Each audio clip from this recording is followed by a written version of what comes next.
Okay, there we go. Took a second, but I think we got it. Okay, we are up and running. Let me make sure everything is functioning the way it's supposed to, and we will get on the road here playing some magic cards with Avatar. All right, let's see. Making sure we're good on the YouTubes, which it looks like we are. Making sure we're good on Twitch, which it looks like we are. And making sure we're good on the Facebooks. And it looks like we are. Okay, we are good to go, folks. Welcome. Welcome.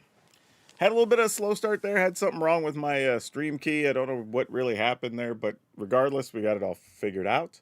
And we're going to play some Avatar cards today, so this should be a lot of fun. We're going to be on for at least the next, what is almost at least 3 hours. I will take a break and either record my podcast or have lunch or something or whatever. Then I'll get back on and we'll do a late session, which we usually go until 11 midnight local time until the other creators just quit playing, generally. So we're gonna get a lot of time in here. We're gonna give a couple of minutes for some people to show up before we hop in. But in the meantime, let's talk about some decks that we have available today that we can play with. First off, credit goes to Yeoman5. He put all these together. He does a lot every set. He makes 50 decks for each new set. And formerly, he was sponsored by TCG Player, no longer. So I paid him to go ahead and put all these together. And he promotes the show. So that's actually really cool. Really nice of him. Really good dude. Go follow him over on socials if you haven't. It's YOMAN5. It'll come up on all the socials. Go follow him. That being said, I think what we're going to start with today. Actually, where did it go? I think we're going to do this here first. I think this is where we're going to start. We're going to start with some Bance. This actually puts it behind my head. That's no good. What we're calling Bant Doc combo, right? Because Doc Arlock makes all the stuff from Exile cost 2 less, which is great because you're able to airbin, and airbin says your stuff costs 2 more to play it. So basically, you airbin and then you get to play stuff for free, right? Well, if you have stuff that's airbending, and then you have stuff like Appa that gives you credit for the cards coming back in, making you an ally, I added an Aang at the crossroads because then we can find something that maybe finds one of our combo-y pieces. We're also able to ramp up and just get to casting some of the big things if we like. Or just bouncing this multiple times get you a bunch of stuff, right?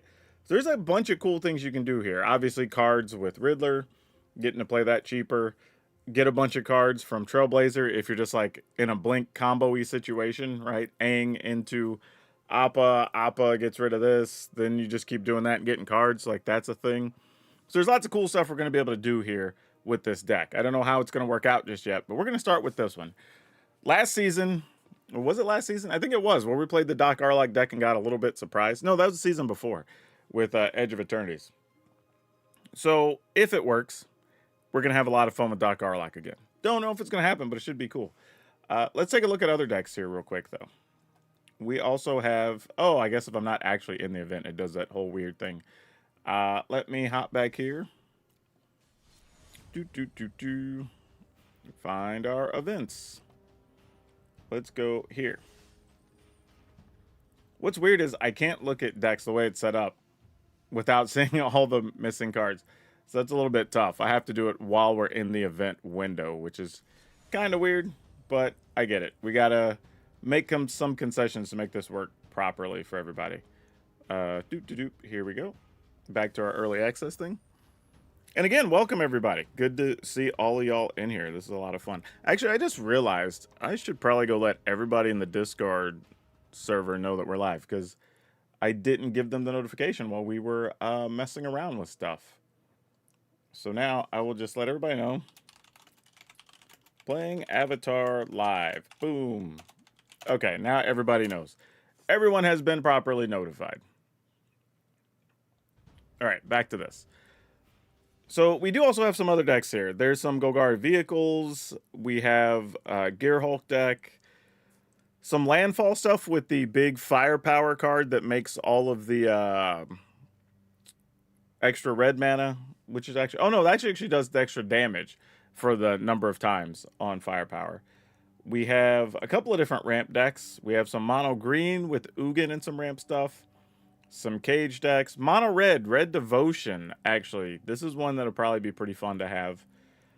A lesson deck with dragons. We have a bounty hunters combo deck with the Bifong's bounty hunters as well. So a little bit, kind of something for every color. Everybody should be featured today, depending on what you're looking for. Also, throughout the day, if there's something you want to see that's not on here, just let us know. Maybe we could put something together. But I'm going to do a quick check of everything. Looks like y'all are slowly rolling in here. But we're going to go ahead and start with this.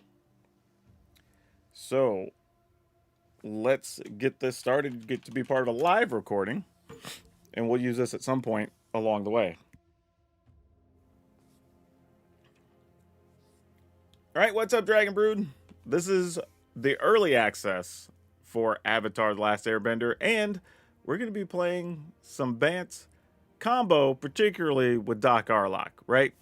Part of the big reason here is that Doc Arlok actually makes all of your stuff played from exile costs 2 less. Well, conveniently, we have a lot of cards that airbend. And the way airbending works is the things cost you 2 more to replay them. Well, if they're 2 and it makes it cost 2 less, then they're free. So the question is, can we combo, get a bunch of cards or a bunch of life or do a bunch of things, make a bunch of tokens, if we're able to airbend with Doc Arlok out? I think the answer is yes.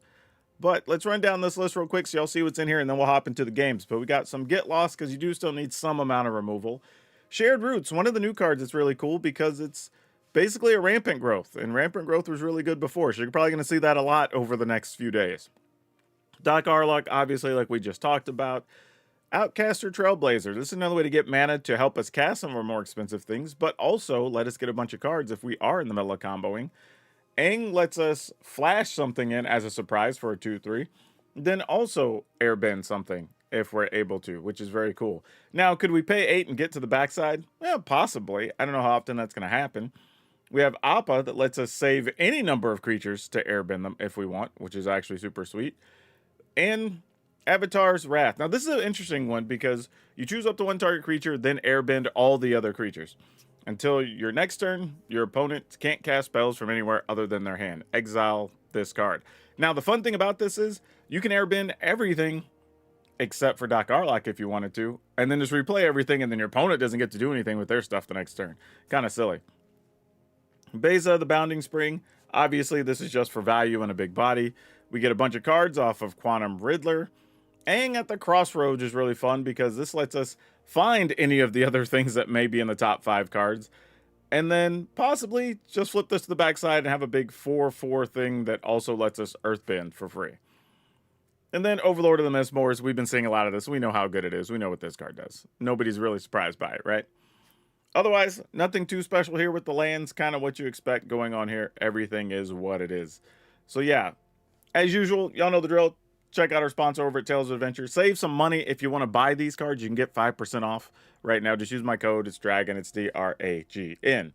But all right, let's go play some games and see if Doc Arlok has the medicine or something that we're looking for. Maybe can patch up some wins. I don't know. I don't have a good one for Doctor. I need to think that one through. All right, let's go. Put the Doc Arlok deck in here. Boom, boom, boom, boom, boom, boom, boom. Let's see what we can do. I have no idea how this is going to go. This is going to be a lot of fun today. I think we're going to have a blast with this.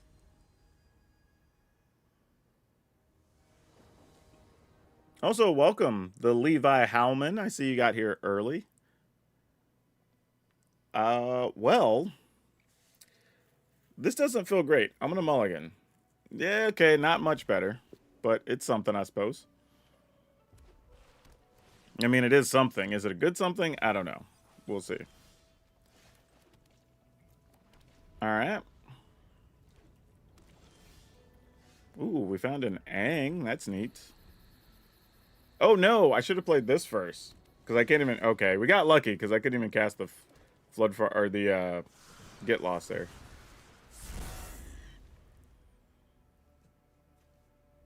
Oh, Appa's only 3/4? You don't even trigger the Trailblazer? That's tough.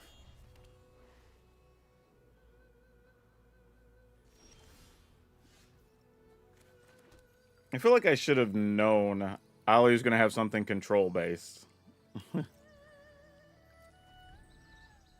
Yeah, he's just waiting for us to play a spell, most likely.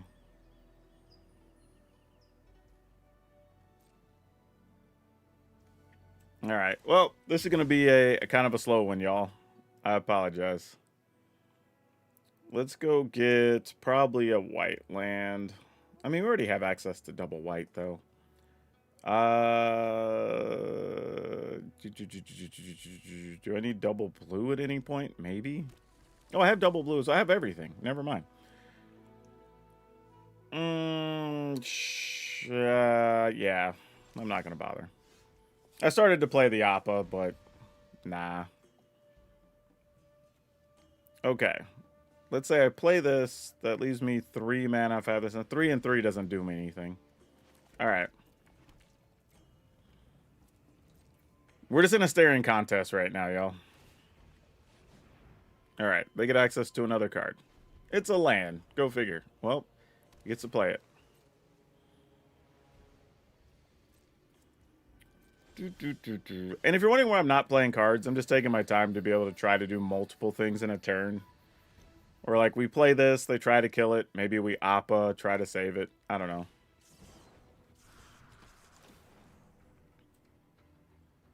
What color do I want? 1, 2, 3, 4, 5, 6. Actually, I might have messed up here because I still want to... Yeah, I don't have anything for 3. I think I just wasted this mana. Because even if I do this for 4... I have 3 left, and I kind of want to Appa here. In the turn. Obviously, there's going to be a removal spell. We'll Appa. They'll counter.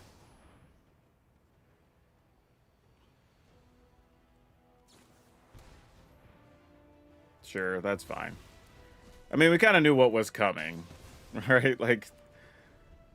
Sorry, I'll have to watch this as the first one. Yeah, I know. Like, who's playing this in a streamer event? It's like, come on, man. We're not even playing new cards, really. Or they're not, anyway. But it's like, ugh. Why are we like this, people? Why are we like this?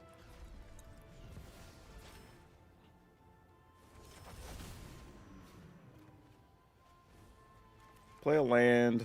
Alright. This will get countered. Oh, it didn't get countered. What? I guess we're just going to get Wrathed out next turn?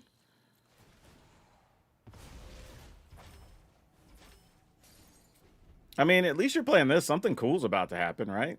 Something big. Ooh, what if you play the big 7/7 guy that's got like haste, trample, fire bending, whatever? That would be fun. They have the mana for it.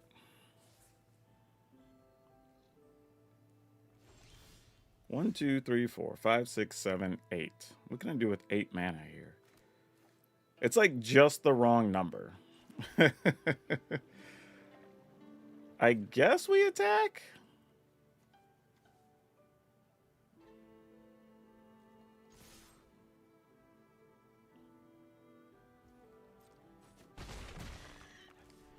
Alright. If we Avatar Aang... I mean, no matter what, they have a sweeper, right? So let's just save the Avatar. Aang at the crossroads or whatever you want to call it. But yeah, let's save that. Okay. We can also get rid of this at some point in the future. Wan Shi Tong. And then you get a bunch of cards. Alright, let's kill that.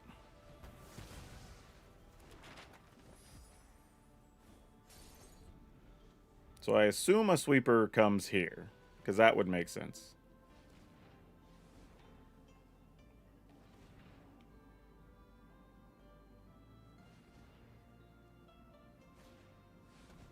Dragon Lord Azula. You get some sweet cards. We got some stuff. Oh, that's not the one that steals stuff. Whenever you cast this spell, Fire Lizard attacks, copy the spell. Okay. That's pretty cool.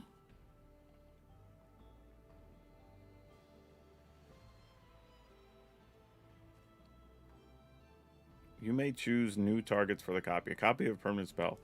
Whenever you cast a spell, let's copy that spell. You know what? I'll block just because I want them to kind of commit some mana here.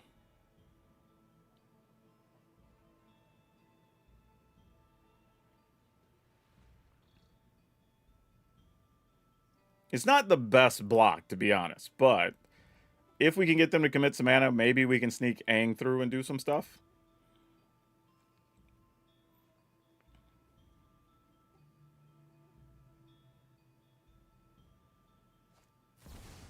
Ah, there's a Wan Shi Tong. You get a bunch of cards off of that. Yeah, that's pretty cool. It is legendary, but still cool. Yeah, respect it. All right. So now we've got to hit big here. We've gotten the best case scenario. Can we find anything useful here? Oh no, it was just a land. Gosh, dang it. All right, good news. We do have Avatar's Wrath if we feel we need to. 1, 2, 3, 4, 5, 6, 7, 8. So we do have 9 that we can mess around with. So let's go ahead and play this. Biza. That doesn't do much for us. Gets us a card. Alright, alright, alright. That's not terrible. And this is if a creature leaves the battlefield. Yeah, so I could Avatar's Wrath and then just Earthbend something. Huh. Or do I just kill a thing here? Like, what's more important? Alright, I'm going to do it because it's a new card. Let's just do the thing. Let's do the thing here. Let's save this guy. Wait. Choose up to one target creature, then airbend. Why are you asking? Of course, I have to choose. Your opponent cases. Yeah, yeah. Like, that's weird that it asks if you're sure, because that seems like, yes, that's the thing we should want to do, right? I mean, I get it, why it's programmed. It just feels weird.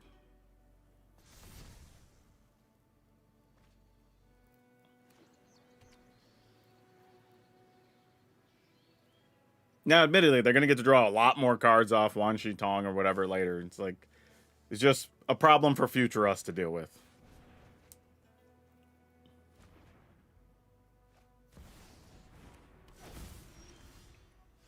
Oh, Doc Arlock, you are so close to being what we need.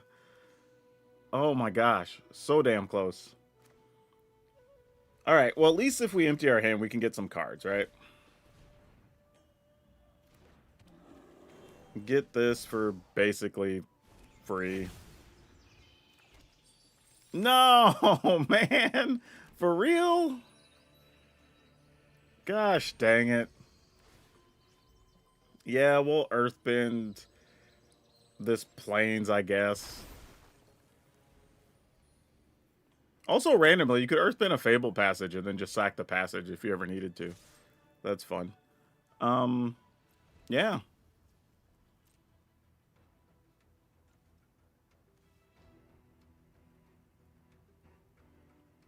This ended up being a wild game. Wan Shi Tong does have flash.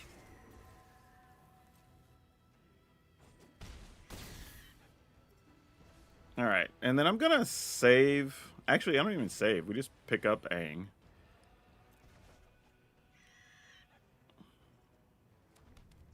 And then just recast it. And then see if we find something that's combo-rific.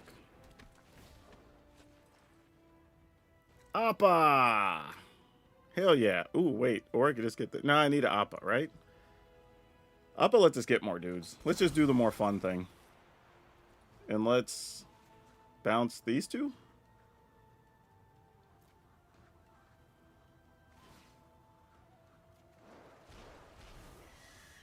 And then replay. Oh, no, I needed... Yeah, I guess it doesn't matter. I can't really combo here.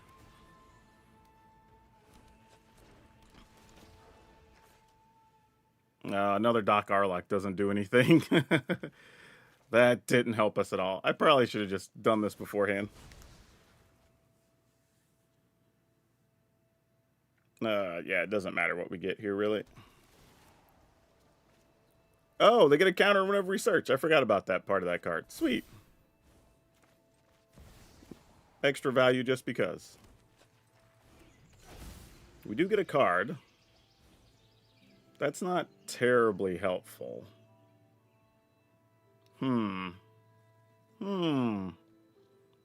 Alright, in the turn. I mean, Big Sweeper's probably coming here, but it is what it is. We tried.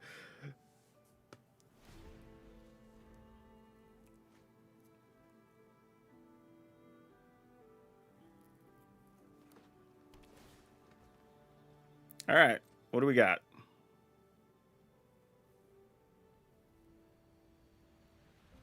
I mean, I'll get a land back. Yay. You know, I guess. But I assume the board's getting swept here. Yeah, even if you have to use a ill-timed explosion, you get to just do it twice. Because of Fire Lord Azula.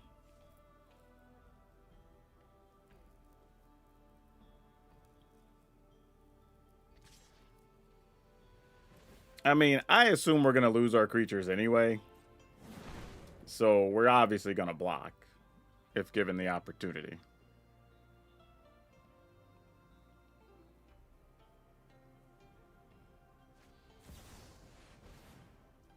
Well, that's unfortunate. All right, GG's. Like, that's pretty much it.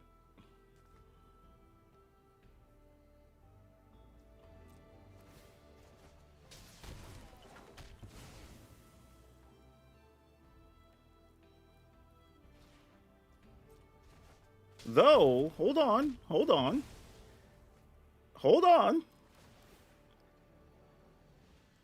I mean, it's possible we're not dead yet. I mean, losing that hurts, no lie.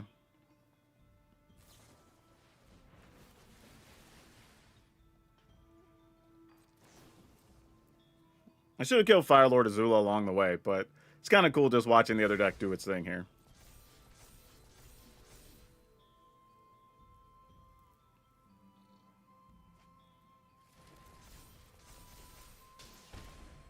All right. We're going to block. Now, can we find something useful here? Nope, we can't. I was just like, maybe there's something, but no. All right, GG's. We drew terrible there on those last couple turns. Oh yeah, I could have lost Azula, but like, I'm just letting their deck do their thing. Like, that game was a lot of boring that I can't use for a video anyway. So just like, ugh.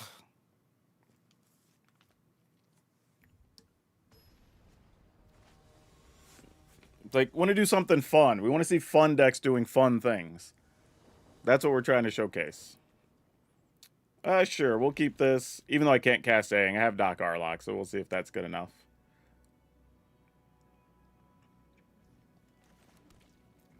Do do do do do do do. Do do do do do do do. Alright. Let's go ahead and just play one of them there Doc Arlocks.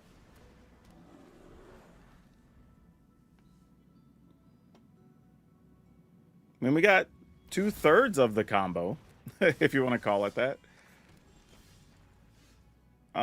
Yeah, this isn't so helpful.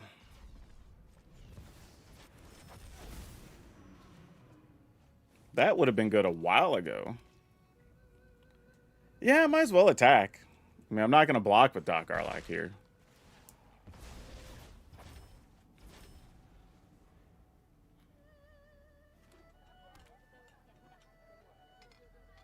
I have a feeling he might be dead on arrival, though. Nope. No. Okay, then. That was nice. Unfortunately, this enters the battlefield tapped. I think I'd rather just play a Riddler here.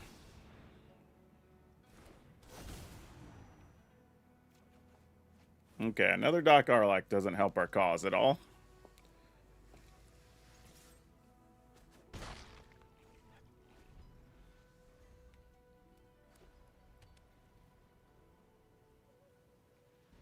Do need to get to white mana sooner or later, though. Oh, Riddler dead here. Oh, Aang. All right. Sure. So I get a free Riddler. That's kind of nice. Oh, nope, not that time. Fortunately, I have another. Oh, and there's some white mana. Okay, cool. Don't hate this. Thinking to play this one for free? And then put a forest down. Oh, I already played a land for the turn. If I go get the white land here... Nah, I'll wait. Because we can kind of protect our team with the Aang. Though it was very tempting to go get the white mana and just have all the combo pieces set up to do the thing. But this kind of works out too. Shelter. Sure. What are we sheltering? All right.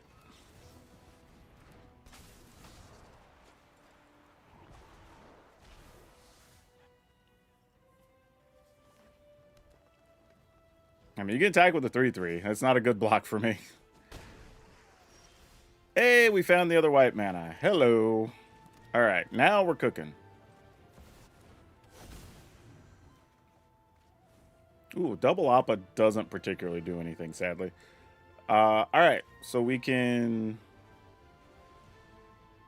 Appa... Actually, this is weird. Can we combo at instant speed? Because these both have flash? Or can I only play stuff... Hold on. With airbending as a sorcery? And exile a card and his owner may cast it. Exiles. No, so I could still... Oh, weird. I hadn't thought about that before. Okay, well, that's a thing we now know.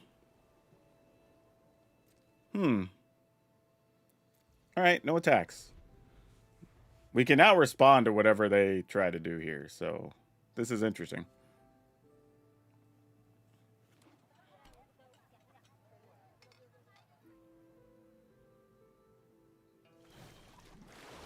Gonna transform Aang to the big 5/5. Yeah, sure. And then we'll take 6. Put a counter on each tapped creature you control. Yeah, sure. All right. See if this works the way we want. And do I need to even bounce that? Probably not. And then technically bounce the Appa?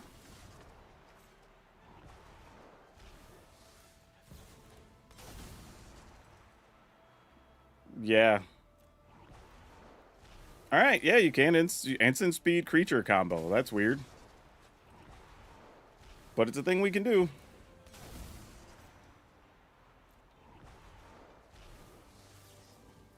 Yep. That's crazy. I didn't even see... I knew we could do it. I didn't know we could do it at instant speed. Like, this is wild. The fact that this is even a thing that's possible seems silly. Yeah.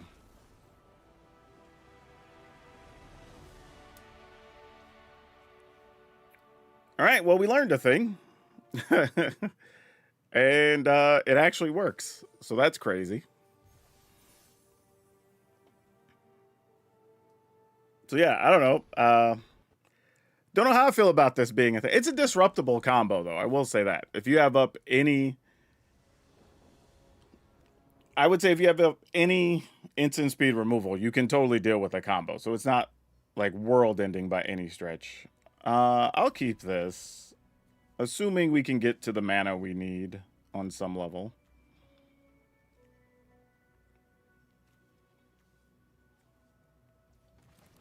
Pass the turn. This makes white. Do I go get like a blue land here? No, I might end up in a weird situation where I just need double white for Appa. That's fine. Alright. Target creature control gains indestructible. So I probably end up having to kill this first no matter what, which is sad, but kind of is what it is.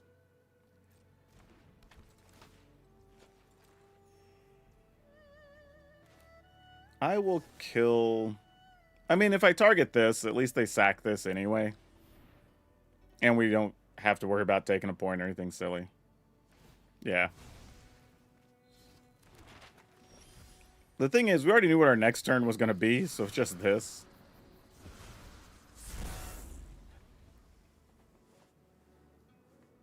But possibly we could play it, then play Avatar's Wrath. And then have Aang and Riddler and stuff available, so I don't know. We'll see. I mean, Appa.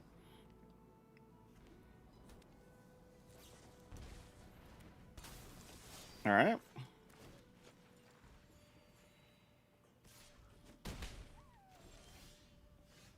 Okay. What does our turn look like here? We... Blazer, we could Riddler, get some cards. Then Avatar's Wrath if we wanted to. I think that's probably pretty good. Don't have to get too tricky here.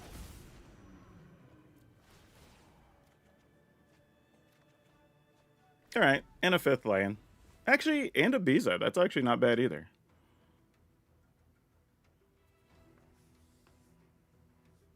Shelter incoming. Nope. Ah, that guy just pumps all your dudes, right? Oh, he can sacrifice to pump them all, is what he does. Okay, let's go ahead and go Avatar's Wrath here. Actually, let's attack for 4 first. I guess it doesn't matter. We get 4 points in either way. Actually, you know what? Maybe we don't. Maybe we just Biza first. Get the most value we can get out of this.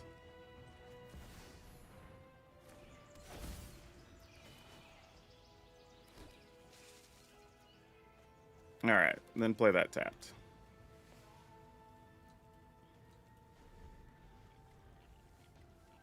Because we can get to a world where next turn we can Avatar's Wrath, play this, get another card.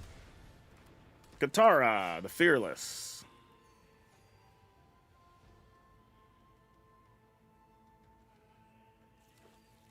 Another ally. Alright, your team is juiced up. You got it. I'm glad I have a lot of chump blockers. Ooh, and we got double? Oh, man. Okay, well. Let's go ahead and do it. Let's keep you.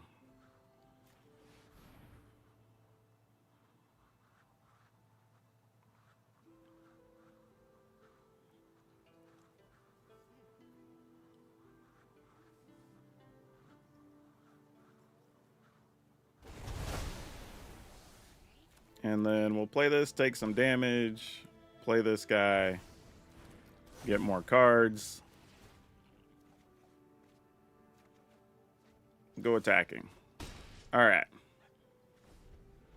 Yeah, this Avatar's Wrath is kind of an effed up magic card, y'all.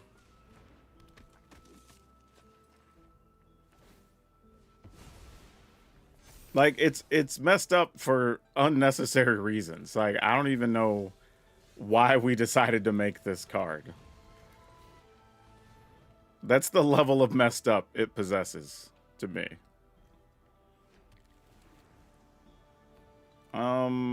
Yeah, we just attack. Like, what do we care? I guess we'll just get more cards here.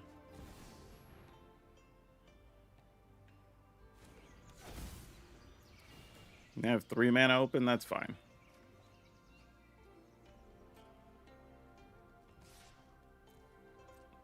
I swear I have more new cards in the deck, opponent. We just haven't seen them. Yeah. I mean, I might as well play... No, let's not. Let's wait.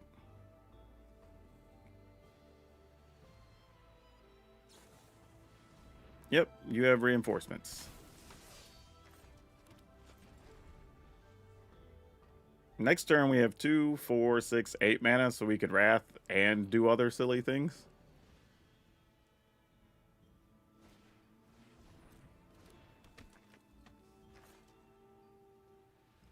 Yeah, I mean, yeah, we're just going to set all the cards back, I guess.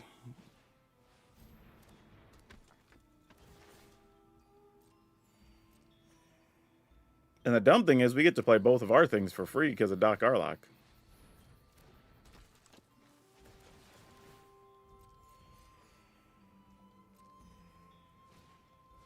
All right, you got your big dude again.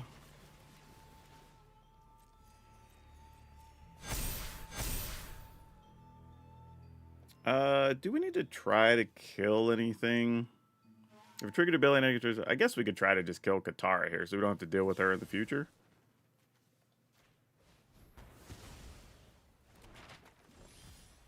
All right, let's go ahead and Fable Passage. Crack this, because I think... Oh, there's no more lands left, actually. We only have 3 basics. Oh, no, we don't. There we go. I thought we had a... We're down and out of basics here. So, let's... Oh, actually, can I go 1, 2, 3, 4... 1, 2... Nah, that doesn't do enough. All right, never mind. Thought I had a different play.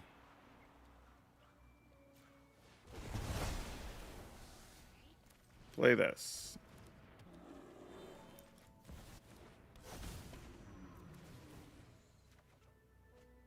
All right. All right.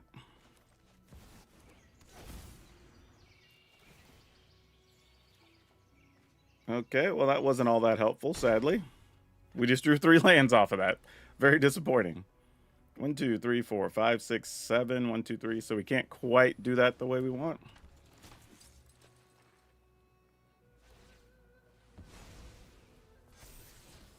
They have their own avatarings. Okay.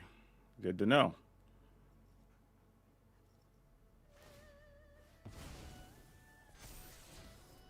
Yep.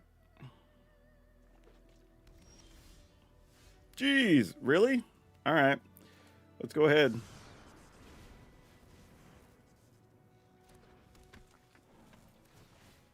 Get white mana, I suppose. God, triple Appa. Like, that's not what we want. 3, 4, 5, 6, 7, 8. All right, I'm just gonna do this. We're digging for combo pieces, I guess, at this point anyway.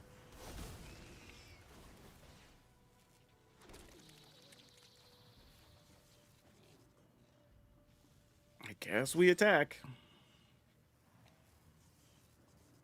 Oh, why did Doc Arlock get in there? That was silly. There was no need for that. That was just dumb.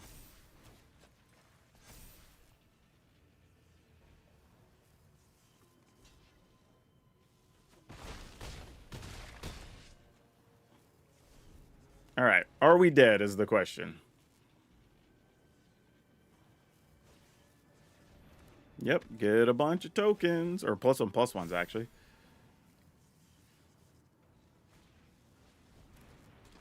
Yep. That makes another duder. Oh, that's not the one that makes a guy. Oh, that's a gain life guy. Yep. Yep. And now you have 3 that tap for mana.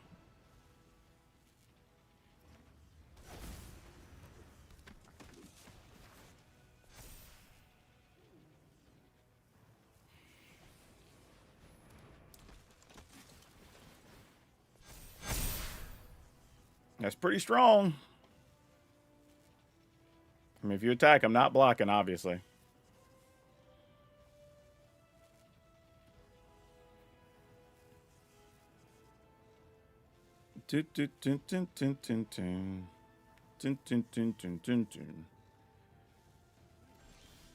No! That's not what we wanted. I mean, the only good news is we can Appa and kind of trick some cards in, so we could dig if we need to here.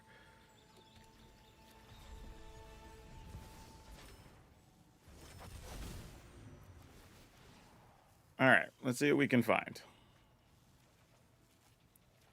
Dang, really? All right, well, we'll try Aang at the Crossroads, I suppose. Actually, if we Aang into a Doc Arlock, then we could play this, bounce all these, draw a bunch of cards. But then we're kind of out of mana, right? 1, 2, 3, 4, 5. 1, 2, 3. We have. Well, we could generate some from the Trailblazers. All right. Let's go for it. Dang. Missed. It doesn't really matter. It's when we keep. Nope. Nope. Found all 4 Appas. Damn. Oh, that sucks. What is there anything else we could do here? I don't think there is. I'm trying to think, like, what do we do for 2 mana? Like, kill this guy? I mean, I guess. Man, that's brutal. Yeah, I don't think I have anything. I guess we just do this.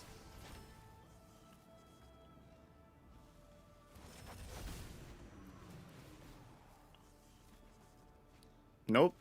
Nope. Nope. There's the Aang, but Aang's a bit late here. Ah, man. Yeah, no attacks. That sucks.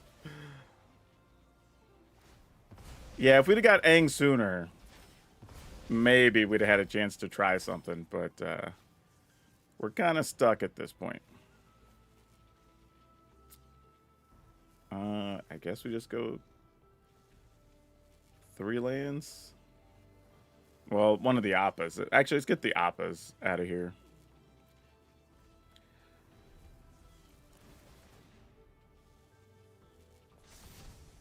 All right. I'm assuming we're dead because they have big tramplers. So we'll see. At least one would assume. But maybe not.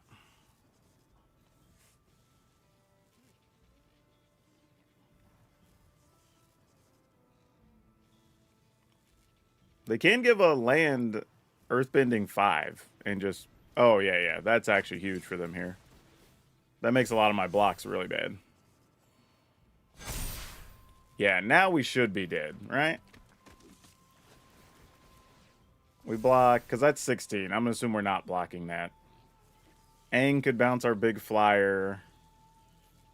Or the Overlord. Yeah, we should be dead. At least I would think so.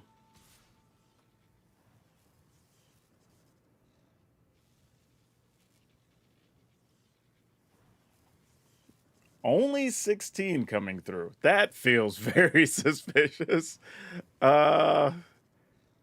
Yeah. If you got it, you got it. Double the power or something. Just wreck me here.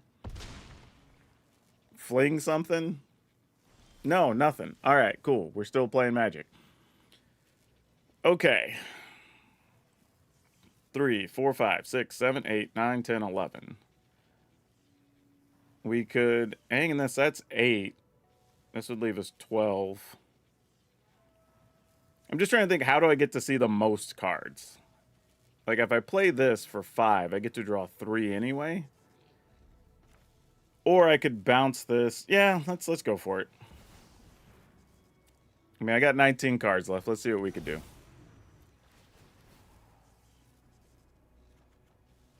Nope, did not want that. Okay, found a Doc Arlock. Found 2 of them. That's actually pretty good here.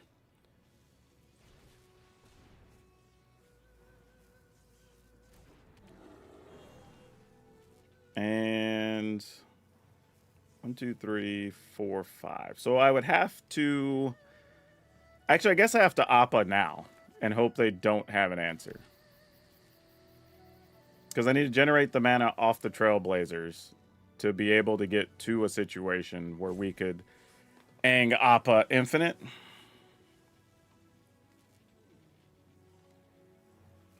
Yeah, I think that's the course of action here. So I'm going to attack for 2 in the air just to see if I can get them to respond to maybe kill our Doc Arlock.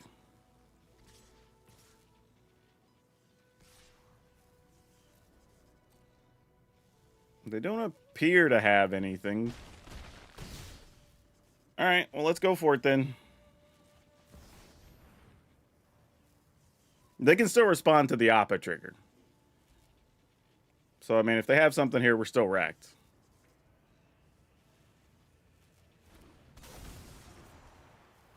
How many cards do I only have 16 cards left, so I got to be real careful what I choose here. Maybe that's it? Actually, I'm going to go with that one time.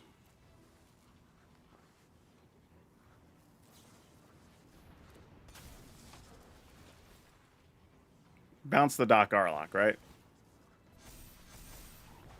Yep, that makes sense. That's exactly what I would do.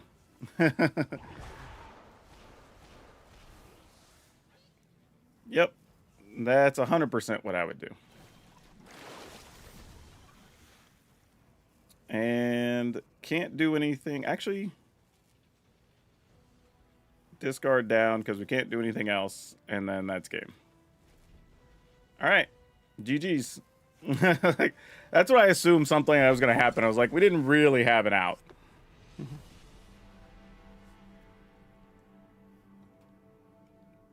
No, Qatar is not in here. You got to have room for all the other actual pieces to do stuff.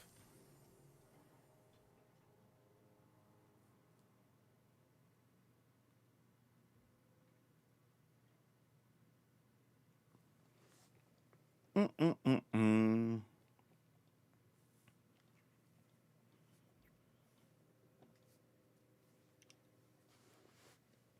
we're going to play a couple more with this, and then we'll move on to another one.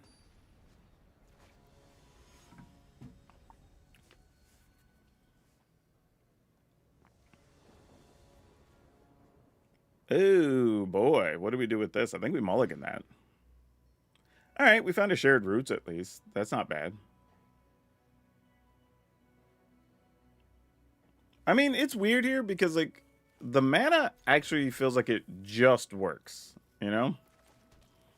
Between the Verges and the Shocklands we do have. Atlanta War Elf. You got it. Let's go get... I don't think it really matters here. We kind of have everything we need at the moment. Badger Mole. That card's good. Yep, they're going to have a bajillion mana next turn.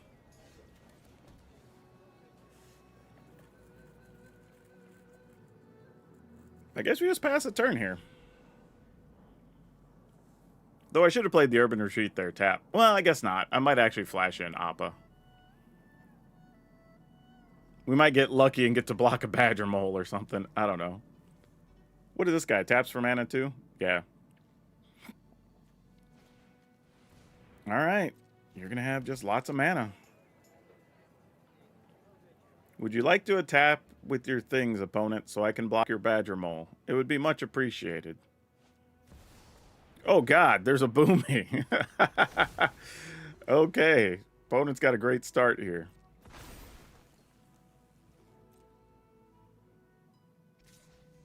All right, we get to block a Badger Mole. The one good thing we're going to get to do this game, I think. All right, well, looks like we are going to try to do something just to not die here. Hey, you know what? You're all right. And no attacks, because that's not really beneficial. And with Urban Retreat, we could bounce either Appa or Aang. So that's not terrible.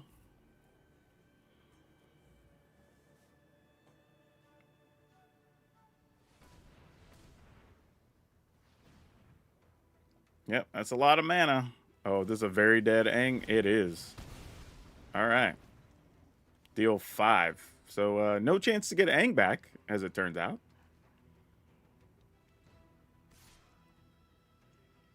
Do we take the damage from Boomy? Probably.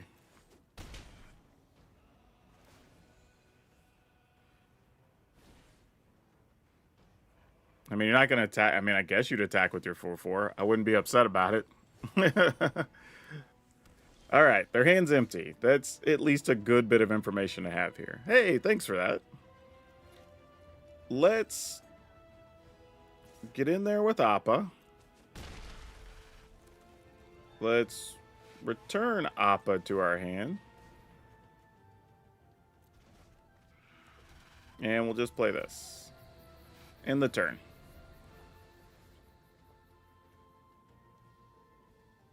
I mean, we could still potentially take a lot of damage here.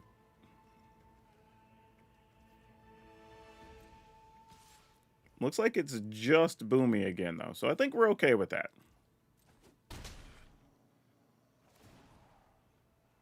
Like, Boomy only untaps the lands to be able to attack again. So that's okay. Oh, well, you have infinite mana, basically, here. I'm going to go ahead and flash Yop in so we can get the life off of Visa and make sure nothing crazy happens. Okay, that's not bad. I'm here for it. Doesn't really matter what color we get because we're going to spend it on this.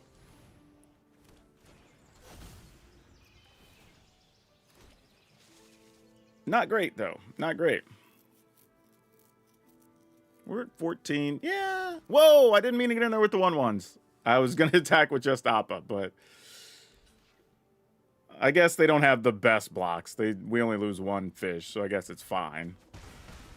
But yeah, definitely a little bit of a misclick there.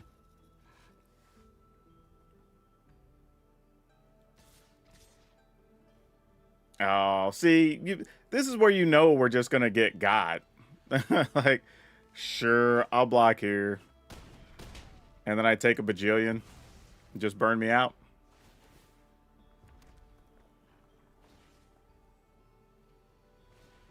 No. Oh, wow. I thought they had it. I legitly thought we were dead there. That's crazy. All right. Well, I'll just pass now that we're at 9. What are they doing with all this mana? Like, you could you could make so much mana with the 2, 4, 6, 7, 8, 9, 10, 11, 12, 13. Yeah, if there's an X spell, we just die. Or anything that like triples Boomy's power or whatever. Opponent's saying GG's, but I mean, neither side is dead here yet. Actually, you know what? Do I just want to block with a bunch of 1/1s on Boomy and take 1? And then if I'm able to block, then I take 4. Actually, it's actually worse. I'll just give up the Bisa here. That's smarter.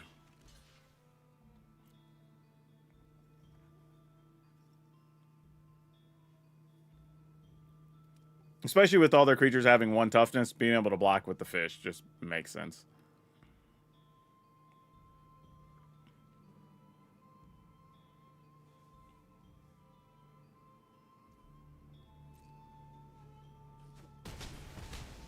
All right. Let's go get a basic. I think there's 1 left. Yep. Okay, you're something. I'll take it.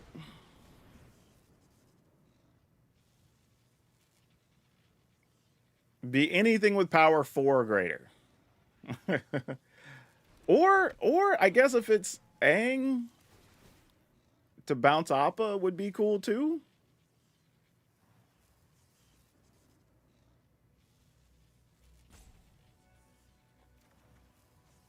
Not that. That was not the thing we were looking for. That's very disappointing. Man, we have found so many lands. We just need... Now we're getting cards off like half our creatures.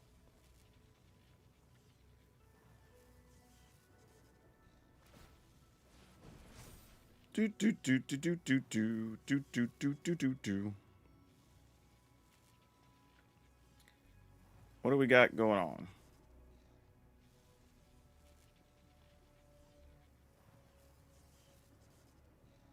Yeah,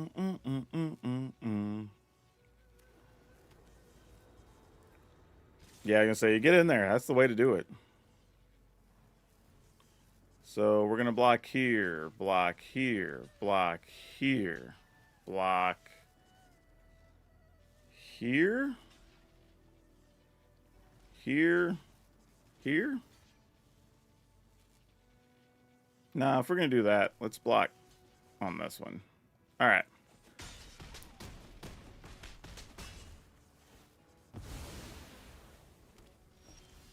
Oh, jeez.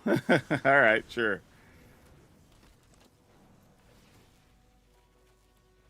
All right, a backup Appa seems fine. 1, 2, 3, 4, and then we'd have 1, 2, 3, 4, 5. All right, we'll just pass here. No need to do it right now.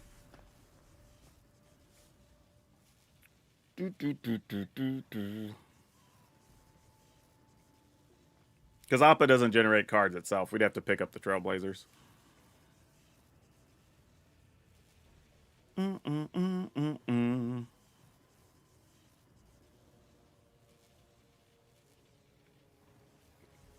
See what the opponent's got going on. Earthbending Ascension, cool. Yep. That is now a live land.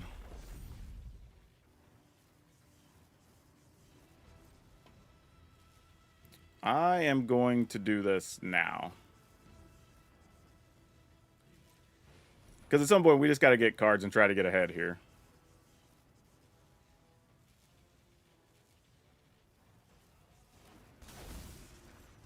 It doesn't really matter if we want to keep. We'll bounce. Actually, you know what? I'll bounce all these.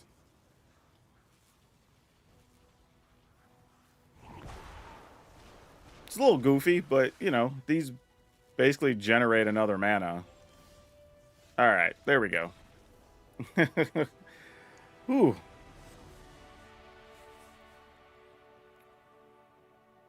Yeah, Flanderdoodle, nobody's ruining content by conceding. Once it's inevitable, you can concede and it is fine. We're all generating stuff to try to create videos as well.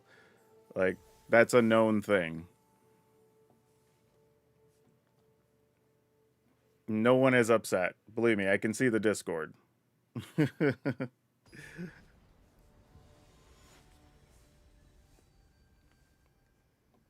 Same thing there. Our opponent conceded, but like we were already going to be so far ahead of them. It doesn't matter that they conceded. It's totally fine. All right, let's keep this and see what we can do with this. We got a green-black land. Okay.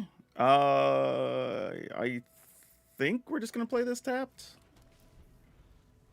Use this to go get a plains, maybe, and then figure out what to do.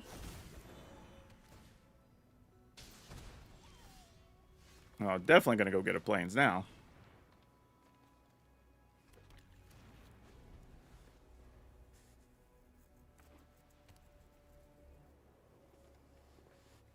Ooh, we're going to see, like, Bifong's bounty hunters here? That would be cool. Nope, we're going to do some earthbending. Sweet. I'm here for it.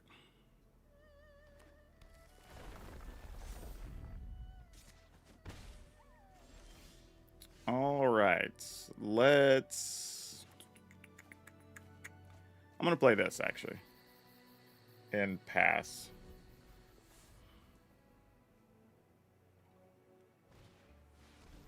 Oh, that's a gross little trick. I like it, though. I ain't mad at it. What's better to do here? Probably Aang. Less mana efficient, but...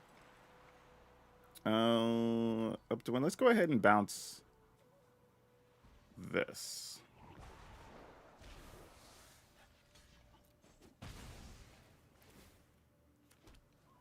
I mean, they get a 2/2 anyway, which is the gross part if they want it. Like, such a good little trick.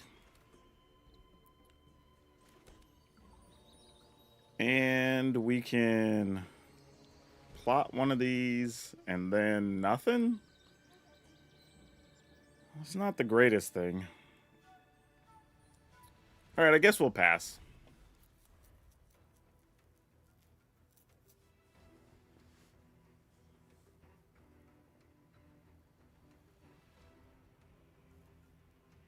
I like what he's got going on here, though. This is cool. There's the bounty hunters. That is a great situation for the bounty hunters, too. That's really good. Very impressed. Let's try this. Bouncing. And then they get to put a bunch of counters on a land, which is gross. Yeah, Bifong's Bounty Hunter is a fun card, man. I have a deck with it later, but yeah, really cool. Oh, I should have just fetched there, actually, while I was thinking about it. But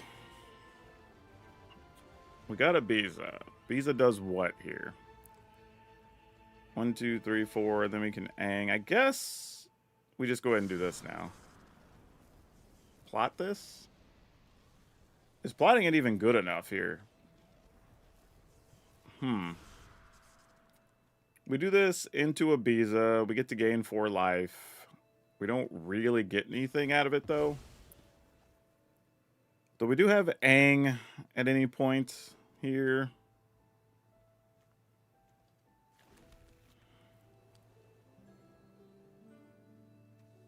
I think I'm going to do it, though. Get white mana. Get us a card off of it. 2 cards, actually. Alright, now back up Appa. Sure.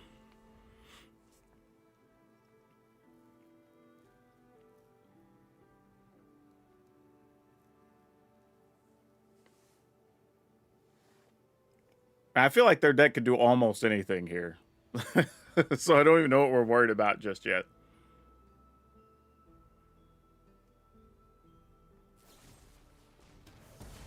Alright. Well, that sucks. There goes one of our bounce targets. Oh, and a kill spell for the Trailblazer. Alright. Fortunately, we have backups. So that's good. Sure, you get the land back and get to put counters on it. Like, that's so gross. And you get a trigger from the other. I mean, we still got a block. It just sucks.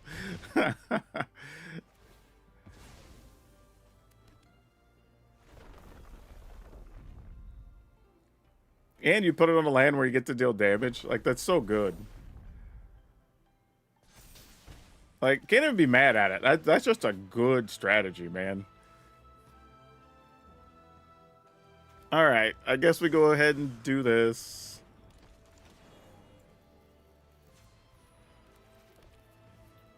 Just to set up some action. And then we still have Aang we can use. Probably just to pick up the Bifong's Bounty Hunters, honestly. To stop the insanity.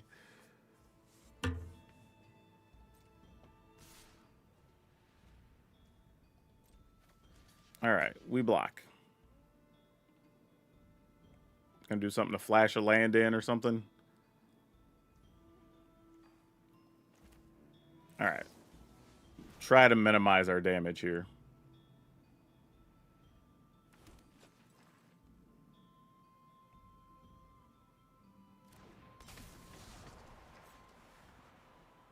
Also, randomly, in case you weren't aware, like, Avatar or Swift Savior can actually airbend spells as well.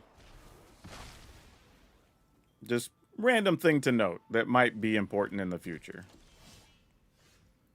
Okay, Doc Arlock. Now maybe we're talking about doing something. Do this for 2. 1, 2, 3. That'll leave us... Huh. Alright, let's see what happens. Let's do this on white. Ah, dang it. I was hoping it would have been something else. So if here we can Appa away these things, yeah, let's go for it.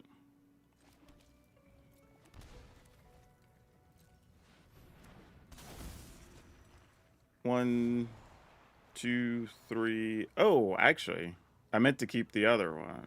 Ah. Oh, I guess it doesn't matter because of the way they stack.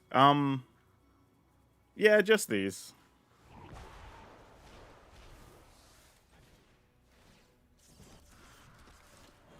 And then we'll get white because that's the most likely color we'll need. Then we get green from this one if necessary.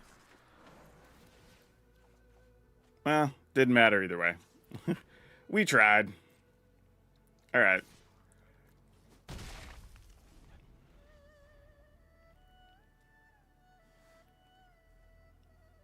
Let's find something that'll draw us 2 cards. Or 3 cards. That would be great here. Actually, if we get the 4/6 dude, we get to draw 2, 1, and 1. So we get 4 cards. That would be fantastic.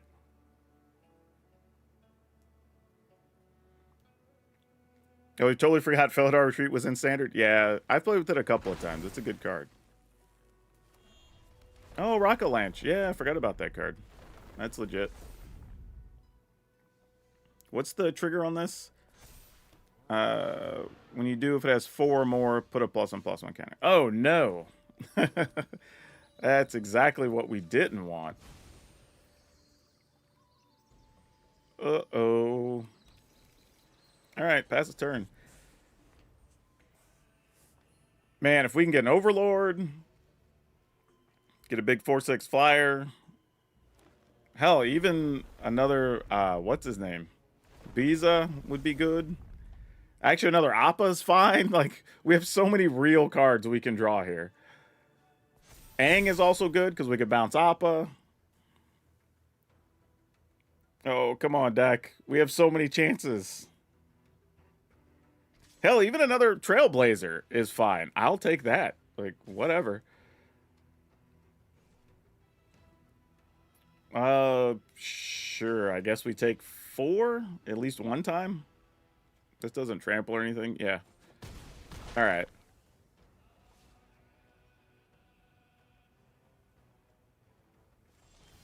Hey, all right. We found something. I'm just going to pay full price, too.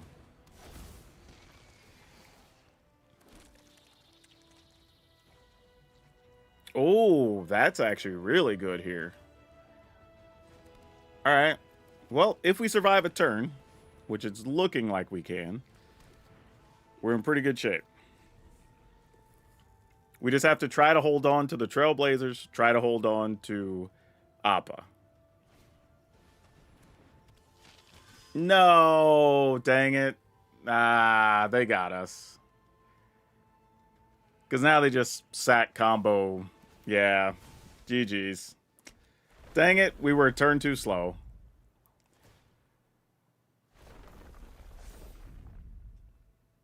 Yep, now you just... Oh, wait, can you not put counters on your land and sack the land? Oh, there you go. Now you put counters on there and sack that. Okay. Should have enough. Yeah, because this will just keep generating creatures that you can sacrifice.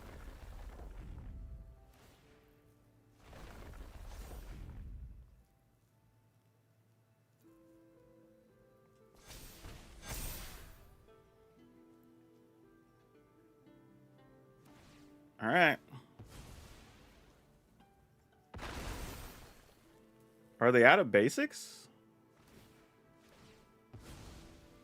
Oh, are we not dead? We have to be dead, right? Yeah, because you just generate another one and then, yeah.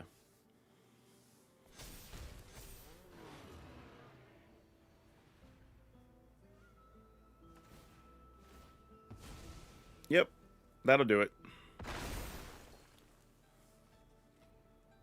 I'm just letting them go through the motions a little bit so everybody can see it. Yeah, it's so funny. We were literally just one turn too slow. Like, if this had come up any of the previous 3 turns, I think we could have won as well. But, hey, it's just how it goes sometimes. All right. Give them the GGs.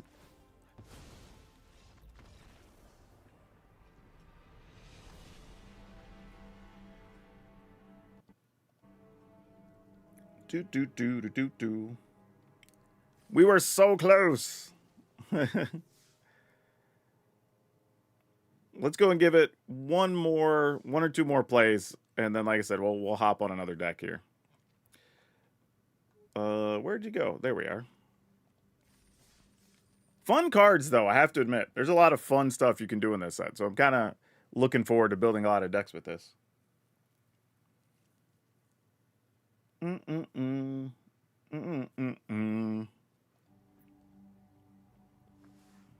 I guess I could have been a little more patient with the Appa turn as well, but I still don't think it would have made a big difference. Ooh. All right, let's keep it and see what happens here.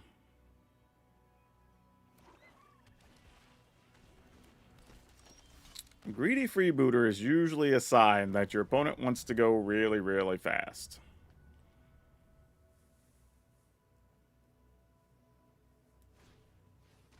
Double freebooter, I don't know what that means. All right. Maybe they're just sacrificing a bunch of stuff here.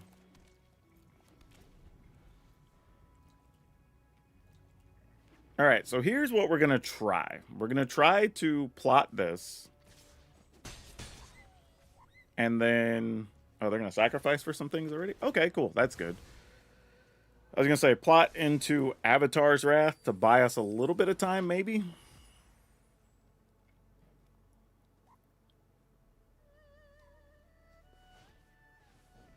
But I don't even know if that's what we're aiming for here, but we'll see. It's possible if they don't do anything, we just Trailblazer into, like, Quantum Riddler or something. But let's see what they do. Oh, no. They're cracking. Oh, that's what you're trying to do. Yeah, that's a problem. That's a big problem for us. I mean, the good news is we can have a blocker. And if those ever become creatures, we at least have some answers in hand. All right, well, let's go ahead and do it. Let's get blue. And let's do this.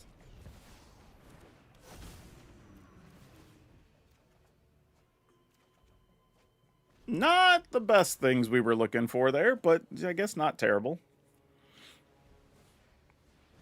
Scoundrel can crew airship. Or just make treasure to play another airship, right?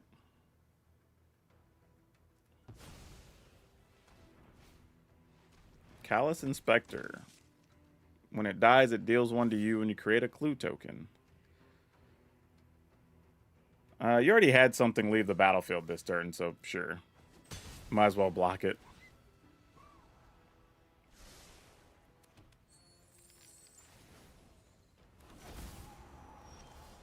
Okay. What's our actual play here? I guess we just do this again?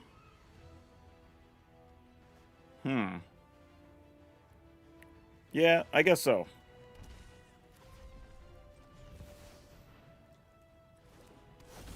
Because we only have like 2 turns maybe here. No! Why lands? Oh, that sucks. That was like the worst possible thing. Oh, man, that's brutal. Yep, and then you get to play another one, and then you have a whole fleet. Now, here's the good news. If they make the fleet, and these all become creatures, I can then Avatar's Wrath, which is good for us. So, kind of goofy, but that's actually a good thing that it happened the way that it did. So then we Avatar's Wrath, keep the Trailblazer, replay a Quantum Riddler.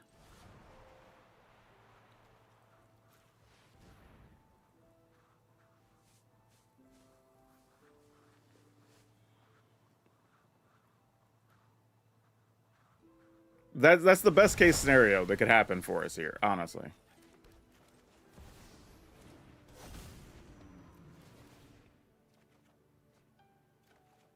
All right, Doc Arlock. We're getting close. Discard. We still have a bunch of basics in the deck. All right, get rid of that.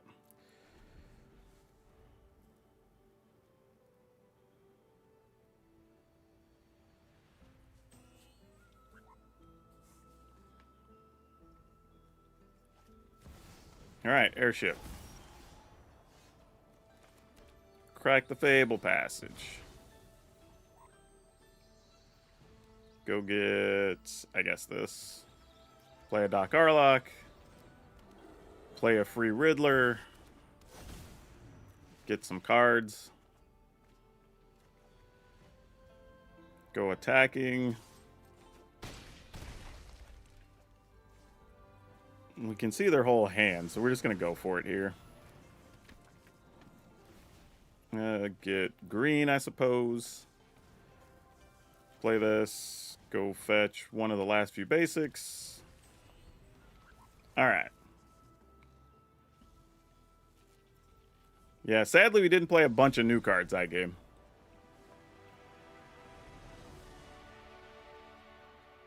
Though we were set up with Appa, because then you can just go off, right? Once we Appa, these are all free, basically. We play it, play it, play it, play it. And then we're getting like, I don't know, 18 cards or something. And then that's enough to just start pulling away.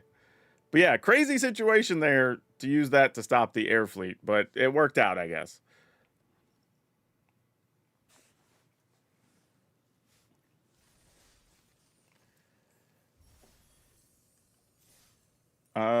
Do do do do.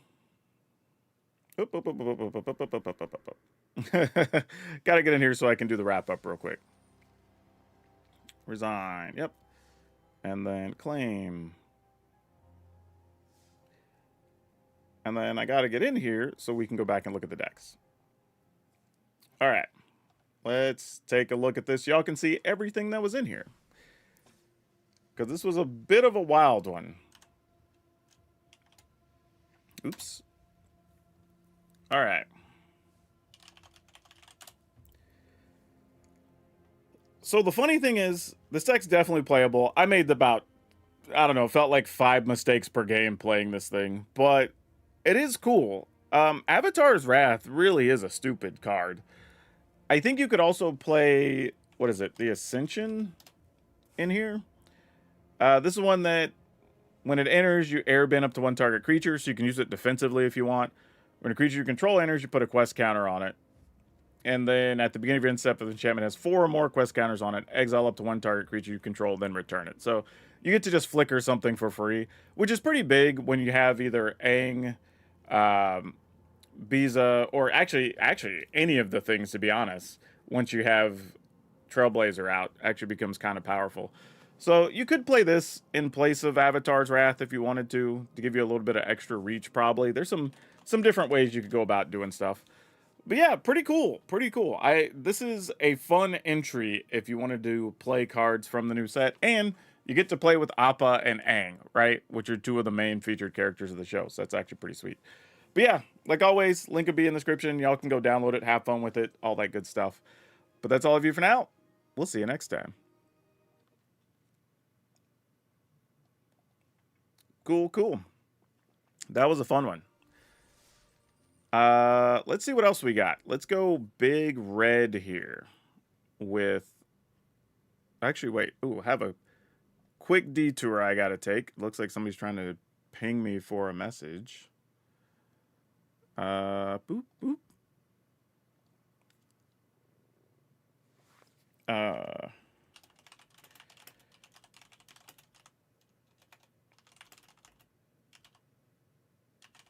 All right. Just letting my podcast folks know that we are going to be busy today, so make sure everybody's reminded.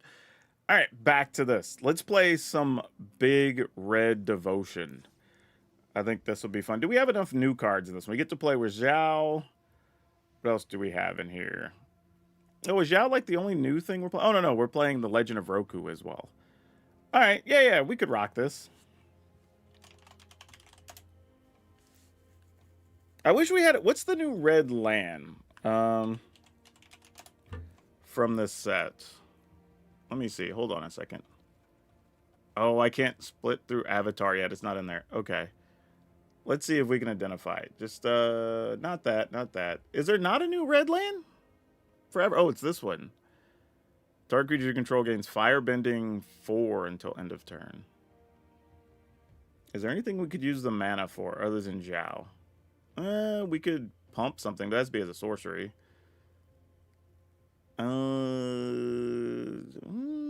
Artifact creature in your hand have warp 3. That doesn't do anything. Oh, we could copy stuff. That actually is reasonable. All right, let's play a couple just to see what happens. Just so we can squeeze more new cards in here. All right. I think we'll go with that. Just to see what happens. Because you never know. All right. What's up, Dragon Brew? Today we're going to be playing some Big Red Devotion. Because there's a card we kind of forgot about in Clive that used to be a real Magic card for a minute. And now we have more Big Red things that actually might make Clive even better. So starting at the top, we have some Burst Lightning, because, you know, removal. Same thing with Scorching Shot. We got to get rid of some big creatures. There's like Appas and stuff running around now. We have Zhao the Moonslayer. This makes non-basic lands enter the battlefield tap, which we only have 2. Everything else is basic. But we could possibly turn them all into mountains, and that's pretty big. Zookeeper McCann. This is just really mana wrapping here, but every once in a while, we'll use some mana to go ahead and give something +4, +0. Iron Crag, another way to just ramp up since we're playing some fairly expensive stuff. Possibility Technician. This is one you don't see too often, but whenever this or another Kavu you control enters, you exile the top card of your library. For as long as it remains exiled, you can play it if you control a Kavu. And we have a couple of Kavu in the deck. One of them being Tanic Steadfast Second. So if we can get any of our big stuff off, obviously this makes it cheaper since we can do it for 3, and they have haste, which is pretty big. And then we have Fire Crystal, because then everything has haste, but also everything costs less, which is great, and we can copy stuff, which is cool. The Legend of Roku. Now, there's a lot going on with here. So you play it on Chapter 1. You get to exile the top 3 cards of your library. Till end of turn, you can play those cards. Then Chapter 2, you add a mana of any color, which for this deck is obviously going to be red. And then on the 3rd chapter, you flip it to the backside. You get 4/4 Avatar Roku, which has Firebending 4, but then you can pay 8 and make a 4/4 red dragon that also has Firebending 4, which is super sweet. And then Clive, which is super crazy. When it enters, you discard your hand, then draw cards equal to your devotion, which is usually, hopefully, going to be like 6+. And then he just gets to do a bunch of silly things once you spend all the mana. And then, of course, Overlord of the Boiler Builders, because if you're ramping up and you have the mana and you can give stuff haste, this guy's just awesome. And then one of the new lands that we added in we're going to try is Fire Nation Palace. This actually should not be tapped that often since we have a bunch of mountains. And then something can gain Firebending 4, which maybe we can spend that mana up on something. Now, admittedly, it's spending 2 to get 4, so you're only +2 on your mana, so, you know, kind of see how it works out. But that's why we're playing new cards, to test them, so you don't have to. Also, again, thanks to Yeoman5 for coming up with some deck lists for this season. If you don't follow him, you probably should over on socials. It's YOMAN5. Go give him a thank you for putting in the hard work. And as always, if you want to buy this or anything else because you want to save money on Avatar, check out Tales of Adventure. It's TOAMagic.com. You can use my code DRAGON, DRAGN. You get to support the show while also saving yourself some money. But for now, let's go see how fast we can burn people down with giant red monsters. Let's go. Where did that? Here we go. Boom. This should be fun.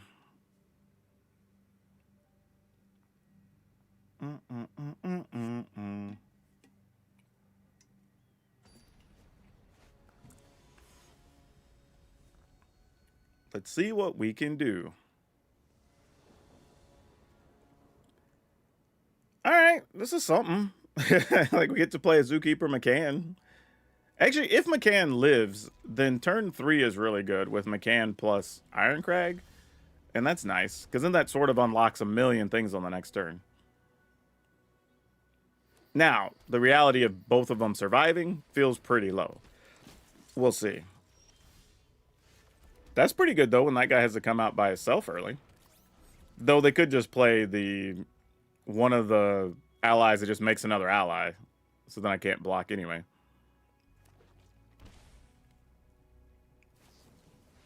No! Good play, good play. I think we still work on ramping here. Actually, we can do this into Zookeeper McCann. All right. If we can draw an untapped land here, we'll have 6 mana. And then we get our choice, which I think we just Overlord kill something is the plan. If we can get there. I mean, who knows? They could have another bounce spell or something here. Another Aang. That one doesn't airbend? Oh, it does. This is just the all airbending plan. I mean, you know what? If you got it, you got it, man. Like, what are we supposed to do about it, you know? All right. Man, we're going to take a lot of damage here.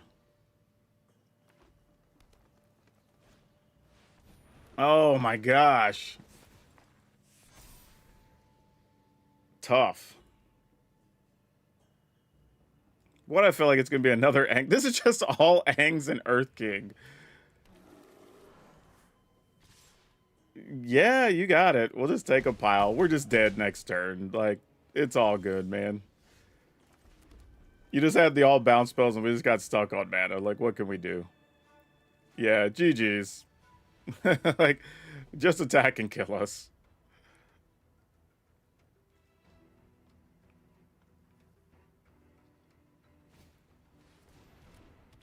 All right, cool. You got it. We're dead.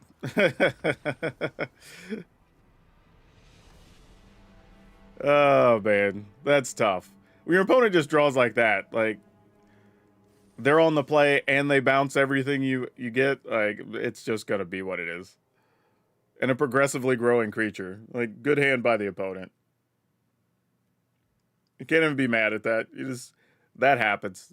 They drew hot. We didn't. They win.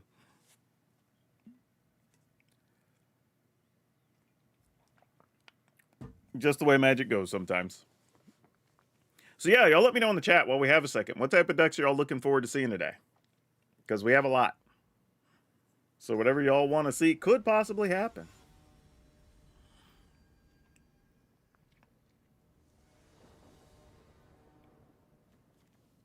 Okay, we'll try this.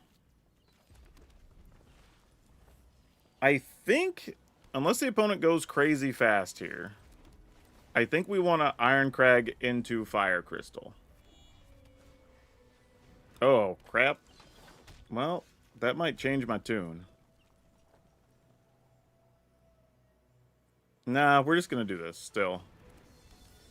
This is one of those ones like, I want to do something different, but if they just wreck us with their fire breathing, so fire bending, so be it.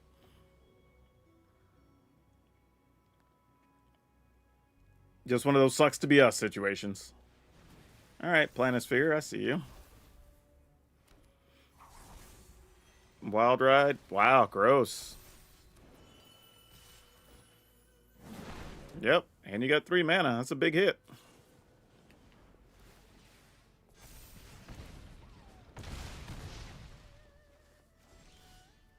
All right, well, question is, can we do enough here to matter? So let's go.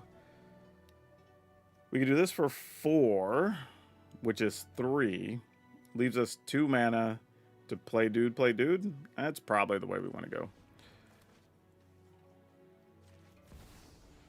And then we get a bunch of cards we could play the next turn, which is probably our best bet.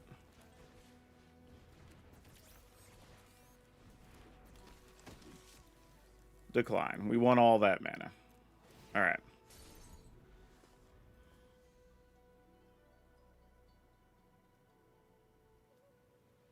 I mean, you had to figure there's going to be some version of mono red is it aggro-y thing. So no one should be surprised by that. Bolt wave us? Yeah. And then I guess we're dead. Just going to burn us out of their hand. Sure. I mean, we're dead anyway in 2 turns, right? Because there's no way we're going to survive this. Let's see what we find, though. Maybe we find something to remove that guy. Yeesh. That sucks. Well, kill our creature or not. I mean, either way. Firebending student. Okay, that doesn't do anything on its own. That's good. Oh boy. This gets us some mana, but a mana isn't really what we need here. Alright. So we play this for 5. Leaves us 3, but we get discounted everything and we get cards. So, alright. Here's hoping for the best. Decline. That doesn't matter. Take action to get us cards. We get 8. Ooh, we can play this. Let's see. We can torch the big one. We can shoot you. All right. That seems reasonable. Like, that gets us into a spot where we're not dead. At least not yet. Wow. Whoo.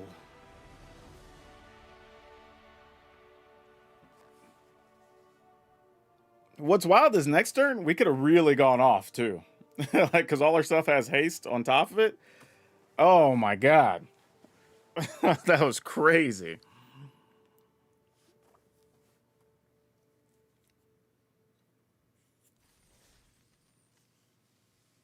Whew.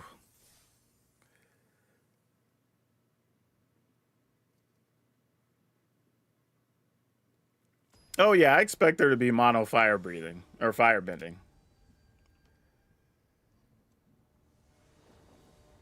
Yeah, I think their deck's designed to have to do everything quickly, though. I don't think they had too much choice. This is the problem, though, sometimes when you play the big red decks. You do draw things that cost 4 mana plus. Alright, this is a little better. At least we have some defense. Put Clive away. Pass the turn.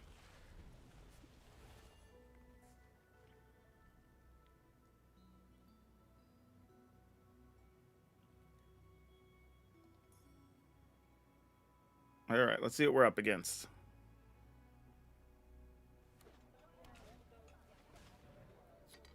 Sure. This creature plus each color among allies. Alright, let's kill this guy. Nope. Alright, good news is we found a 4th land, though. So that's not terrible.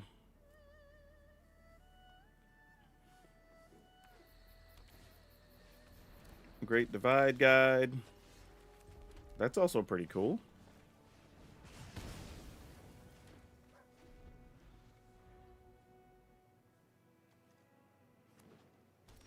Alright.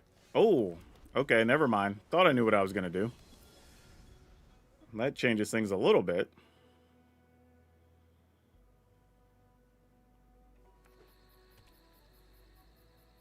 I think I want to play this if we don't draw a land to try to find one.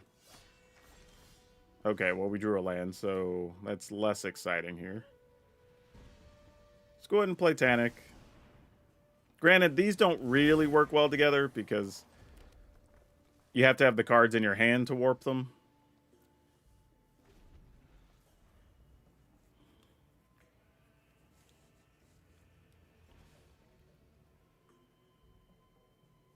But we get to play this for 3, and then we'll see what we find. I mean, 3 cards is no joke. And you get them for a full turn, which is also nice.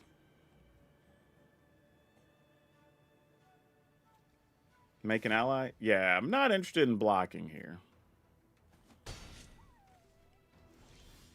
Okay, well, that didn't amount to much. Maybe I should have blocked, taken the risk. You could Aang this, which is a real thing. Okay. Ooh, we found a Zhao, though. Alright.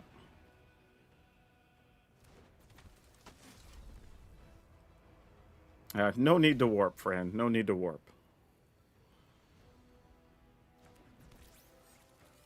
And the funny thing is, because there's so many flash things, it's not even worth attacking with Zhao here, even though he has Menace, which sucks, but it's the right thing. Yeah, exactly. As I was like, would have been terrible. Like, so many of these things have flash right now. Multiple Angs, Appa. There's the blue Expel bird guy. Like, a billion things.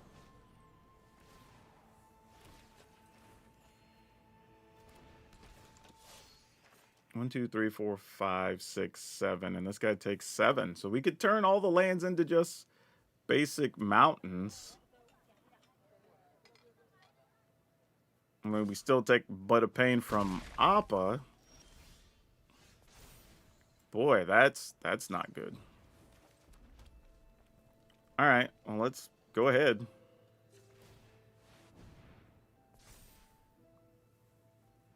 And we'll just pass. If nothing else, we can start copying, like, Tanic or something if we have to. Oh, no, because it'd still be legendary. Never mind. Yeah, we still just died Appa over a couple turns. Ooh, maybe not now, though. Alright, we get Avatar Roku, which has Firebending 4. Do I need to discard? I mean, I guess it doesn't matter. We get a fresh hand, so there's no point in holding on to that. Get a whole lot of cards. 8 to be exact. Can't kill... Oh, I can kill Appa. Let's do that. Nope, you're saying GG's. Alright, cool.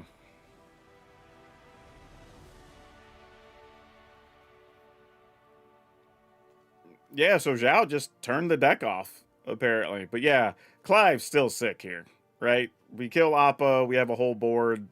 Overlord has haste.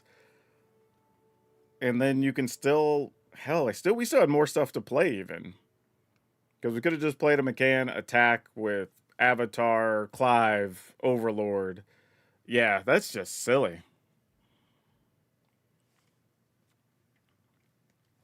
Yeah, Big Red beats Little Red. Kind of does, actually. Yeah, that was wild.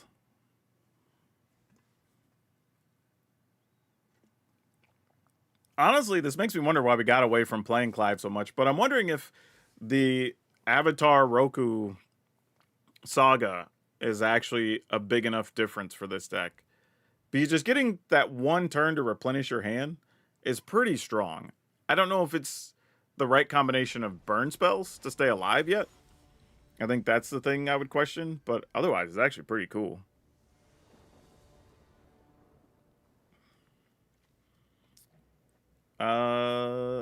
We go first. Sure. You could already turn your opponent's lands into mountains in Commander. There's a bunch of other cards that do it.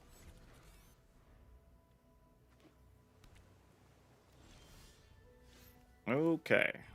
Let's... Technician gets me a card, but only for as long as it remains exiled I could play it. Nah, we need to just get our mana. Who are we kidding? Alright, let's warp. Maybe it's a land?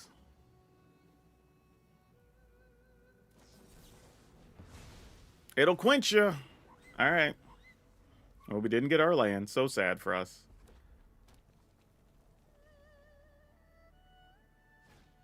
I was going to say, I'd consider killing our Zookeeper. If you had an opportunity there. Because we didn't draw land.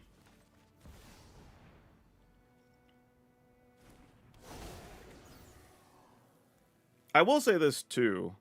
If I didn't draw the other Tanic there, I would have considered just playing this so we at least have it on board in case they sweep our creatures here.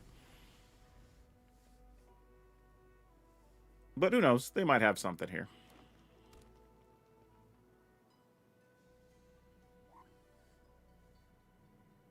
Three colors. They just found the forest to go get... Okay, yeah, firebending lesson. That makes sense. Oh, so this is like Teamer lessons. Got it.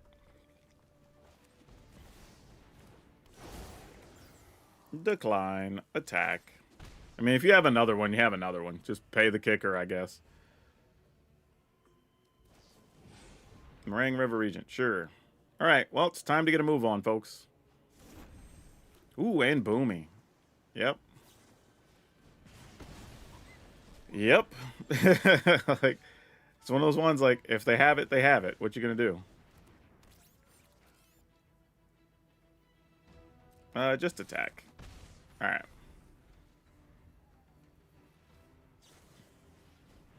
All right, drawing a bunch of cards.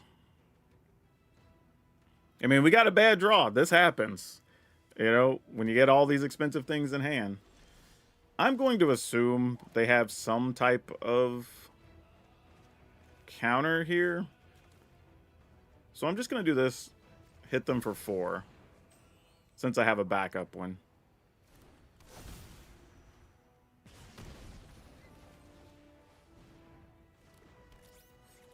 They let that go pretty quick. Not sure what that means.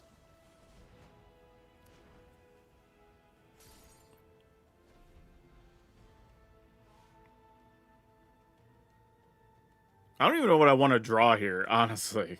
Yeah, there you go. You got 2 dragons. Makes sense.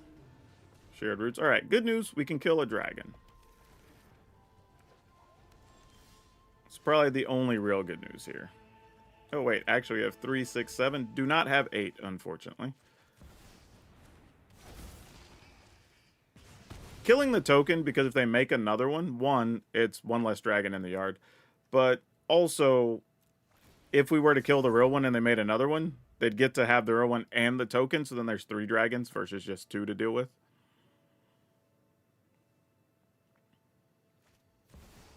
There's good old Boomy. Yep.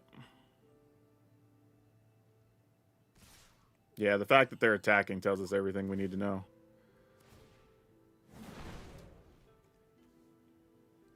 And you got the fire bin, so something to deal with our dude? Yep, of course. Alright, we'll block here. Man, opponent's drawn hot this game. Gotta give credit where it's due. I mean, there's sometimes you just have to say if they got it, you know? No attacks.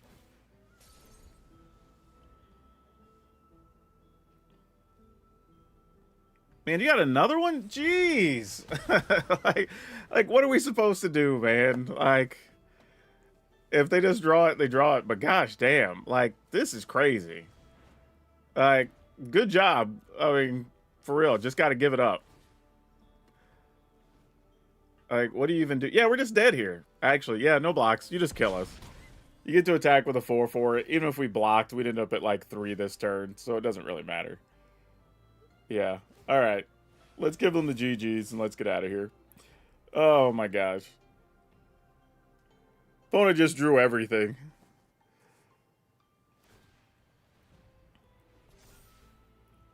Yeah, we're still not blocking. Like, do what you're gonna do. Yeah, I can't do much about that.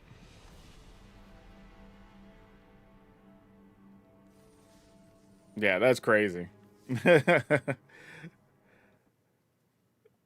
your opponent's just going to draw hotter than the sun, they earn the right to win. Like, all right.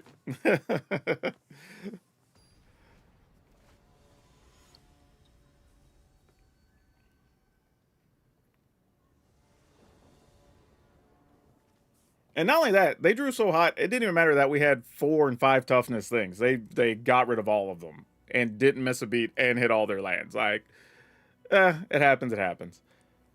We are definitely keeping this one. This is one where we still need things to line up correctly to work for us. But okay, there we go. That extra land was going to be important.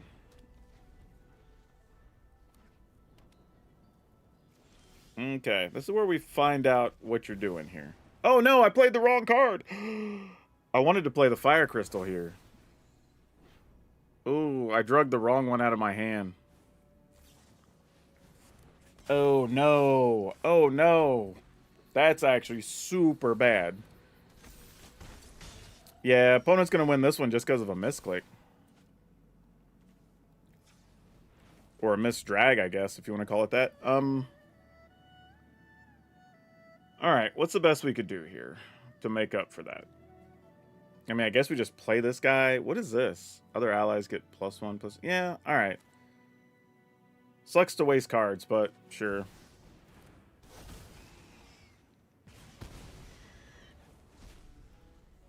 God, that's so bad. We could have played at least 2 spells that turn had we done it the other way. Man, that's brutal. But, you know, live and learn. Make mistakes. Gotta overcome them. Alright, we get a big avatar. Decline. Play this again for 4. Shoot this thing. Actually, shoot this guy. Or I could just play a 3/3 and shoot a thing. Actually, if I did this first... Nah, that doesn't change anything. Alright, I'd rather do this. Alright, well, it was a land. That's not the worst thing. Let's go ahead and just play another bot. Well, I'm going to do this. Shoot this. And then just to use our mana, let's go ahead and warp this for 2. And then we get access to more cards. Alright, that's fine. Okay, recovering from a mistake.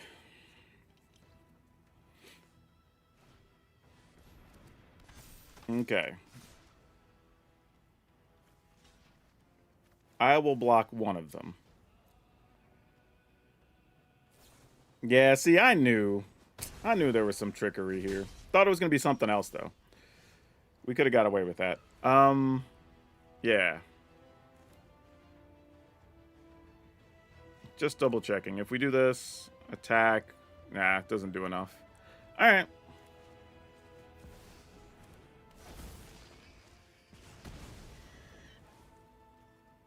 No attacks. We can firebending, but not quite what we need to do yet. We can firebend 8 and make a dragon. Next turn. Those are more than reasonable. We'd love dealing with those. Those are fine. Alright, let's go ahead, start setting things up now.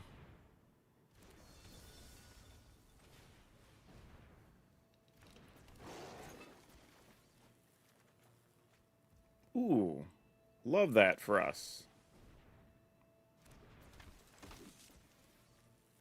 Decline. Alright, this is their turn. Because we attack, they get to give something indestructible, and then they can double block or whatever, so it's not really worth it. Alright.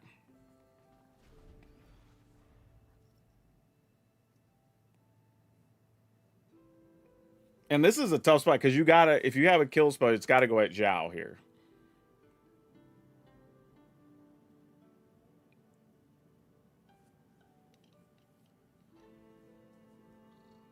Because the Overlord and the Avatar are going to be too much. And you know there's another Overlord looming.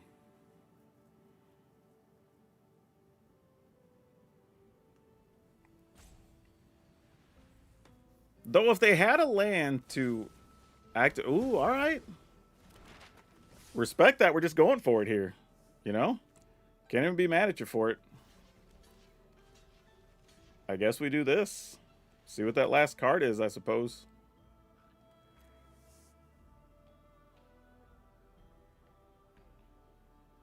Might save something. Alright. Ooh, that doesn't do quite well. Alright, so we have 6. This is going to be 10. 11. And we need 7. So that leaves us 4. All right.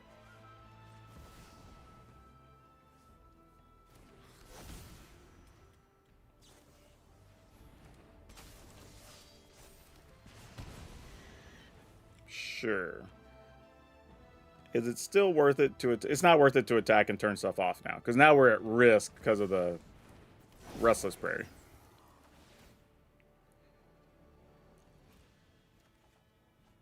Ah, that's fine. Play this. And then we should be good to go from here. Barring something really wild happening. I guess we'll just put it on you. I don't even think we need that. I want to go bigger. We want to find bigger options.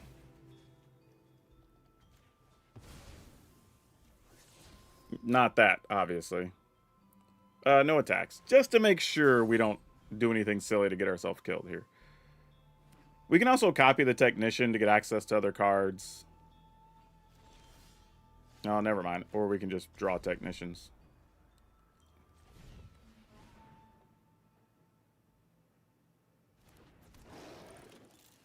Alright, yeah, we're good here. Now we just turn off their lands, and I think we call it a day.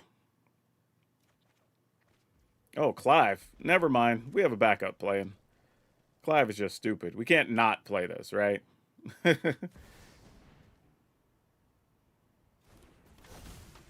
Draw 12.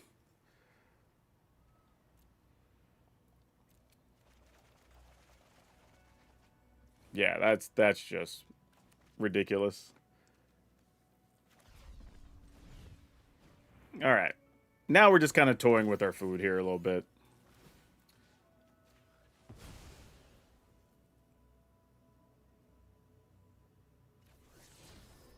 Okay. Let's end the turn, and then next turn we just call it good and just win.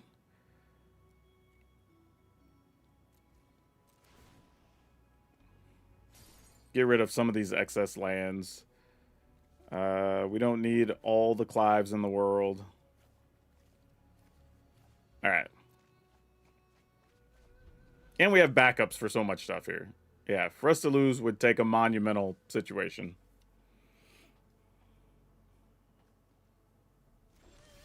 Alright, let's just get right to it. Alright, make life easy. And then... what does this cost to flip? 6. Alright. Let's attack, attack, attack.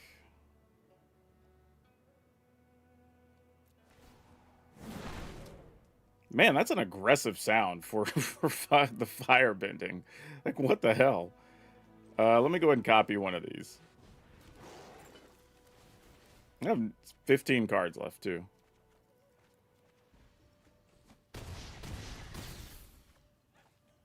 Like, the value.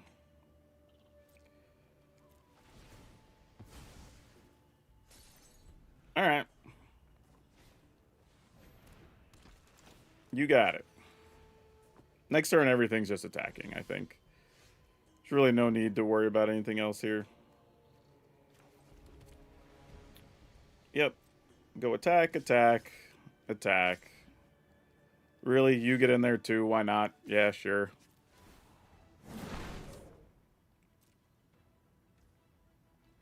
Alright, cool. That works. I was going to say, otherwise we're just making dragons twice this turn, which is stupid.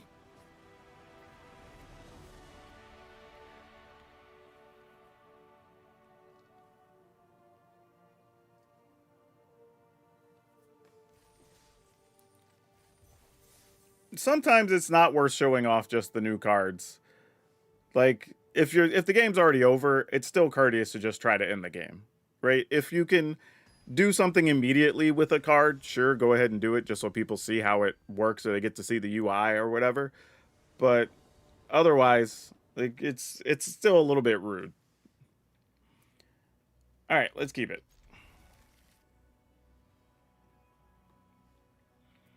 Roku would have been real nice if it was Waterbend 8 instead of say, well, he's a firebender. Wouldn't make sense for him to have waterbending.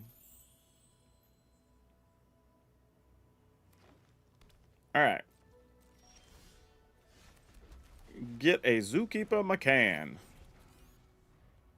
We are currently 1 mana away from being able to Clive, which is nice. Or at least have access to the mana that we need. Oh, that's a thing that gets a target on its head ASAP.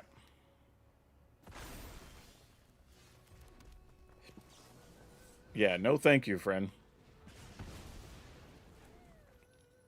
I don't even think I want to attack here. We're just going to sit tight. Make it look like we might have some way to spend our 3 mana. You don't want to fight that. You want to leave it alone. Excellent. Excellent. Okay, well, we're practically guaranteed to play Clive next turn. It's not the most flashy Clive, though, because we'll lose the other one, and we're only getting 4 cards off of it. But it is 4 cards, and we end up with a 5/5. So, you know, still something. And it only takes 6 to flip it, and we would have the 6 already. So that's kind of nice, too. All right, well, they got their Badger Mole. That's a problem.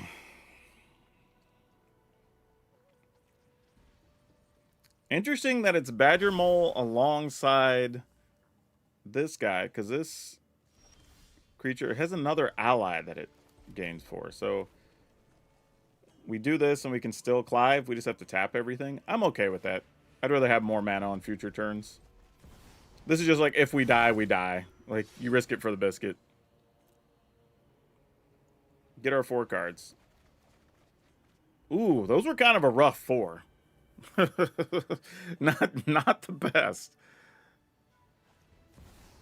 Oh, there's an Ouroboros. Dang it. All right. They might have got us here, folks. Actually, not necessarily. We can flip and kill an Ouroboros, actually.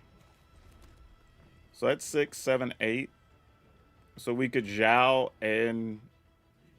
Yeah, I think we flip this for sure.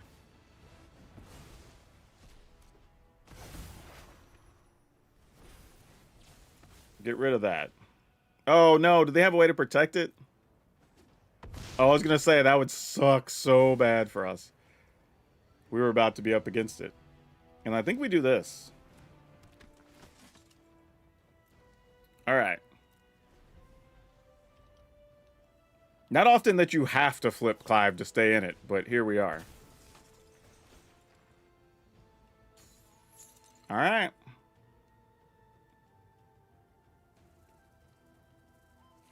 I mean, somehow we're still at 20. We're about to take some damage in combat here, but...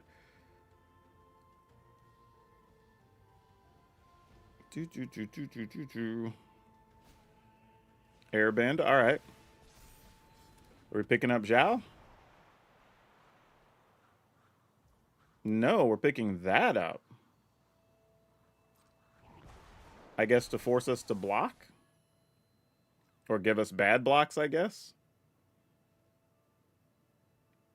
Like, you might as well attack. I only got a 2/2 and I'm tapped out. Like, what else are you going to do, opponent? Yeah, there you go. Like, that's as good as it's going to get.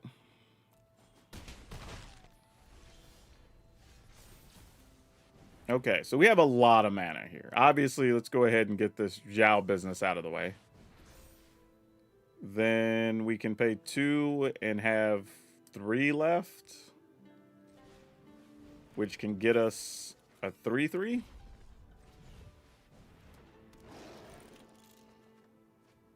Okay, that's not bad.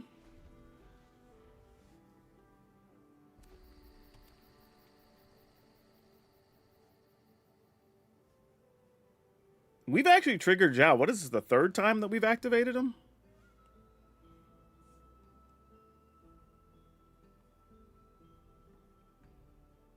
Yeah, no clue why the opponent didn't bounce Zhao instead. Like, I'm genuinely a little perplexed by that situation. Let's go ahead and do this.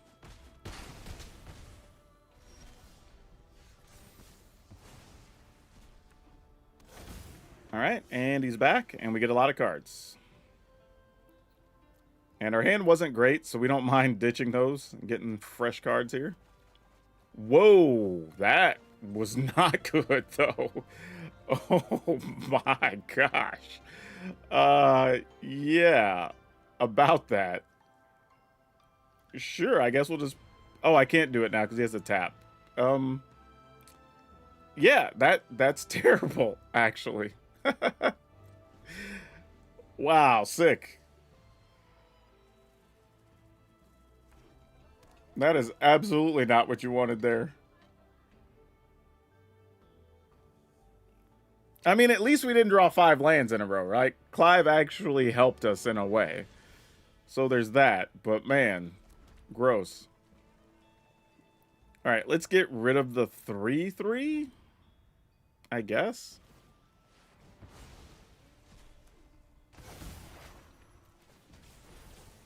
seems like the right thing to do. Decline that. We'll just keep the mana. And we'll go ahead and play Tanic so we have a bigger body to attack with. Oh, we still have this, huh? I mean, I guess. Get rid of a land. Neither one of them really matters that much. We'll get rid of that. This one at least does something if they get rid of Zhao. Alright, cool.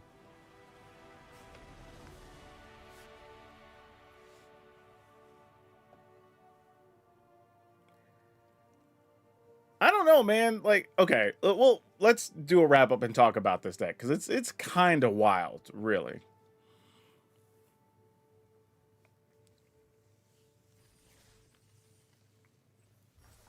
All right, let's go ahead and get back out of here so we can go look at the decks. Also, by the way, it shows us claiming things. These are irrelevant. We don't get anything. These are just for the day. It's just in the system so we can actually play the event. All right, where are we at here with the devotion to red?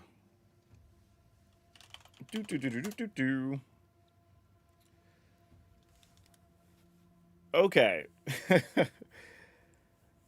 So this was a little weird because there was a lot of times where opponents just got out of the gate super fast and it just felt like, what are we gonna do? And then it was just, I don't know, you just like draw a thing, and it just worked. Now, I will say this. One of the decks just ran over because the opponent just went, creature and then bounce, and we just never did anything. Which, to be fair, that's going to happen because this deck plays a little bit slower. So unless we draw a removal to get rid of a couple of guys, which we didn't in that game because we don't have that much. We only have 5.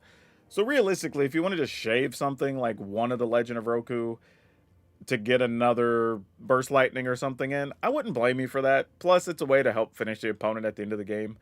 It's something you can also do with your mana from like a Avatar Roku that's firebending. So there's sometimes you just need something to do with your mana, and there's not always an opportunity. Now, the other side of that is, because we had all that excess mana, we were able to activate Zhao like all the time, it felt like. And that was actually pretty damn good. So that was cool. We had plenty of mana to flip Clive, so that was nice. But then kind of otherwise, like, Tanic's actually really cool, but we never saw a situation, unfortunately, in this set of games where Tanic actually got to do its thing, right? Because most of the time, you'd like to, say, like, Clive for 3 and then get a bunch of stuff, and then you get to play Clive again later. Or play an Overlord for 3, it attacks, you kill some things, and then you get to cast it the next turn or whatever. Just never really ran into those situations for whatever reason. Just kind of the way the cards fell. So I don't know, maybe if you want to cut a thing in hindsight, maybe you cut one Tanic. Like, while it's neat, we never really felt like we had mana issues. And I think it's because of so many ways to see cards, right? Whether it's Clive, Legend of Roku, or even the Technician, we're all getting cards regularly. Like, I don't know if any of those games we finished with less than... Oh, that's not true. Maybe one of the ones toward the end we finished with like 1 or 2 cards in hand. Generally, we were discarding cards several times. So, yeah, I don't know. Crazy. It's fun. Definitely, if you like playing big red decks, I would build this and play it. It's actually pretty damn sweet. And it was a lot of fun comeback victories. You can obviously hang with the aggro decks. Like, I don't know. I think the issue would be, how does it do against true control? I think would be your biggest issue. And again, we have ways to get cards cheaply and can do things. So, like, maybe that's fine. If you slip through a fire crystal, now everything has haste. You can also copy stuff. So there's a lot of ways you could win those.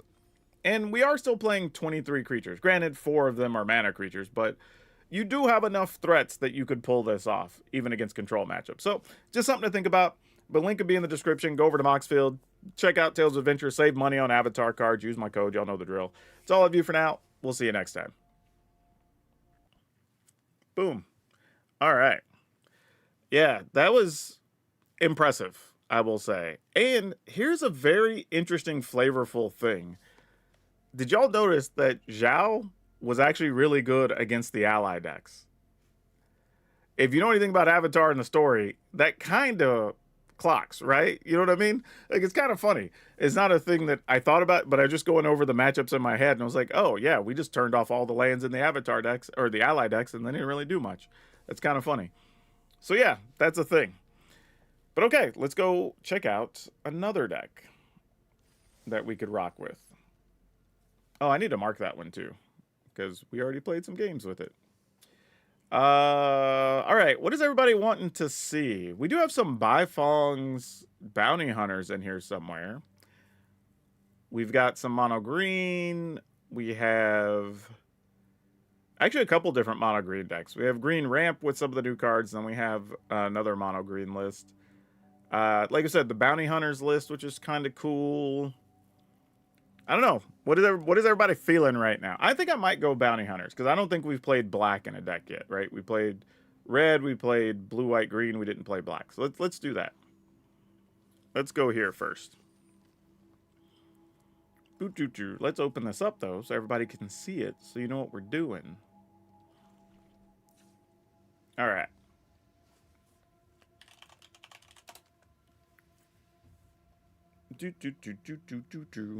Okay. What's up, Dragon Brood? Today we're having some fun with a really cool card out of the new set with Bifong's Bounty Hunters. And maybe, just maybe, get to combo our opponents out, which would be kind of fun. And credit goes to Yeoman5. You should go follow him on social if you haven't. YOMAN5.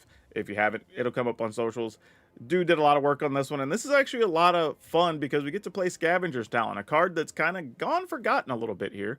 We do have Bloodghast, which is key to the combo as you're able to get your lands back from Earthbending. This just gets to come back to the battlefield, which is super sweet. We do have Heartless Act, which is a reprint. I have the old ones already in my account. But yeah, good reprint to see back. Lively Dirge can help us search for things, which is super nice. We do have Shoot the Seraph for some more removal. Umbral Collar Zealot as a way to have an easy sacrifice outlet. Vengeful Blood Witch just to kind of help polish off the combo, if you will. Town Greeter, which can help us hit our mana and put things in the graveyard. And then we have Foggy Swamp Visions. So this is actually pretty cool. In addition to cast this spell, Waterbend X. Exile X target creatures from graveyards. And then for each creature that's exiled this way, create a token that's a copy of it. At the beginning of your next end step, sacrifice those tokens. So it's pretty cool. For one turn, you can be like, okay, we're going to get rid of all these things, and then we're going to make these actual creature tokens, and then at the end of the turn, they're gone. And if our goal is just to sacrifice things anyway and combo somebody out, ta-da, not a bad situation. And then we have Sephiroth, Fabled Soldier. We've all seen enough Sephiroth to know you're just trying to drain your opponent, get the emblem, all the good stuff. But Bifong's Bounty Hunter, this is the card, kind of the star of the show here. Whenever a non-creature or non-land creature you control dies, Earthbend X, where X is that creature's power. Now notice two things about this card. One, it doesn't say other, so it does happen for itself. If your opponent goes to kill it, you still end up with a 4/4 land. The other thing, it also doesn't say non-token. So anything that has tokens, then those die, and they also go ahead and Earthbend your lands. So a lot of fun stuff going on here. We also have Overlord of the Baelmerk. Super fun with this. Another way to find the cards we need to. And use Social Engineering. This is also fun because if you're trying to combo, you can just warp this in. And now if you sacrifice a land that's been Earthbent, then it comes back. And then you make a 2/2, then you can sack the 2/2, and so on and so on. Right? Lots of fun stuff we could do here. So there's a lot of little mini combos kind of sprinkled throughout this list. We'll see how it works. But as always, if you want to buy this or anything else, because, you know, Avatar's out, you might want to go save some money. Save yourself 5%. Use my code DRAGON, DRAGN, over at Tales of Adventure. Good people over there, and they support the channel. But now, let's go see if Bounty Hunters can hunt down some wins. Let's see how this goes, because I have no clue. There's a lot happening with this deck. Expect me to stumble through at least the first 2 games.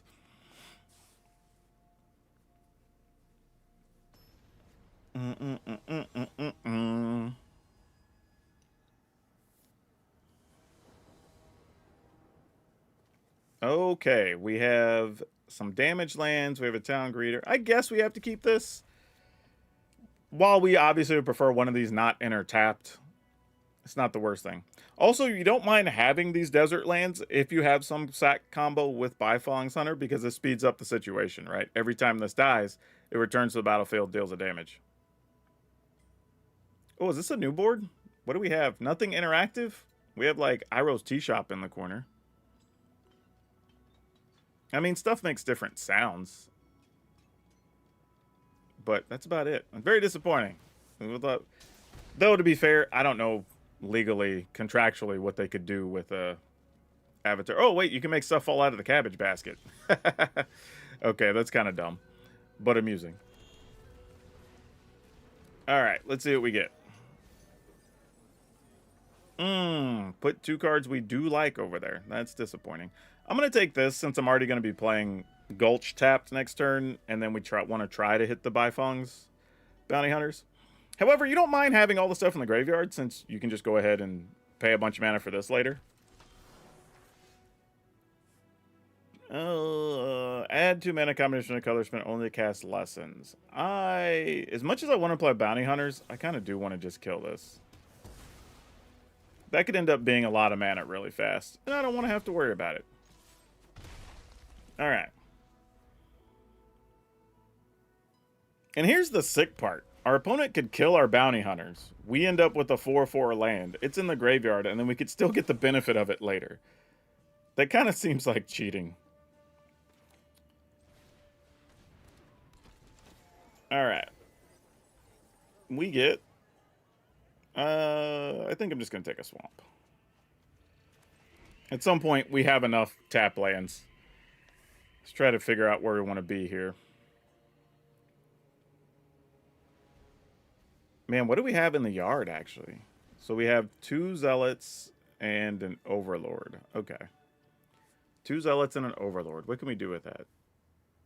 You gain 3 when attacks or blocks if there are 3 or more Lessons in your graveyard. Okay. And then adds mana. Cool, cool, cool. So what if we get to where we have 5? Actually, man, could we? I don't know. We're close. We're close. Depending. There's another Zealot. All right. I think we go for it with this guy here. Actually, you know, it's almost worth attacking and letting these die. So we can just start getting lands we could sacrifice later. But I don't know.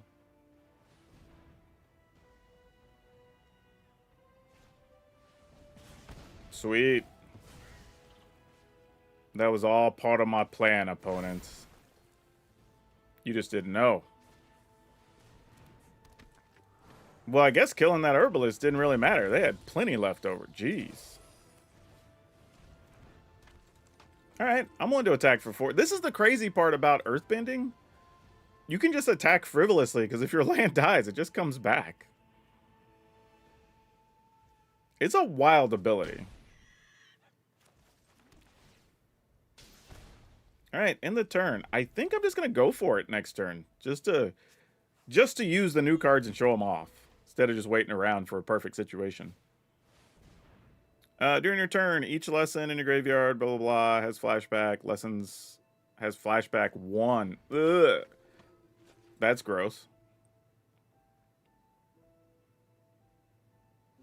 Yeah, you just get to draw cards and kill things. Yeah, that's sick. Iroh Grand Lotus is so good. Equal to a number of non-creature, non-land cards in your graveyard. Okay.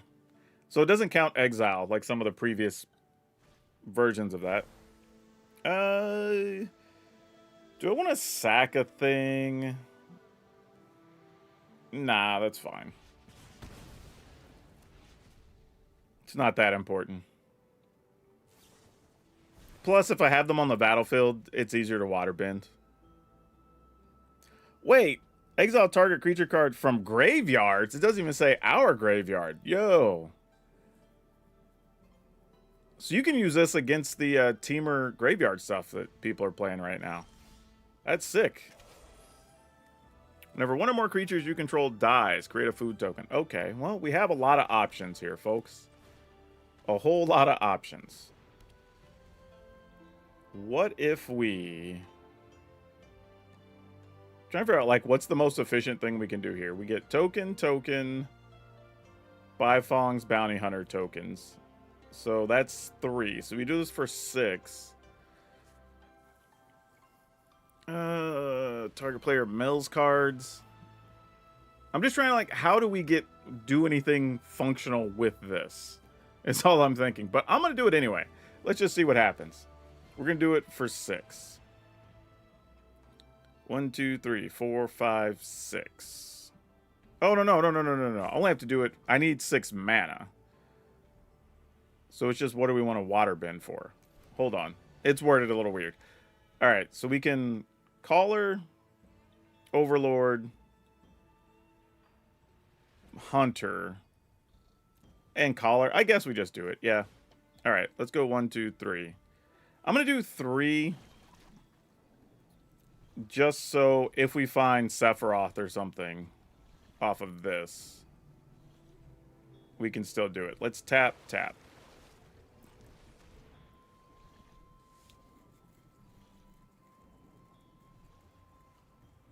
Oh no, do they have something to respond here?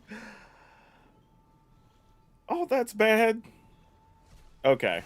Turns out they didn't. Oh, we're going to kill the predator? Or hunters, I mean? Oh, we're killing that. Yeah, sure. That doesn't feel nearly as bad as that could have been. Let's put stuff here. Well, good news, bad news. We did not find the card we were hoping to find. Do guys have haste? Nope. The creature's exiled this way. Nope, says nothing about haste or anything. All right.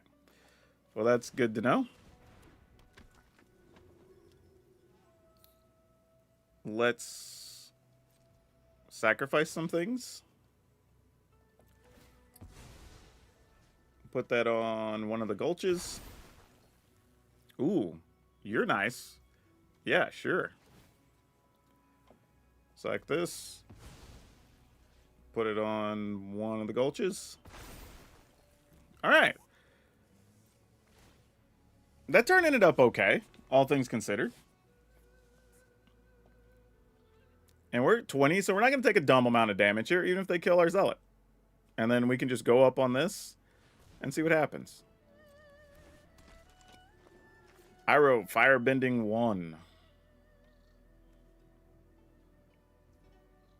I mean, you might as well attack with Iroh as well. No, Big Iroh's just like, nah, I need to block. Fair. I can respect it. Think we level this up once. This at the beginning of our end step. Sacrifice any number of non-lands and return something. Yeah, let's just level it up. And let's go ahead and go here.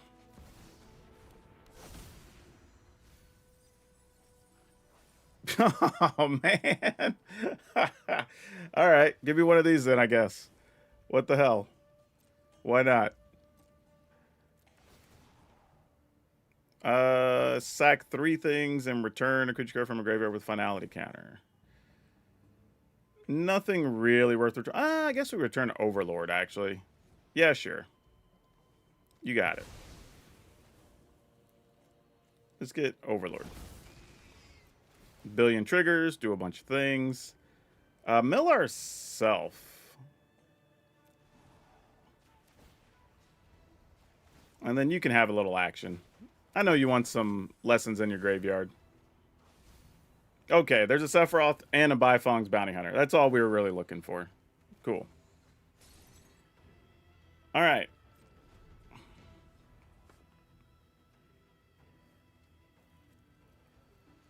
I mean, at some point, if they just kill our Zealot, it does cause a few problems here. But they might be saving it to kill a Bifong's Bounty Hunter.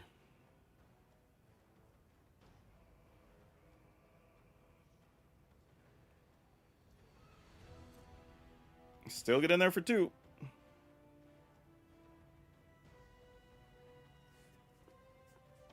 Oh, if you attack with anything else, rest assured I'm blocking. I was like, maybe they have something they want to do with all that mana. I don't know, because it was both Fire Breathe. All right. And you have... What's the unknown card here? Hey, thanks for the new subscriber. Much appreciated.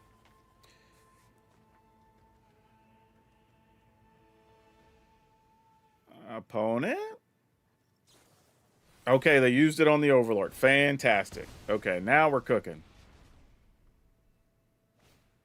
Oh, yeah, we're good now.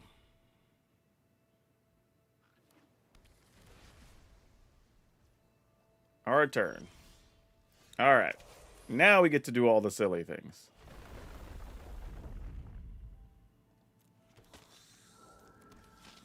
We get to play this.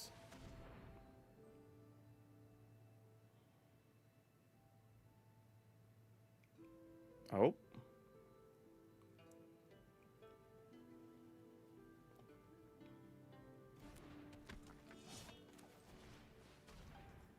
And then we get to start comboing. All right, so we sacrifice one of these. Actually, I did that backwards. I should have sacrificed one of the other guys first, but it's all right. We can mill them out at this rate anyway.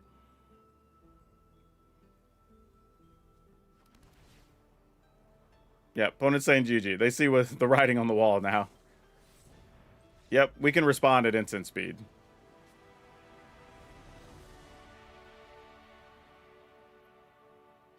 Yeah, if anybody doesn't understand, here we'll just go sacrifice, blood gas, they mill, sacrifice, blood gas, they mill, sacrifice, blood gas, they mill.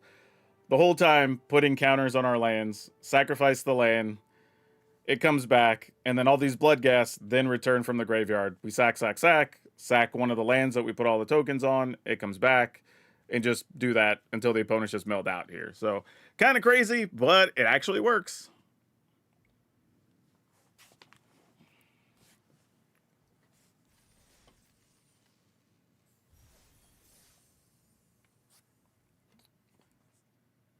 Do I have an Azula Grixis deck? I do not. I probably, if I play one of those, you probably won't see one on the channel for the better part of 2 or 3 weeks.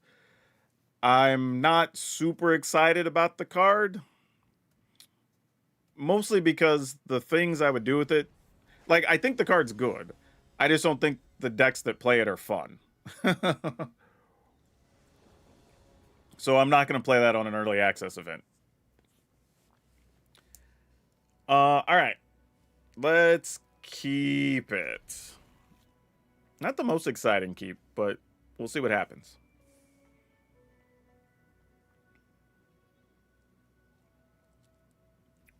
All right.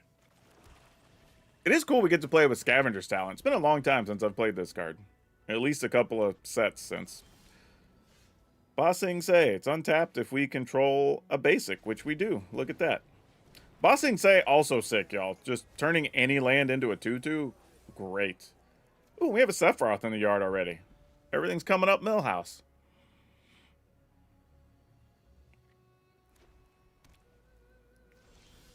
Alright, this is a little suspicious. The opponent decided not to do anything, but... yeah, I'll attack. You want to flash in? Nope, because there are some allies that you could flash in, so that could have been a real thing.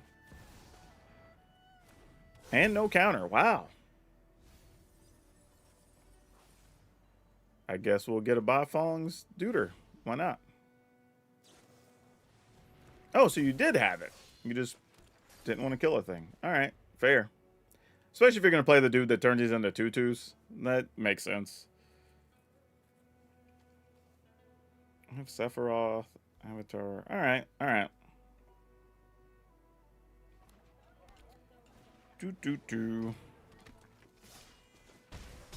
Nah, legit. That's a real card.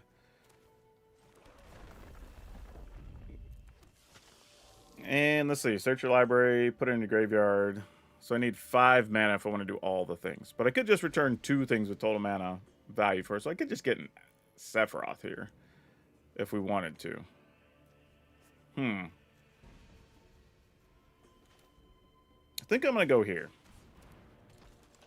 No tax.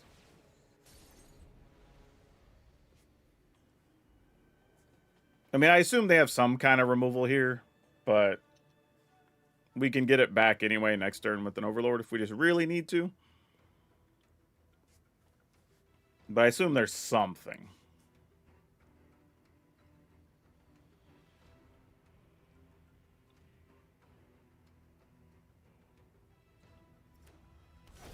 All right. Ooh, that's a lot of mana available.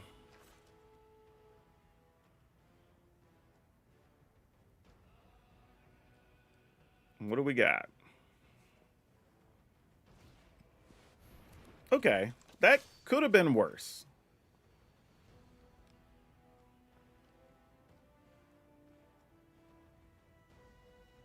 It's probably about as least threatening as that turn could have been, actually.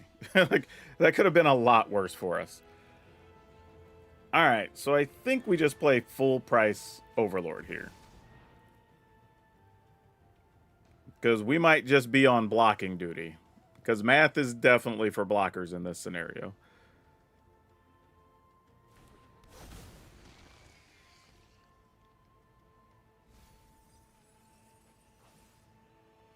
Ooh.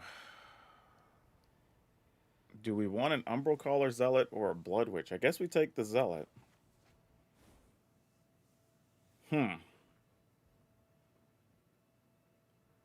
don't even necessarily want to have the Bloodghast die here, because if our plan is to play Zealot next turn, there's more value in sacrificing this since we already have a land. So no attacks. Alright. Let's see how badly this goes for us. Yeah, more dudes. Like, I don't disagree. Interesting that they played it during their upkeep. What is this? Put a plus on each creature you control. Gosh damn. Alright, we're gonna have to combo this win out. We're not gonna be able to punch through here, I don't believe. Oh no, we are definitely not punching through now. Oh yeah. Are we just dead? No, actually. Oh wait. No, we're good. I'm just like, wait a minute. They didn't do anything there. Okay, crazy. Wild, but all right.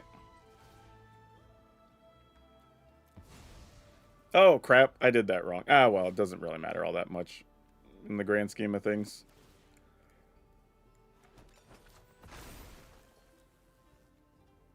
Yeah, that's fine. Yeah, this is weird, because this didn't even feel like we should have been in contention to even have a shot in this game, but here we are.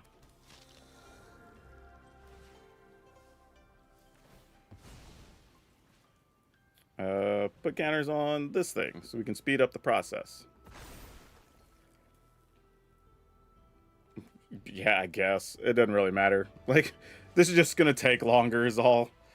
Doesn't really change anything. Yeah, this is crazy that this is even a thing.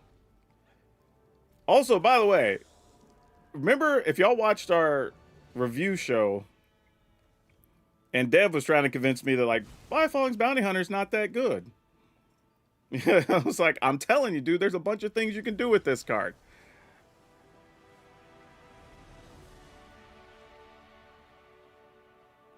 What's our thoughts on the Allies deck? I don't have thoughts on the Allies deck. I'll tell you why. Because I don't think anybody's built the best version of Allies yet.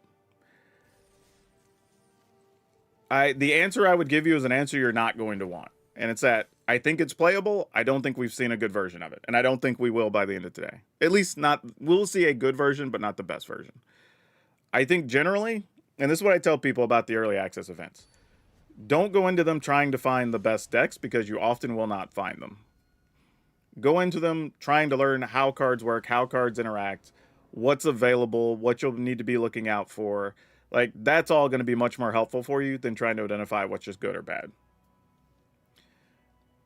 Let's keep this.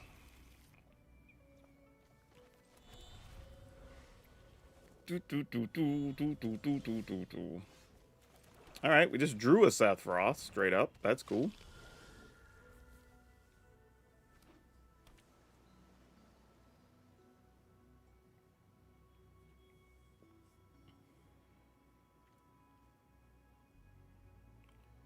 Oh, what are you gonna do here? To my little old blood gas. Oh. Okay. Well, those are things. You have blue and green mana. Alright, I guess we're attacking and just playing Sephiroth?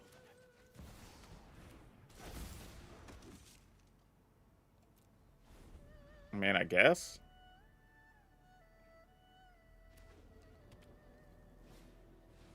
Oh, it's a Drunith deck. Yeah, makes sense.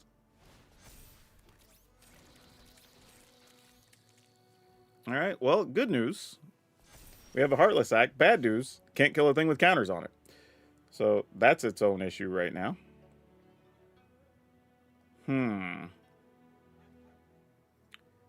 We could do this. All right, we found a land. We were getting close. It was on the last card. And then if we Blood Witch, then next turn we could Umbral Caller Zealot. All right, we got to try, I guess. I don't want to put the Zealot out there till we have to.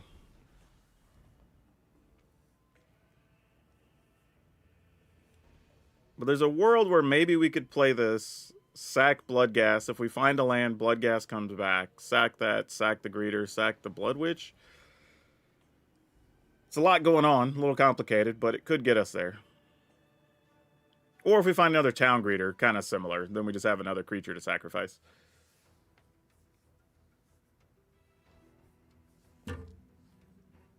Though, we can also remove 3 counters from Drunith later. That's the other side of it, if we need it. Alright, you still have mana. Quite a lot, actually. 2, 3, 4 if you need it. Oh, no. Alright, I guess good news. Again, we can remove counters off an Ouroboros. That's something. Okay. Man, we need to shoot the sheriff. Actually, I think we're just dead now. That was not a card we wanted to see. So... yeah, I don't think we can do it, y'all. I think they got us. And the right situation, too. We were tapped out at either chance to be able to kill those.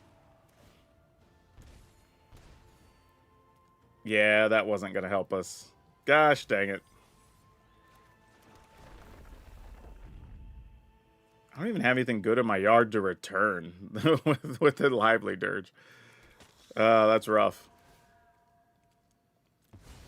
I'm just kind of going through the motions here. They have Tramplers that are going to be real big, so I think we're dead. I'm just double checking. Another Bloodghast. But those don't particularly do anything here.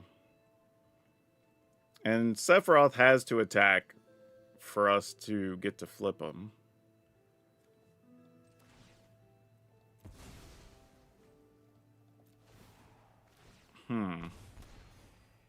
There's a Bifong's Bounty here, but there's no way for us to get this onto the battlefield. Yeah, even if we just draw this card, we're just dead, right? Dang. Yeah, they got us on this one. We just don't have a thing. Yeah, that's tough. That's tough.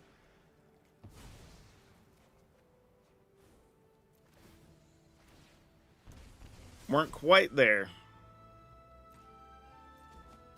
I mean, we got them down to 5, so it's not like nothing, but yeah, we're just dead. GG's. Man, that was close.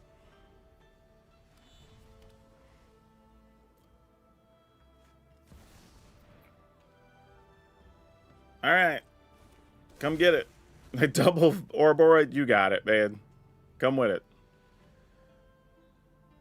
It's interesting they're playing Badger Mole in that deck, because that's a deck that actually doesn't need Badger Mole. Like, that deck is good at doing what it does already anyway. It's not like Badger Mole's bad to have in anything. I think there's just a lot of decks that are jamming it right now that don't really need it.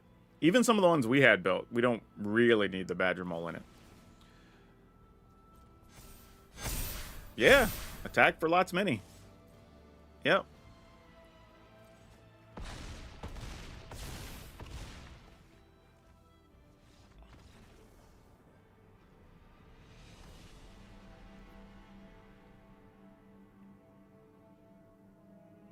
It's a good option to buy 50 packs. I have 56 rare redeemable. I mostly play historic.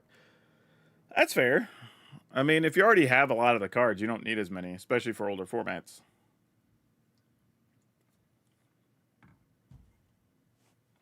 Hey, Holy MTG, how's it going? Oh, speaking of, I have a fun new idea for you that I think you'll enjoy doing. Shoot me a message on Discord to remind me. I thought about it a couple days ago and I forgot to send you a message, so I'm glad you hopped in the chat. It's for a fun giveaway, almost like a ticket to have at events to give to people. I think it'll be fun. I'll explain it. It'll make more sense later.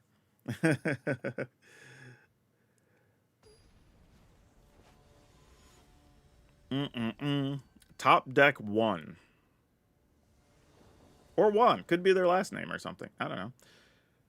We go first. We have Sephiroth. Yeah, we're going to keep this. We're going to keep this. Assuming we find something playable off one of these overlords. If we don't, this hand's just going to go to crap. But feels reasonable.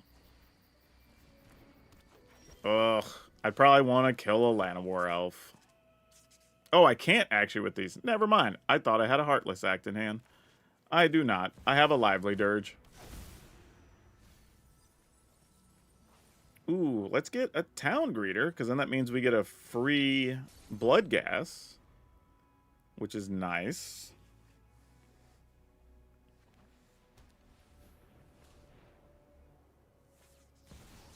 And there's another Badger Mole Cup. So we're just seeing this everywhere right now. All right. I mean, it's good for doing stuff like this, though. I mean, opponent's going to start next turn with access to, like, I don't know, 7 mana or some crazy number. Let's go here.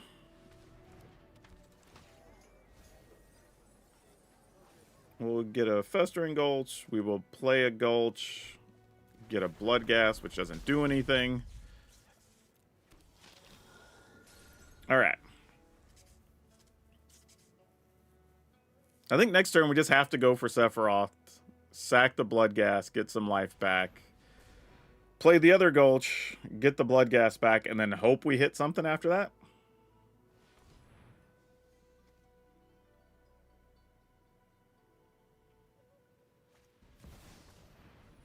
Yeah, why not? Shoot.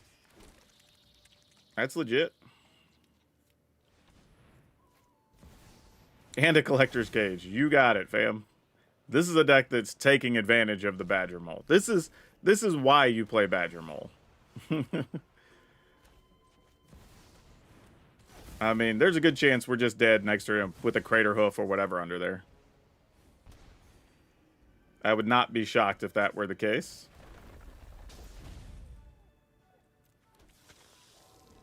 All right, let's see what you got.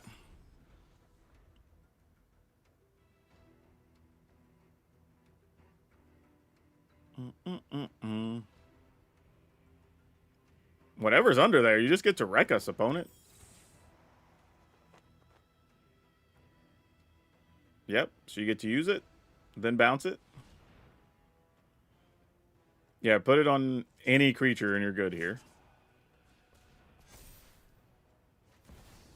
Gear Hulk, okay. That doesn't make us dead, I suppose.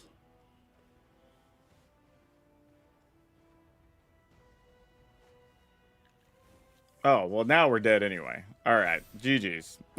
Like, now you just get rid of our creatures and attack for 1,000,000 and we just die, right? Like, we don't even need all this Collector Cage nonsense. Like, you just literally make us get rid of our Greeter and our Sephiroth and attack for 1,000,000.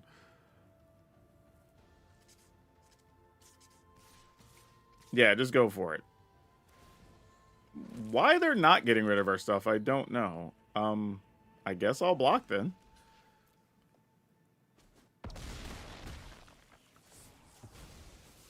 I mean, now we get rid of the Sephiroth? Maybe just wait in post-combat, since there's no chance for Sephiroth to do anything. Or do anything productive anyway. Huh. But, well,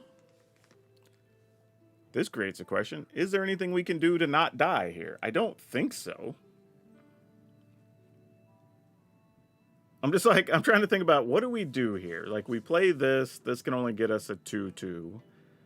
We could spend all our mana. Oh, actually, hold on. We have an Umbercaller Zealot already in the yard. Ooh, hold up.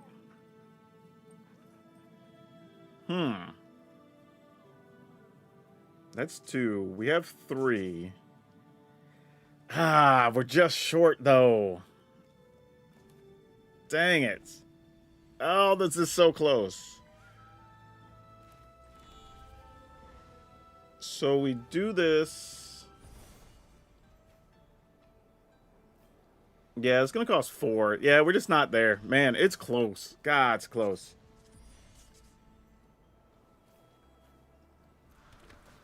Yeah, it's not quite good enough, though.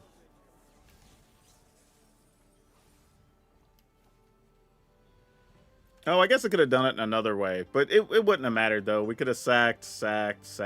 Yeah. Wouldn't have quite got us there. Man, that was close. But yeah, their draw was really good, though. They deserve the win.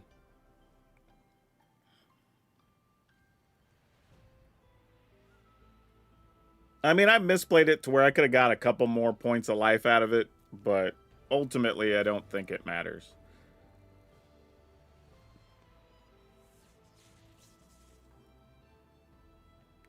If there's some weird situation here where we actually get another turn, then cool, we can combo out. But to be honest, we shouldn't even have had this turn.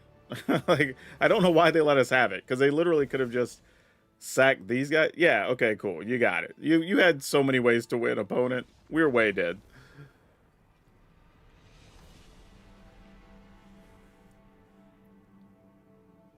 Yeah, I don't know what was going on there.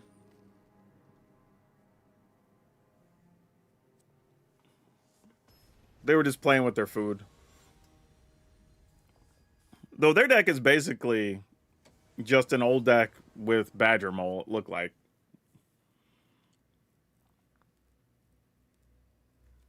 Let's keep. This card is really the ticket, to be honest. If you can get to the right spot, like, this card's good. Mike, really? You bring in just mono red? Really? Come on, man. This is what we're doing? Okay, fair enough. Like, come on, man. Like, I'm just not even... Like, what are we doing? Like, come on, dude. I'm not even bothering. I'm just going to the next game. Like, what are we doing? Bringing mono... Like, really? Come on. It's actually pretty cool, honestly. All right, GG's. I'm just giving them the game so we can just move on that. So, like, I'm not using this to... I'm not even making this... This isn't even going to make the video if I'm playing against mono red. Like, what are we doing? Come on, man. We already know mono red's good.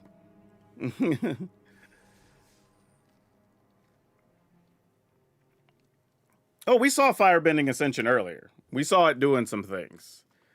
Like, I'm okay with it. Like, if you're rolling out, but like, eh. Where are we at here? This here. Boop. Do.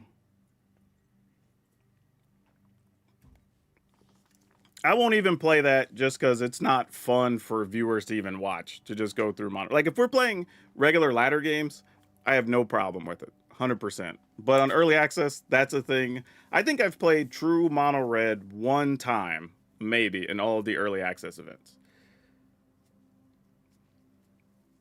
To me, it just feels like... Same reason I like hardcore control decks, just feel like against the spirit of the day. When everybody's experimenting and trying new cards or whatever, it's like, come on, what are we doing? Let's keep it. Not the sexiest thing, but, you know, at least we have mana. We can find more mana. We load the graveyard. This is fine. Oh, gross. Well, that's a thing.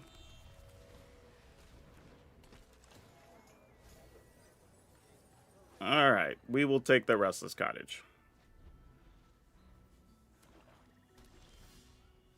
Oh, that's fun. All right, let's go ahead and go with that. And you know what? If you don't have anything out, let's roll with this. We can take our time with the rest of it. Yeah, exactly, right? Like, mono red and super control decks in the early access event are just silly. Like, just like you're saying, you played against a high noon deck and it took half your lunch break. Like, that's not fun. Whenever Tylee attacks, you can pay 1. When you do, target creature can't block and it has prowess. Alright, that feels like something we need to kill. Let's attack.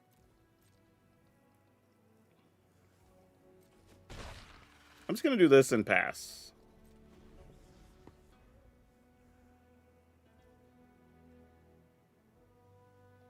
Would you like to pay any mana so I can't block? Probably not, because I just have a 1-1. Oh, you're paying it anyway. Wow, okay. Sure. Nothing? Alright, I'll take a shot. Oh, that's it?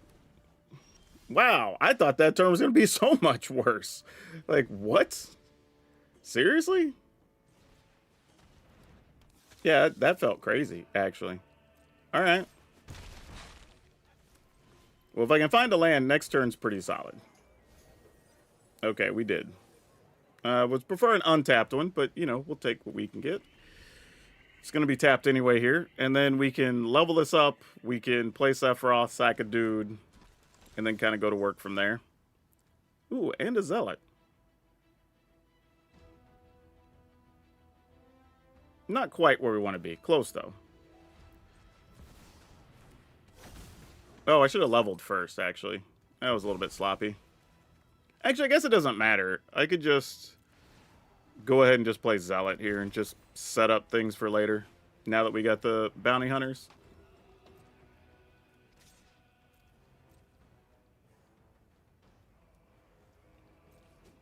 And if people don't know, a lot of the times they'll end up killing Sephiroth instead of the Zealot, and the Zealot's actually the combo piece. Cell Sword? Yeah, sure. Just straight up playing it. Wow. Alright, well, here we are. Do you have the pieces? They do not. Alright, well, here we go then. Get a lot of triggers. Put this on. Do I have a... Yeah, there we do. Yeah, it doesn't really matter here. Once you're moving, if they don't have a response, then none of this is relevant.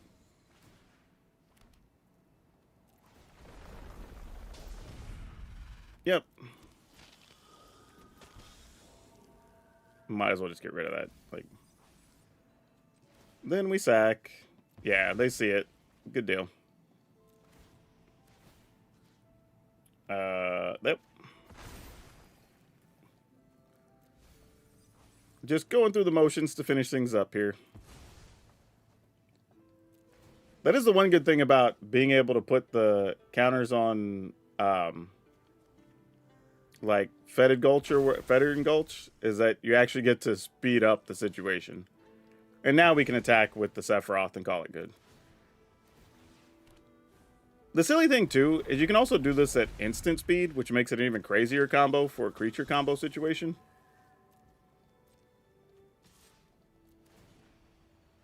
Yeah, why not? Sure.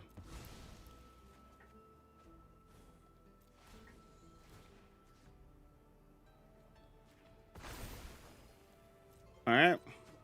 Cool. Alright.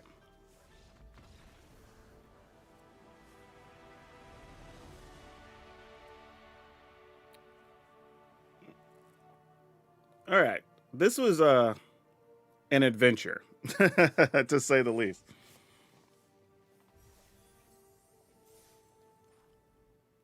Let's look at the deck again.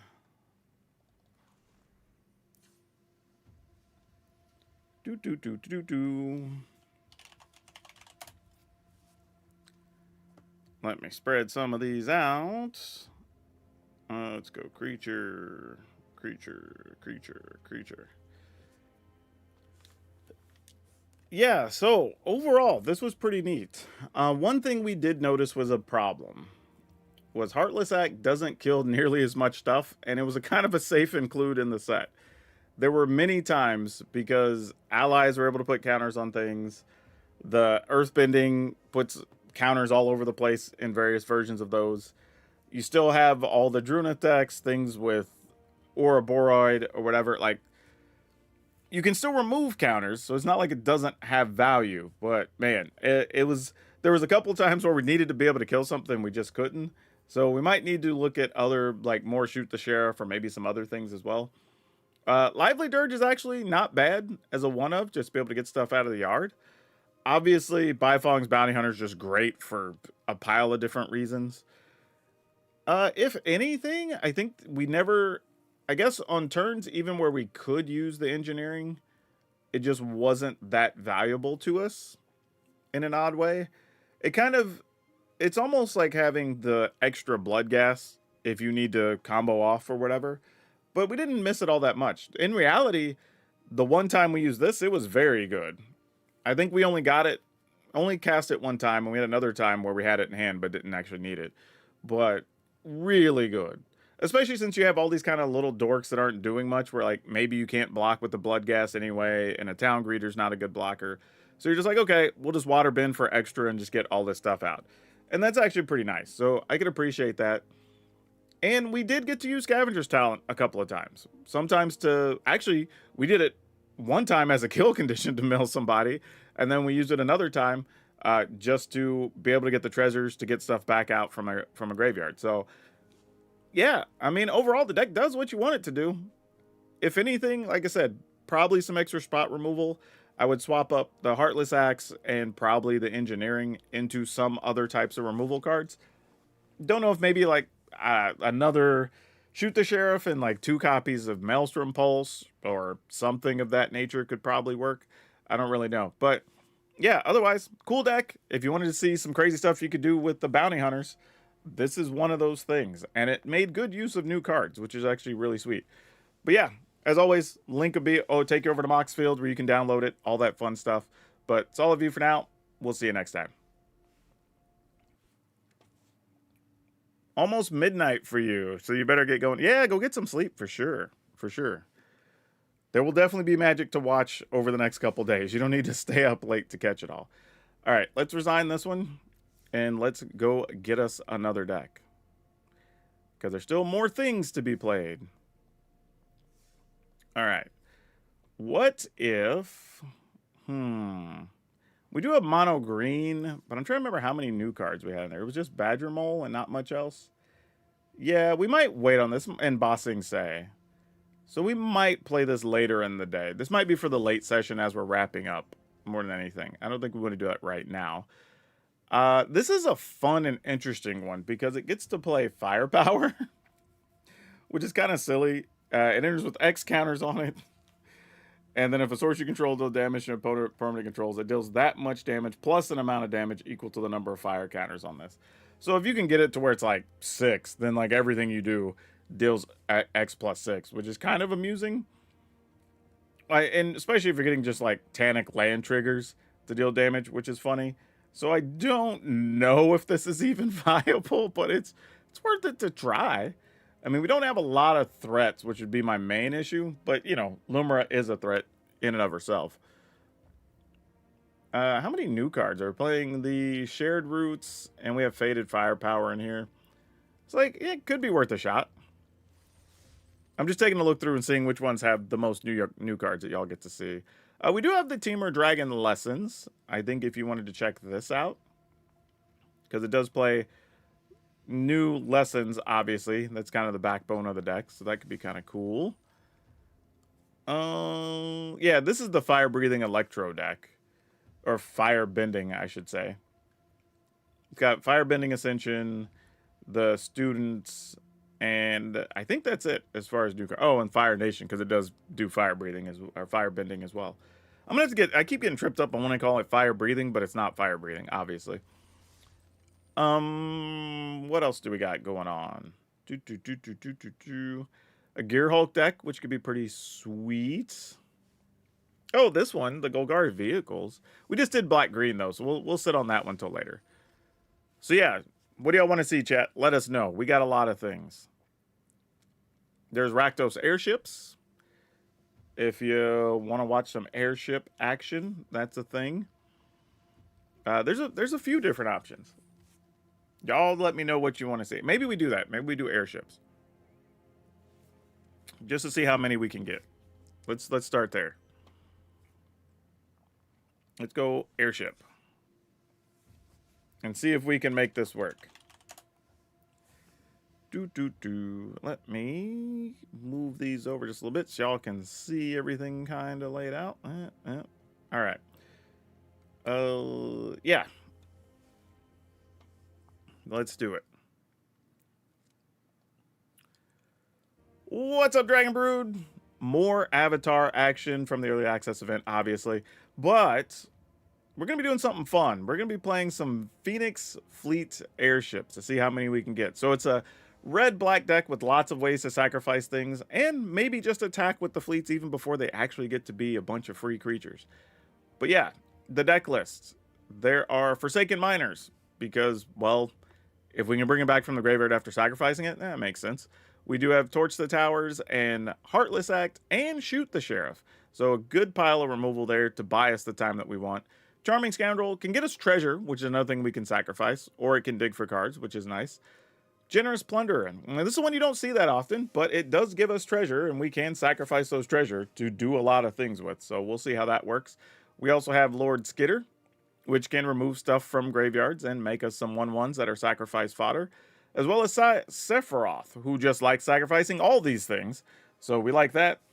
And then the card we're talking about today is Phoenix Fleet Airship. 2 black for a 4/4 vehicle. It does have flying. And at the beginning of your end step, almost at upkeep, if you sacrificed a permanent, which could be anything, then you make a copy of this, which is really cool. And then as long as you have 8 or more of them, the fleet become actual creatures. So you don't even have to crew them. Now, that being said, these do crew for just 1 mana, so everything in the deck can fly the airships, apparently.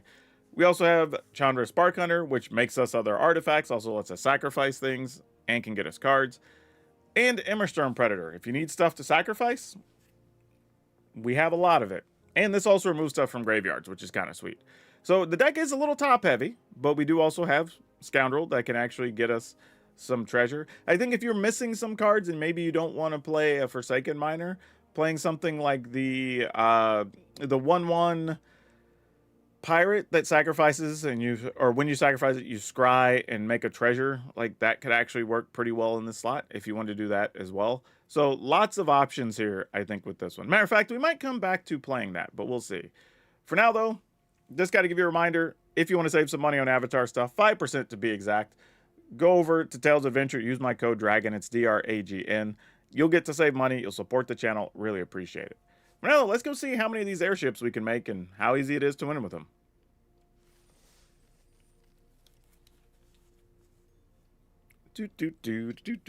Oh, did I not choose it? Oh, we're going to choose it now. All right.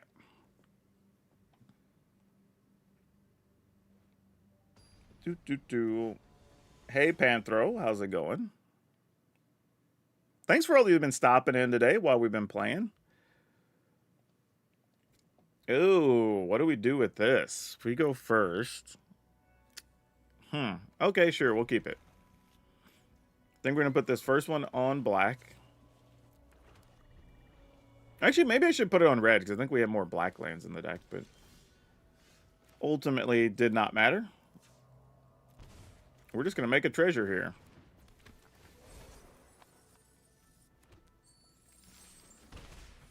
All right.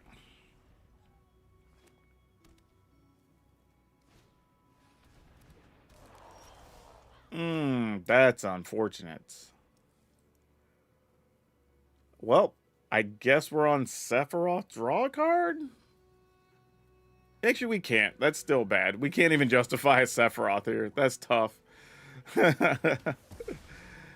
Like, I want to, but we just can't. Because even if we get the land, we're kind of back to the same situation with just 3 mana, right? Well, we didn't hit it anyway, so that's tough. Alright, I guess... Oh, you're going to kill our dude? Okay, they're not. Well, they're going to kill our Sephiroth, sadly. Alright, we still got to do it, though.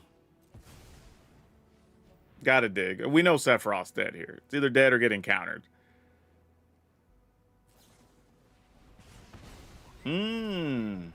Interesting. Smart move, though. And then now you can just kill Sephiroth here. Kill both and I get no value. We didn't, though.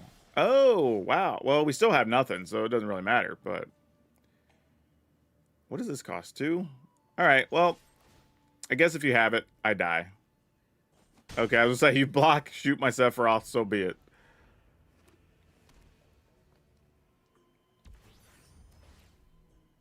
Alright. They're self-milling, so we do probably want to get this Lord Skitter online. Alright, that's nice.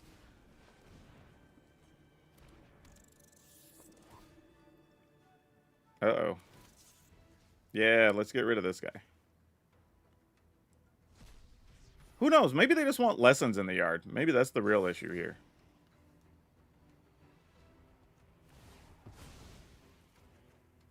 Alright, Torch the Tower is probably useful.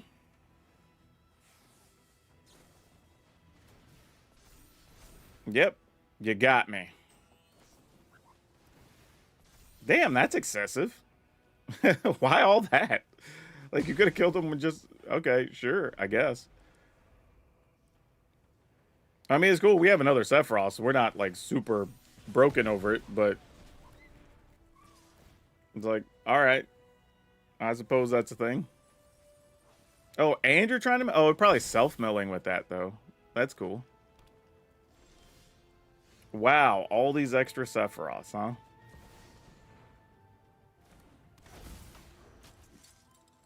Alright. Oh, you definitely get to see some cards.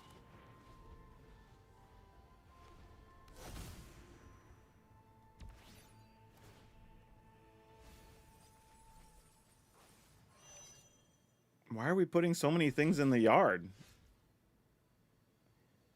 This is crazy. Like, I don't even, like, we can't even attack. I mean, I guess we could. Like, you kill our Sephiroth, we just play another one. It's fine. Like, we have nothing else going on. So it's like, why not, you know? I mean, I could play a Sephiroth and sacrifice the other one. No, because they die to the state-based effects. That doesn't even work. All right. Because they're legendary.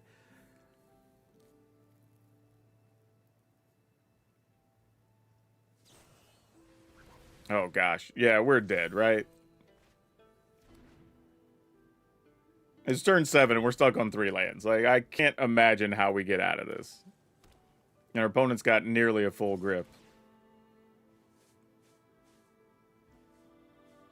Yeah, might as well mill me. Shoot. That's as good a plan as any right now. Alright, I mean, we got a land. I just don't know if it matters here. Or if it's too late. What are we looking to do? If we Chandra, we get a vehicle. We could sacrifice that. They probably have a counter here, though, right?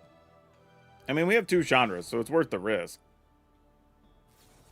Yeah, I assume that was the case. Okay, then you untap your dude and we do the song and dance all over again. Alright, cool. I mean, like, we just can't fault the opponent. We just didn't draw land. So, this is on us, not on them. Alright. We have 27 cards left. I mean, we'll make the cheap attempt, but I have a feeling they can save their duder. Oh, wow, they didn't. That's wild. How are we still in this? We didn't even have our 4th land until turn 8. Like, I've not been able to play more than 1 card a turn. This doesn't feel like a situation we should even be in. But, okay. I guess we got to take some damage here. To try to Sephiroth again. And Quaste, it'll quench you again. So their whole game plan was just this guy? Okay, there you go. You found another one. Oh, you get to mill us with that too, though. Yeah, fair. We have 17 cards left. So the only thing I can really find, which is still in there, is another torch. I guess another Heartless Act would help too.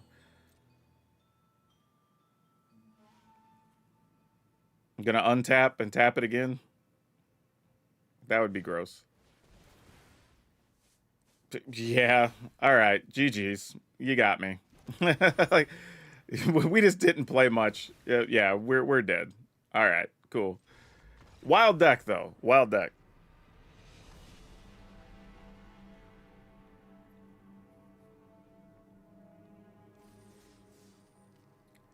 It's weird seeing how the sausage is made. It's because you're not even seeing how all of it is actually made. This is just the easy way to do it when we're live.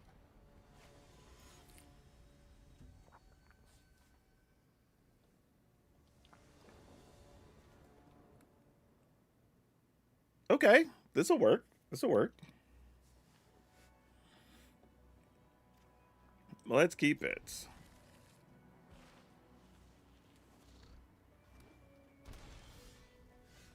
Put this on red and tap it.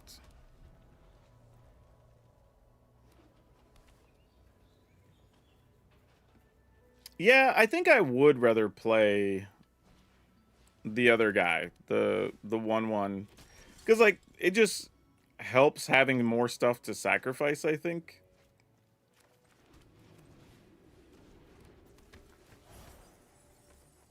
We're making a treasure.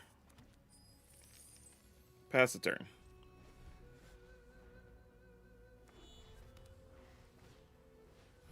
All right, Voice of Victory, you got it. You get to Firebend, probably killing my creature, if I were guessing. Nope.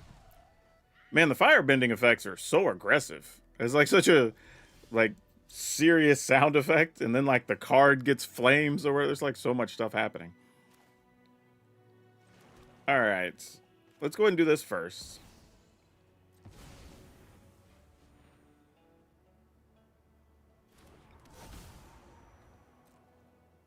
No attacks. Go to our end step. Make a ship. Pass the turn. Plus, this guy being tapped means I can't defensively crew one of the ships, which is a little bit of a problem. I mean, we still got to do what we got to do. So let's crew one of these. Try to block. I mean, I don't know how successful the block's going to be. If we even get to kill anything.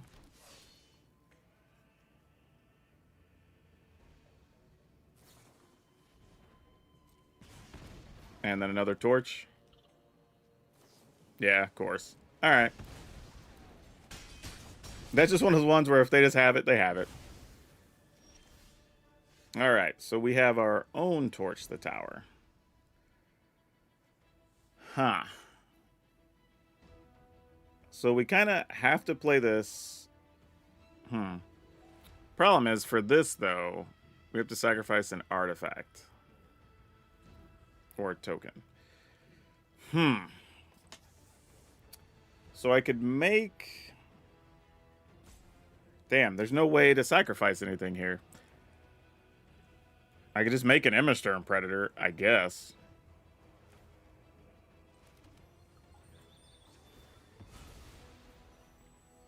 The problem is, like, I could sacrifice, but then I also...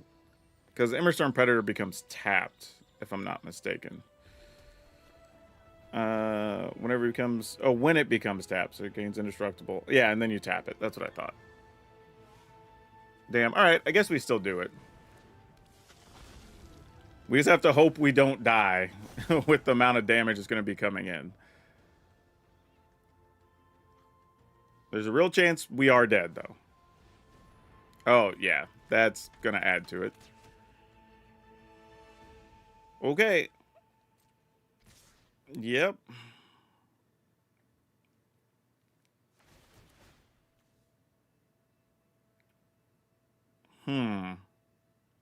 We also didn't draw any removal, really, the whole time either. So there's that.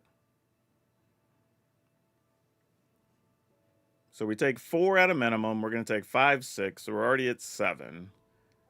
We block the 2 relevant creatures, taking 2, 3, 4.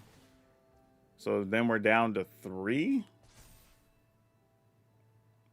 And we know those cards are live because they haven't played anything else here. So I think we're just dead.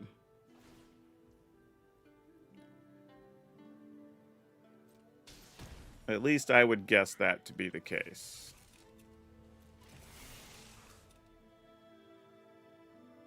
All right. If we...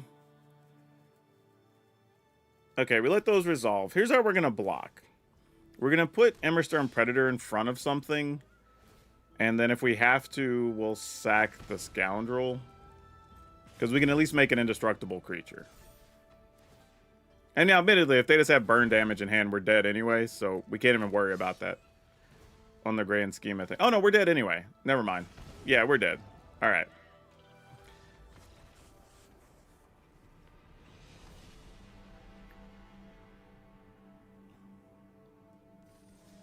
That's one where we just needed a removal spell and didn't get there.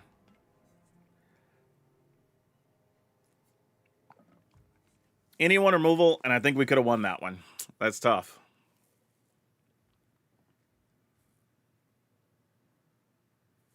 I don't think firebending is the coolest UI effect. I think if you're an OG and you actually played Arena when they used to give the rare, some of the high-end rares and all the mythics like crazy effects, that stuff's way better.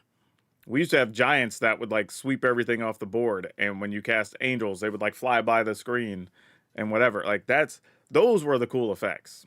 They don't do those types of animations anymore. Now the animations are on the cards. And you know what's funny?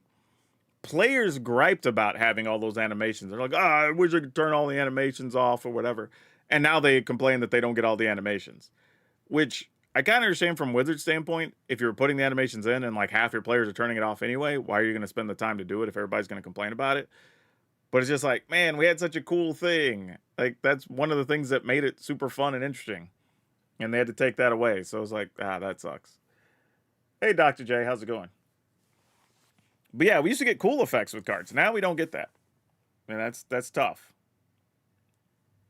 And it's not really, I wouldn't say even particularly anyone's fault or anything like that. It's just if enough people complain, I mean, just put the effects on card. And I get it too. If you have an older machine, it's not going to tax you as much. If you're playing on your phone, it's not going to run as hot. Like, I get why. There's actually some benefits to doing what they did. Let's keep it. Yep, stadium headliner again.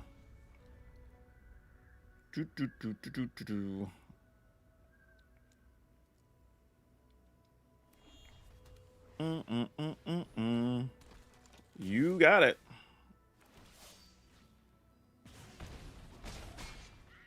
All right.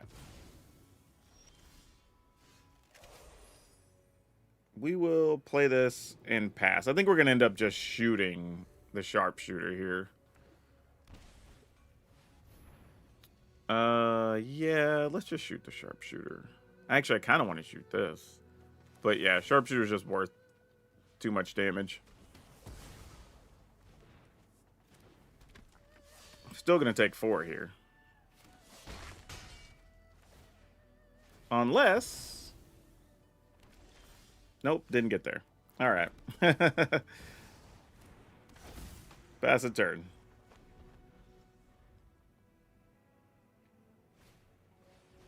Firebending Ascension. Cool. Let's kill this.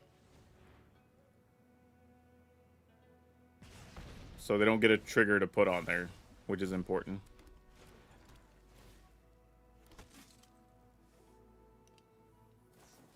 Yep, as expected.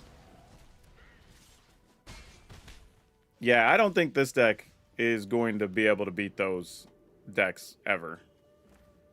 Realistically. Because I'm like, what's the best thing we do here, right? We play these and then we're just blocking with them.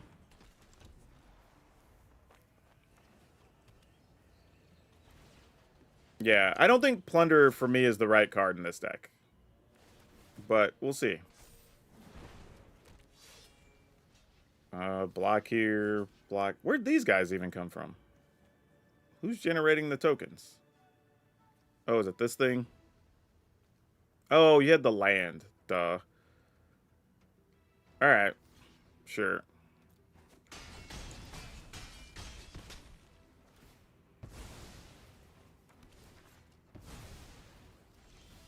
Yeah. Yeah, we didn't even have a chance. Nope. You were in Arena for Throne of Eldraine? Yeah, some of the old Throne of Eldraine stuff had those effects for sure. Because the Giant was one that had the adventure that like would sweep the board, and then you got the big hand that wiped the battlefield. All right, we'll play a couple more. I think, I think here's what we're gonna do. I think I want to make some changes to this because I don't think Plunder is good enough, especially if everybody's already trying to race. I don't think we can afford to give them resources. I don't think that's a thing. So I think we have to. Oh, what's that guy? It's a pirate. I know that. This guy, freebooter.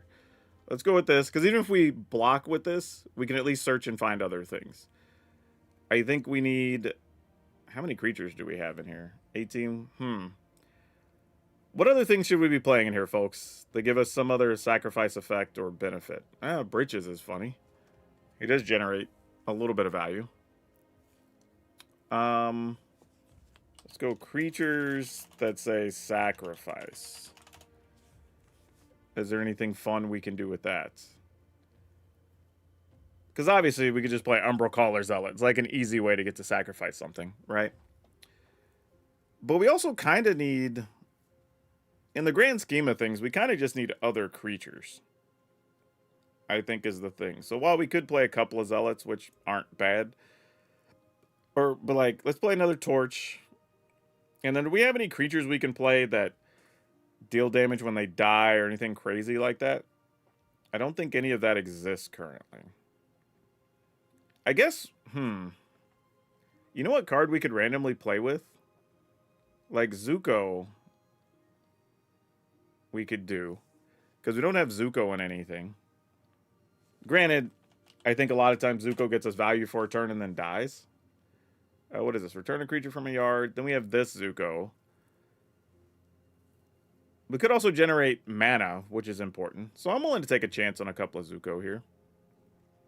And then we added a Torch. Now we have Torch, 2 Heartless Axe, 3 Shoot the Sheriff. Scoundrels, Zuko. This gives us enough early mana. And then we can see if this works, I think. Let's try that.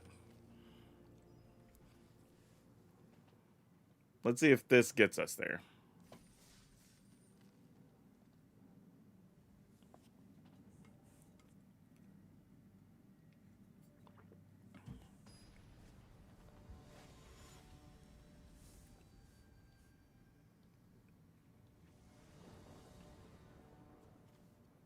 Yeah, and of course, our first hand we get 3 freebooters. Like, okay, man, I guess. Sure.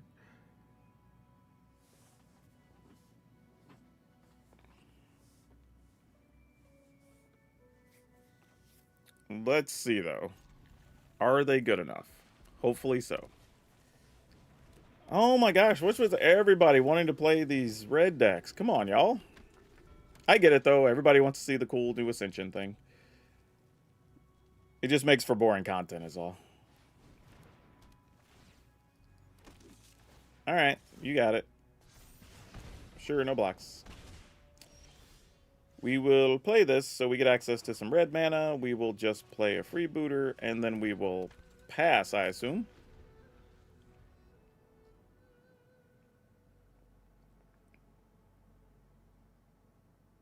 Uh-oh. They're double-checking their creature. Oh, they're going to load up and try to give something else fire breathing? Or fire bending, I should say. See, now that's greedy, yo. Sure.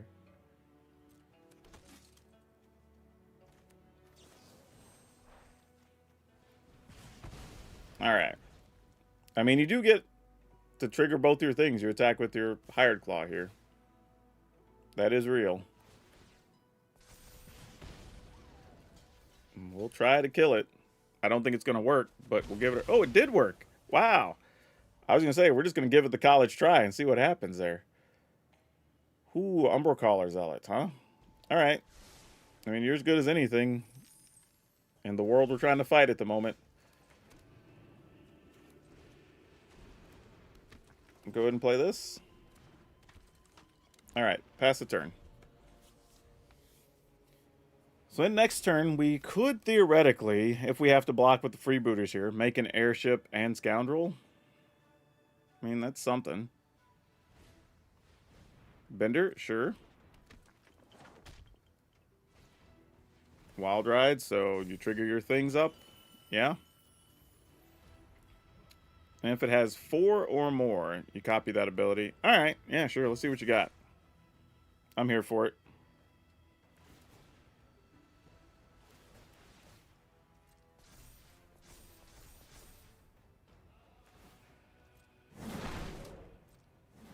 I mean, if you're going to do something crazy, you're just going to do it. I ain't got nothing to stop you.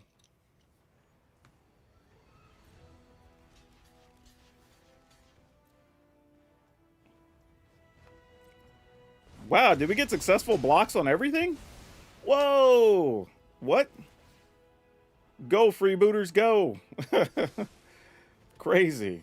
Yeah, we're definitely keeping that. That's actually useful here. So then we can play Scoundrel, which gives us a quality blocker here. Make a treasure.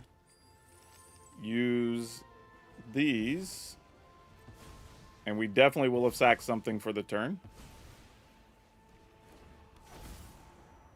And then somehow, no attacks. All right. Somehow we're still at 17 with that barrage of a start from the opponent. Ooh, not helping though. Not gonna lie, not helping. I think we just go get a mountain. So that triggers anyway, because we had a permanent leave the battlefield, right? As long as a 1 or more permanents. Yep. Yeah, because we have a torch. We're willing to attack here.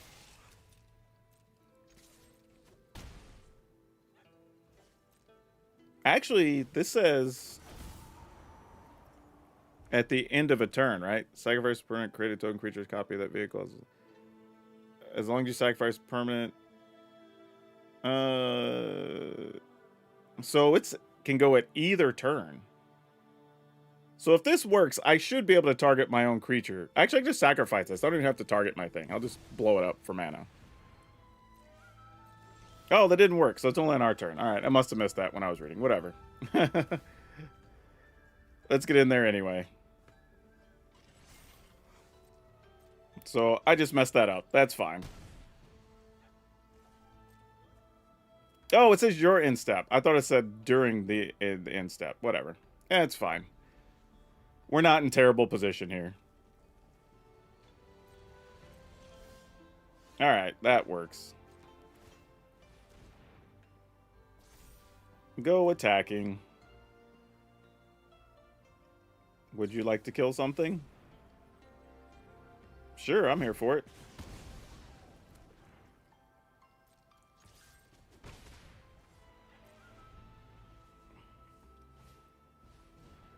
Firebending students.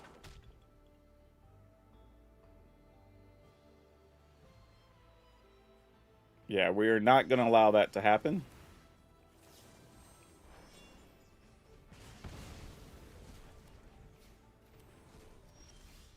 All right, well, now we have a fleet. Could have had it 2 turns ago, but this is fine. Yeah, now we might as well just attack with something here. And then we make a pile of them. Oh gosh, we have so many. We have so many. We have the actual Phoenix fleets. Go attacking. Yeah, I don't even need to remove anything. It's fine. Okay, well, it worked.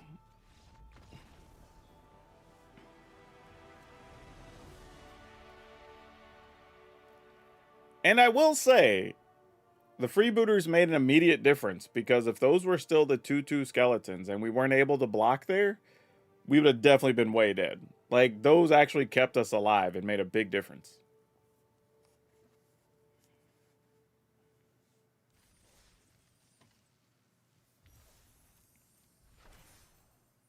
All right.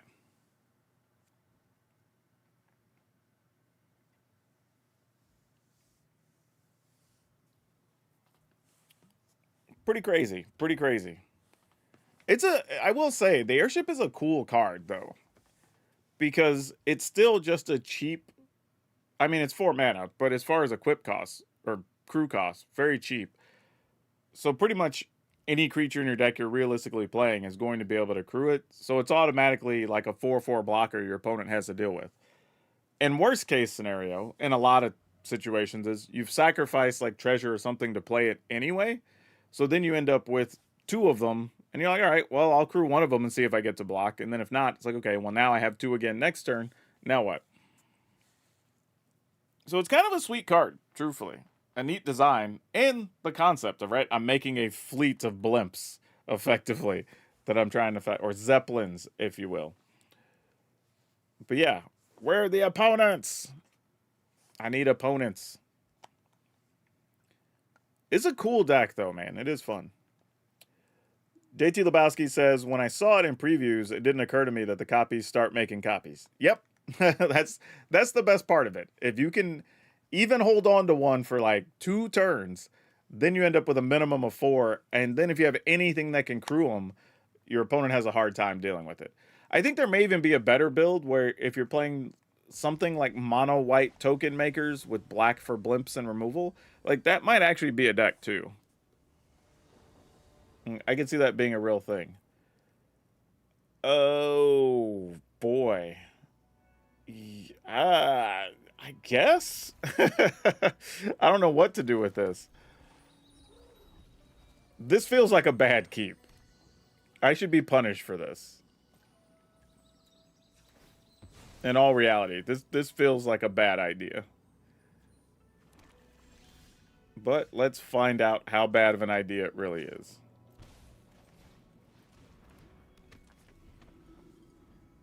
I figure if Zealot dies, we're just playing another Zealot and a Fable Passage next turn. That's okay.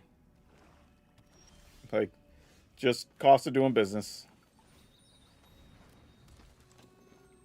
I mean, I'm assuming whatever they're doing is playing a lot of removal.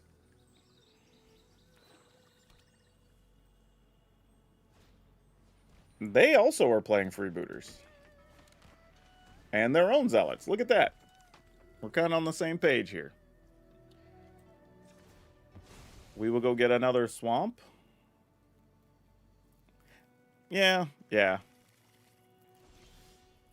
Okay.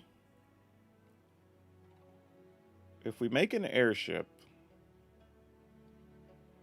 I'm kind of thinking I want to just kill their Zealot here. But part of me is also like, what else are you doing, though? Ugh. What if I attack? Would you trade? I don't know that they would, but maybe. Okay. Nope, they're sacrificing a thing.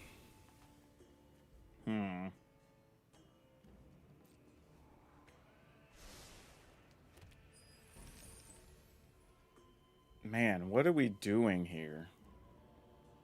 I think I'm just killing their Zealot. I can't bring myself to do anything else. Like, I want to do something else so bad, but I can't convince myself that it's the right thing to do. So we're going to play this on black, because I think I only need 1 red mana for anything. Yeah.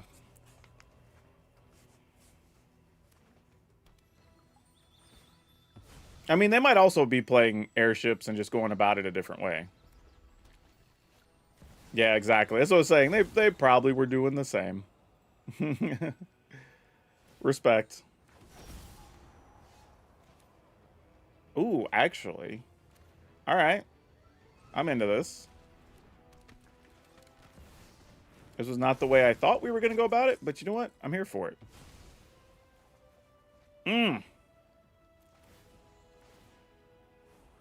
Don't need that.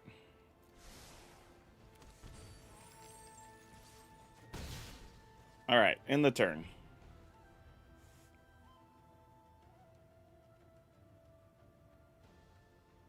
Now, they're going to end up with at least 4 here, because they can just sack a treasure just because if they want to.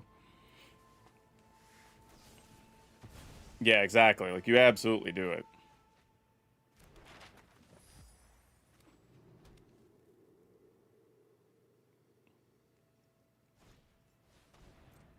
All right. We're going to have a hard time punching through this stuff.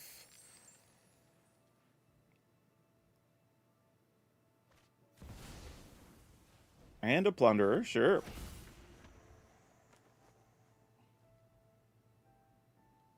The only thing I can hope for is that we're able to drain their life total enough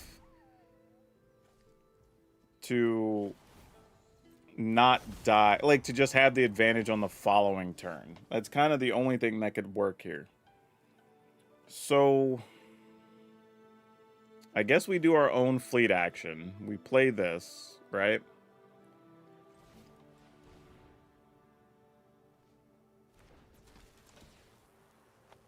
Get treasure.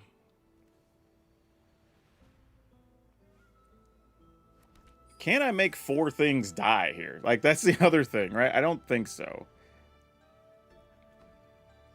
All right, let's attack. I mean, it doesn't really matter if I attack with a scoundrel because I'm just sacrificing it here anyway, I think. And it's just like, if they have something, they have something. I think their draw was more advantageous here. Yep. Oh, actually, it doesn't count the other Sephiroth. Never mind. Yeah. Yep. I was thinking something else there. But either way, I don't think we were going to win this anyway. We were in bad shape. Even if I have these and I make a Sephiroth next turn,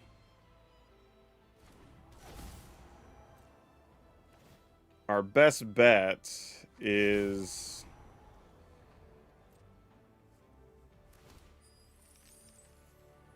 Oh, it deals damage equal to number of artifacts. Oh, yeah, we could just be dead here.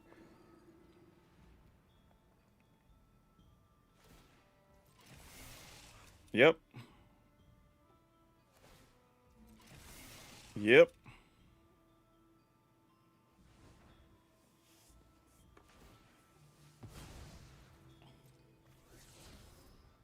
Is there a way? I'm trying to think, like, what's the other way we potentially can deal 12? I don't think there is. All right, we're at 3.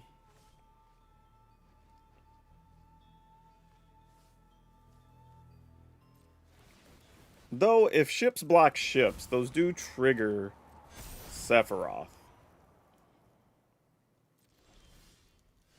Ooh, do you matter? If we Sephiroth Scoundrel, activate 2 things. If opponent went to 8... Oh, we're still going to be 1 short, aren't we? Oh, that's tough. that's disappointing on so many levels. Oh, no, we wouldn't. Well, all right. Let's do the thing. I'm just trying to think, if we got a card instead, nothing happened. So I think we just make the treasure here.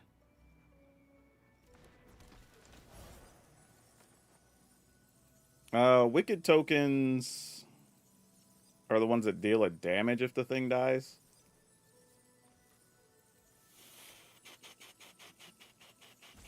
I'm just thinking, like, does that matter? If I attack with the Charming Scoundrel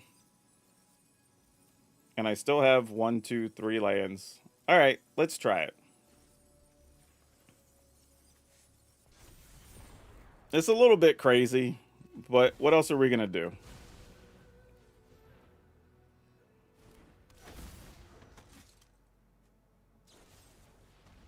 Boo!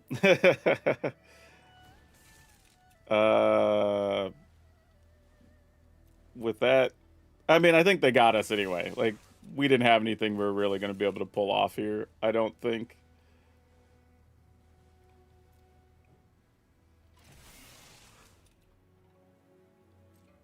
Yeah, we're just dead. GG's. They had it. All right, good job.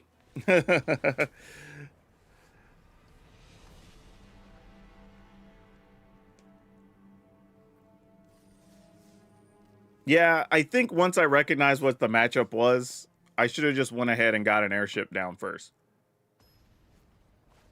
As silly as it sounds, like airship superiority makes a big difference there.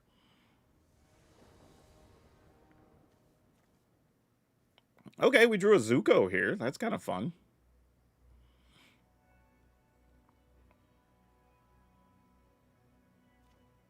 Let's see if it matters.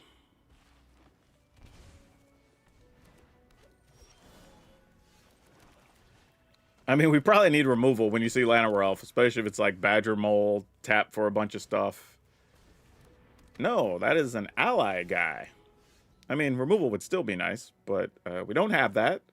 So we're going to do the next best thing we can do here. No attacks.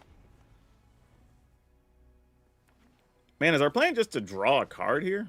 Oh, Toph is gross. All right, yeah, we are going to need to draw cards. Yeah. That sucked. That was not what we needed here. Ugh. Damn. That was almost as bad as it could have been. All right, well.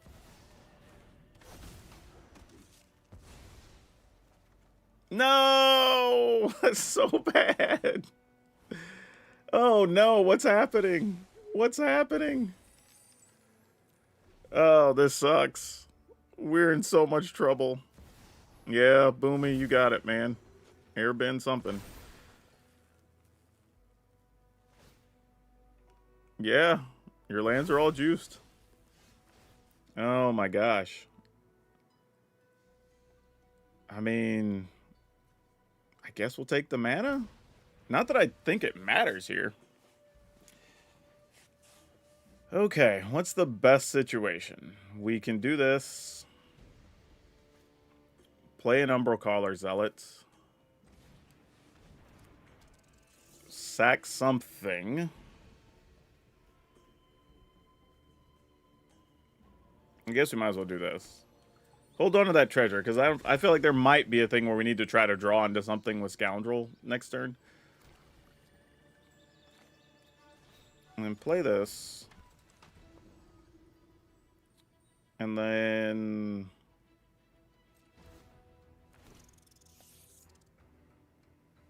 Oh.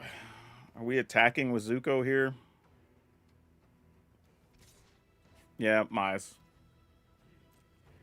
I mean, Zuko doesn't have a downside when you have Umbral Caller Zealot. Man, why don't I have a torch in hand right now? I'd love to use that on that guy, but we do not have it.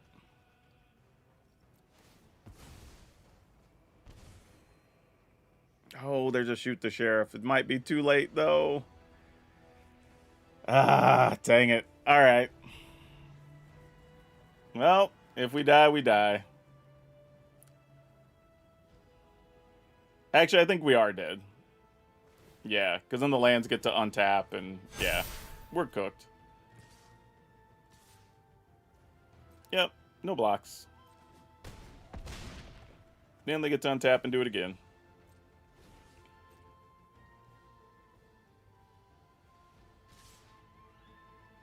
Yeah, then I guess you just get to block a 5/5, and we go to 1.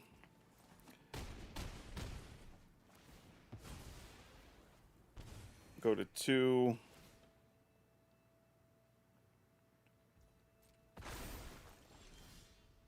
We will play this to draw, discard and draw a card. Discard this. Ooh, Airship's too little too late, I think. Though we can still play it. But if we shoot Boomy, do we have a chance to stay alive? Boomy is 1. We sack Scoundrel. We sack... Yeah, I guess so. Let's... attack. I mean, we're going to end up sacking all these anyway. I don't think there's a way we stay alive, but you never know. Sack this. Well, like that, we're not, for sure. Jeez. I was hoping maybe we find something else for 2 mana, and we can chump block some things. But boy, was that wrong. All right. Yeah. I mean, best we can do is kill Boomy and we just die.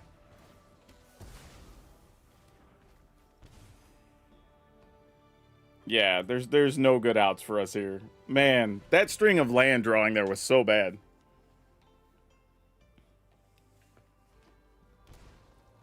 Yeah, we're literally dead. I'm just not even gonna block. I'm just gonna let him have it. I mean, I could have saved some damage, but I think we're ultimately just dead. Like, I could have blocked 5, and then we gain 2 from these dying, and then we're still dead. So it doesn't matter. Like, doesn't matter. We're still very, very dead.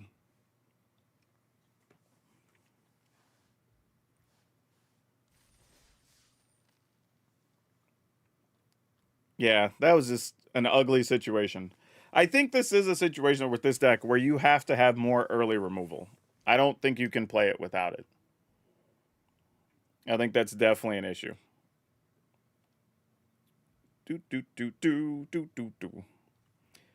Get a couple more in with this one, and like I said, we'll hop into another deck. And then I will take a break to grab snacks or food or whatever after the next one. And oh, somebody's saying what? They want to see draft on a live stream? That would be boring to watch me. How many of y'all really want to watch me and Dev just draft on a live stream? Like, what's the benefit to that? That sounds bad. Like, we'd be boring for that. Though, I still have this thing. Yeah, we'll keep this one. Where, and I've talked about this at least like once a year, where we could end up doing sealed or draft content on the channel, because I have like 30 draft tokens I haven't used, some big old number. But I'd mostly want to do content where I'm just drafting, and then afterwards we just move on. Like, I'd build the decks to just show what type of decks we could build, and then that would probably be it. I wouldn't really be interested in playing the games, because not a lot would come from watching us play the games. But I know a lot of people who like watching draft don't necessarily like that. So I always ask people, if at any point it changes to where at least it's 50-50 or better, I would do some limited content. But until then, there's just no point for me to put it on the channel, because of the type of content, the people who like that would not get the thing they wanted. So if you're ever wondering why you don't see it, that's why. Appa to replay all the things? Nope, to just replay one of the things. Oh, I get it. That's cool. Way to go, opponent. That's a sweet idea. You get an avatar. Oh, you got a crater hoof. That's tricky. I like it. I don't know if it's particularly good or not, but it's cool. Like, it did a thing. I guess I'll take mana here. I don't know if that's really what I even want, but we can at least do this for now.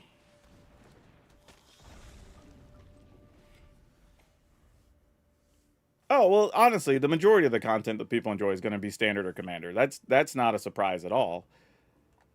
I just know there are some people who have brought up, like, hey, it'd be cool to see you draft or, you know, play limited on some level. And it's like, well, we could, but that's kind of the best way for me to do it that maximizes my time, since I spend a lot of time building a bunch of decks that y'all never see, actually. So drafting is fun. I don't mind drafting.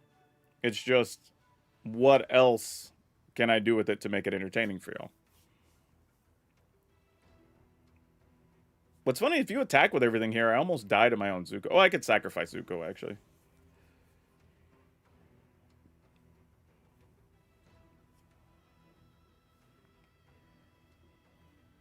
We got lucky. The opponent did the best thing they can do, and we didn't just end up dead on sight. But that's a fun trick with Appa, to get to play the backside of this for 0. Or I should say the adventure side. It's not really a backside. Yeah, this is smart, because then you also just get to pick it up next turn and then just try to do it again anyway, since you have so much mana generation. which is pretty sweet. I mean, we'll block. I don't really get to kill it because I have to sacrifice this to this. I still take 1 from trample, though. Let's get rid of this in case you have a way to get stuff out of the graveyard. Oh, that doesn't have trample right now. Duh. It doesn't trample. The best I could do is play Sephiroth. That feels really bad. I think it's actually play this and discard to draw? Ugh. Probably just one of these. Wow, that didn't help. Well, we tried, fam. Ugh, that sucked. Oh, and they just ripped one? Ah, what are you gonna do, man? Alright, sure. GG's. Our opponents have drawn so hot today. Like, what are you gonna do? Yeah, you get it.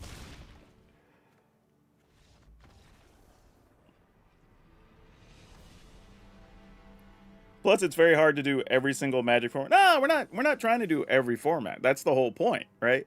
The way I would do the format is what's best for me and fun for me.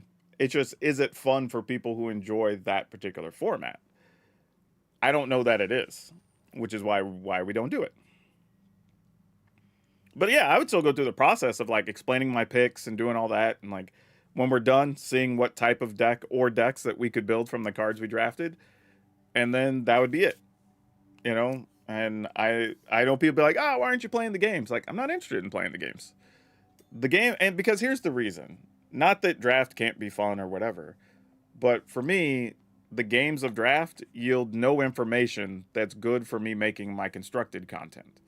So I would literally be wasting time that's costing me money by playing the draft games. Because the draft games, to me, aren't that fun, right? The fun is drafting.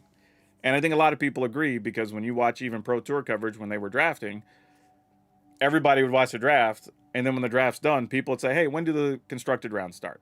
And you see the numbers drop, and then within an hour of the constructed round starting, the numbers come back up because people want to watch people play constructed. So there's just not a lot there. Unless you're known for doing draft content, then I think a lot of people will watch it and watch you play the games and watch you, and you develop that audience that wants to see it. Like, we have not done that, obviously.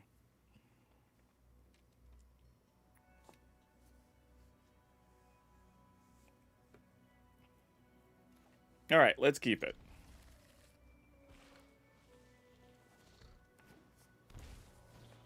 Man! All right. I'm just complaining now. But it's just like, our opponents, so many opponents have either played red stuff or like turn 1 mana creature against us, and they've been on the play. Okay, this looks like it might be Abzain with some kind of fun stuff with the Bifong's Bounty Hunters, if I were guessing. Alright, I'm just going to go Zuko here.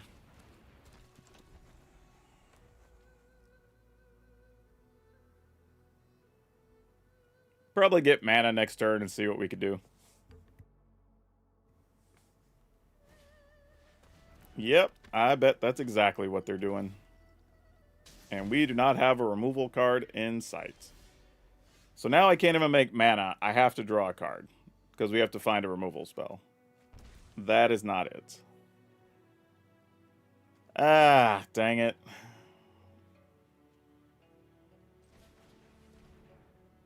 Yeah, there's really nothing we can do here. We can sack stuff to the Zealot to try. I mean, I'm just attacking here because, like, whatever. If you have the Bounty Hunters, we're just dead anyway. If they block, this will tell me they don't have the Bounty Hunters, which is fine. Alright.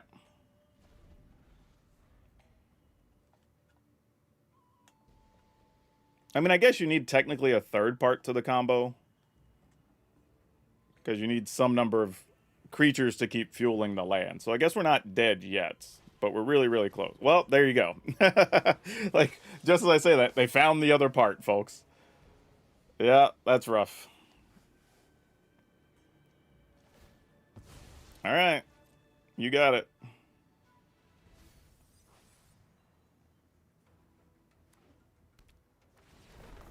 Okay, you get your dude back. Definitely getting to surveil, so it's only a matter of time till they hit the parts they need right now. Alright, let's sack our duder. To hopefully find something useful here. Mr. Predator's not it. We need a removal spell for the Zealot. I swear, did we have back-to-back Immersturm Predators?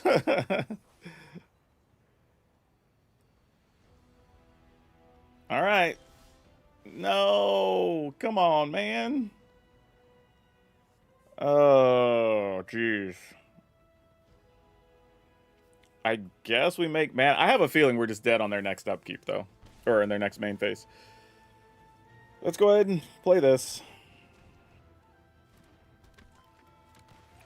Trying to think if there's just any way that this goes our way otherwise, but I don't think so.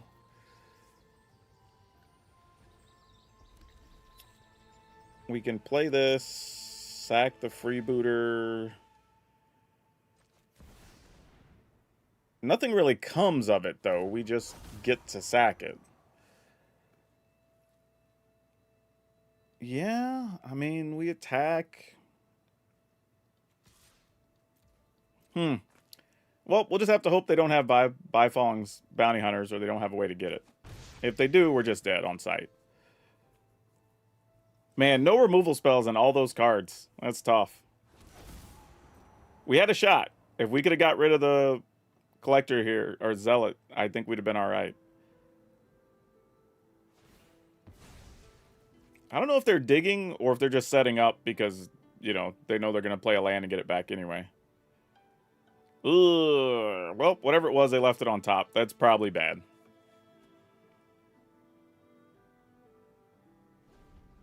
Yeah, I will just queue up the GGs. I mean, literally just play bounty hunters. Like, we're cooked.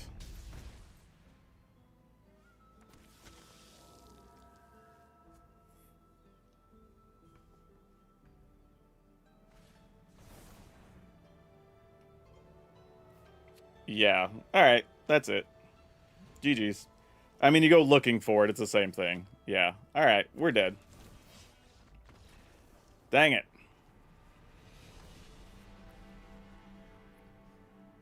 Everybody asks at every early access event. I will tell you, just wait to watch my videos on Monday and Tuesday. Because nobody's going to know after half a day of playing. And anything that looks good in reality, half the time, not half the time, at least like 25% of the time, looks good because we're playing in early access.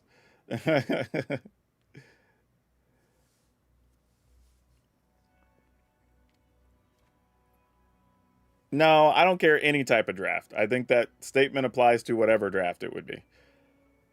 Yeah, let's mulligan this. Let's keep it. And I'm probably just going to get rid of Predator here. Okay. What if we put this on red? And then pass. Just so we can leave up Torch. I mean, it's obvious. We're actually telegraphing what we have. Like, unless we misclicked, obviously this is a thing. Let's go ahead and play this and make a treasure.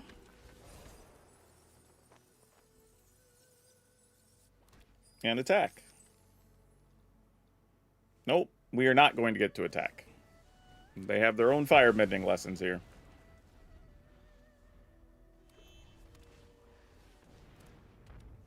Alright, that guy's pretty good. Oh, and we got a tap land. That sucks. Alright. That's what I get for being too creative earlier. I'm now being properly punished.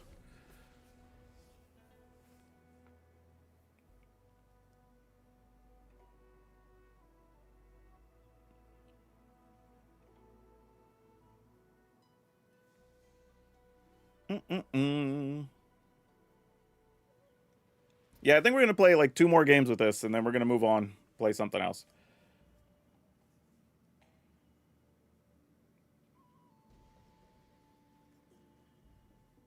All right. We have a lot of mana, right? That's 5 mana you can use for stuff. And did nothing. That guy has vigilance, too. Huh. Wonder if we just have, like, a counter here that we're saving.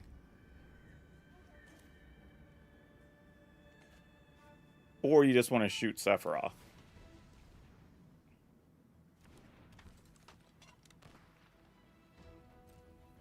Alright. I'm willing to let that pass. Because I think we need to wait till we have 6 mana available. Oh, that guy's really good. Get you 2 cards? No, 1 card. Yeah.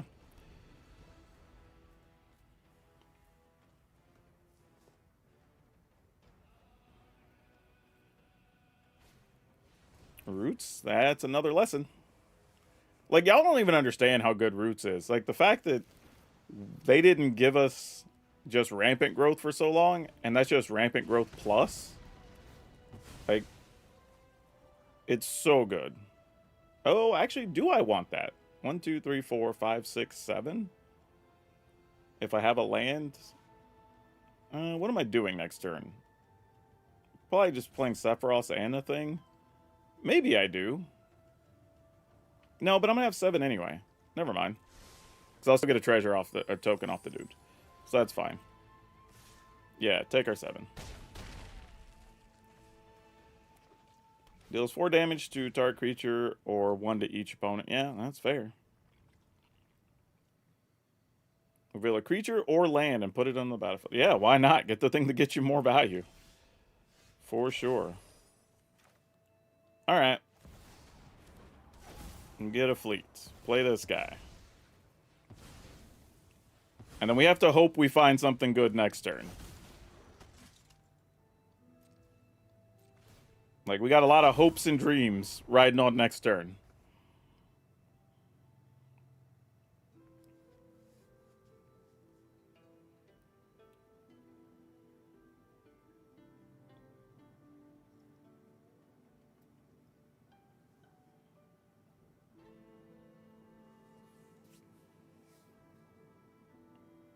Man, that Washing Tong is so good, though.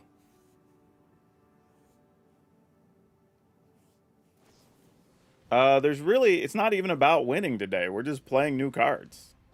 If you're coming in worried about winning, you're not in the spirit of playing early access. Though we do have several decks that have been winning today. That's not really what we're trying to do. We're trying to feature new cards. Okay.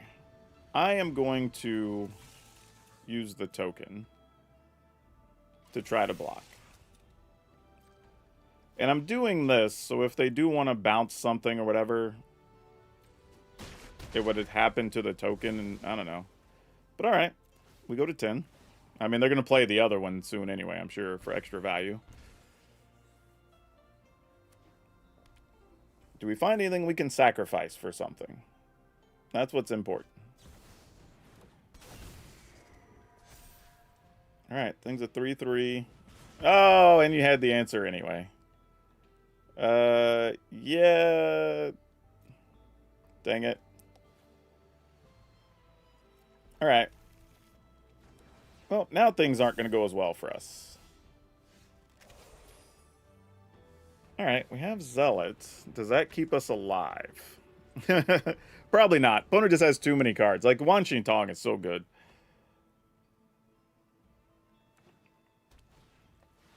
Oh, no. Yeah, we're cooked. GG's. Like, this Grand Lotus, we've seen him a couple of times in early access. He's so good. Yeah, just kill our things. Put us out of our misery. I'm not even going to block here. I'm just going to let them have it. I mean, they could kill our guy anyway. So, like, go for it. Yeah.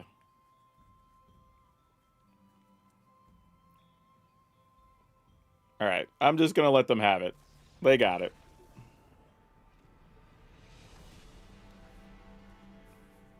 Yeah, we just had too many turns where we didn't do anything. We're sort of just set there.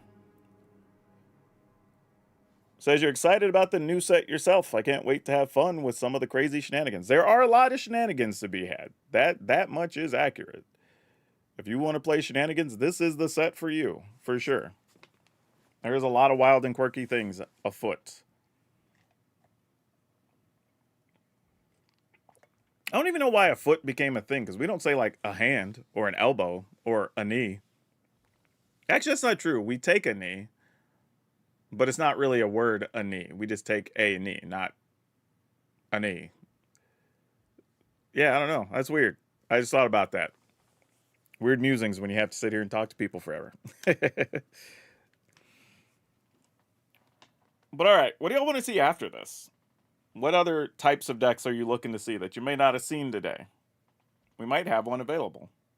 We have a bunch of decks built. We have like, I don't know, like 13 or something we can mess with. I'll put a bunch of them in there. Come on, opponents. Where you at? Maybe I'll cancel and try to join another game. Sometimes that happens, where you get in a little weird situation there. That is true. You can't get ahead. Ahead is a real word. That is true. English language is weird. I do genuinely admire people who speak two or third language and then pick up English, because our language makes no sense. At least when I'm like speaking Spanish or whatever, like it makes sense and you understand, you know, kind of the flow of the words in the language. Ooh. Yeah, I guess we keep it. It's not great going first here, but, you know.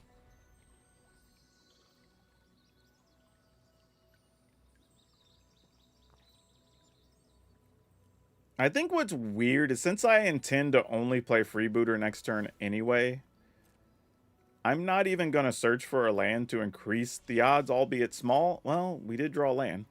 I'll say that we would draw another land, but... And that doesn't really matter had I waited, because I would have searched for probably a mountain there anyway, as it turns out.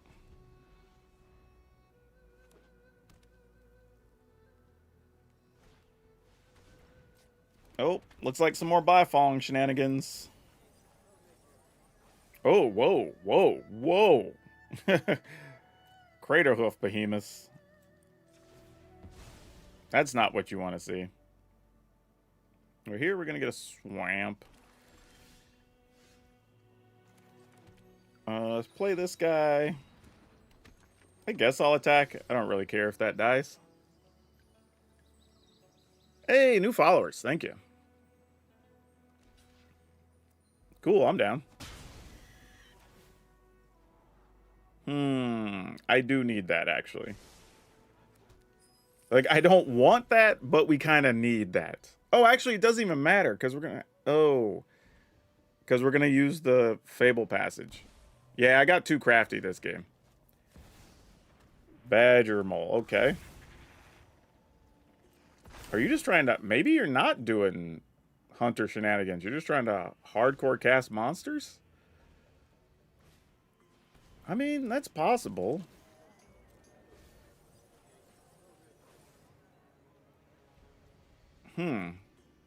Alright. Maybe that's all that's going on here. I don't know that to be true, but it feels like it might be. I'm going to take that just in case. I don't think it's going to matter greatly. Let's go ahead and off this, because this will exile it, so it won't have it. Oh, wait. Dies or is exiled. Almost got me. Alright.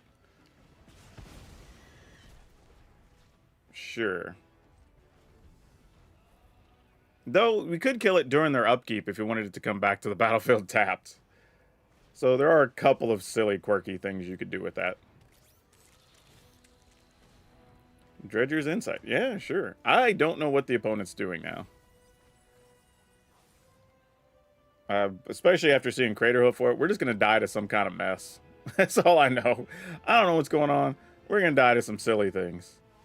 I don't think it's worth wasting this on any of the stuff. I'm just going to go here.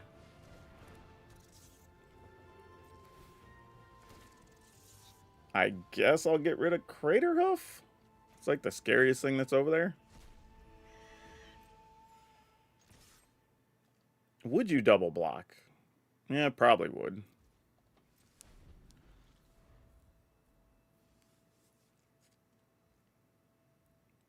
And...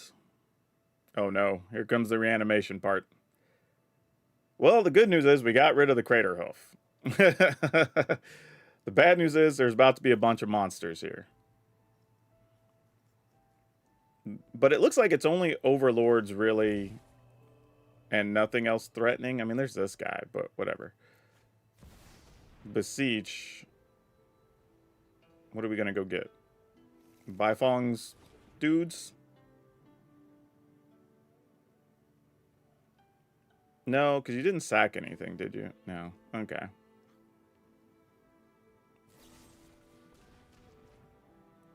Yeah, that works. We have other tricks that they don't know about. Let's attack. Well, you might as well. You can't block anyway.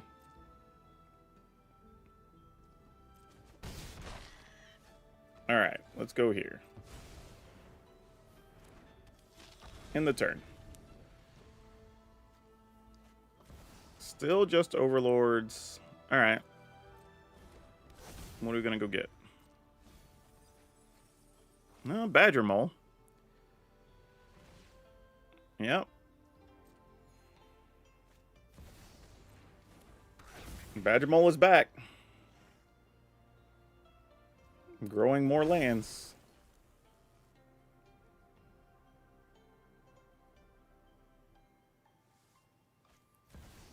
Jeez. Alright.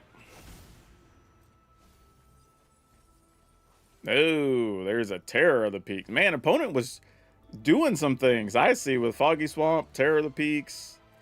Yeah, you were working on some things over there. That's crazy. Credit to the opponent, because this is a wild pile of stuff going on.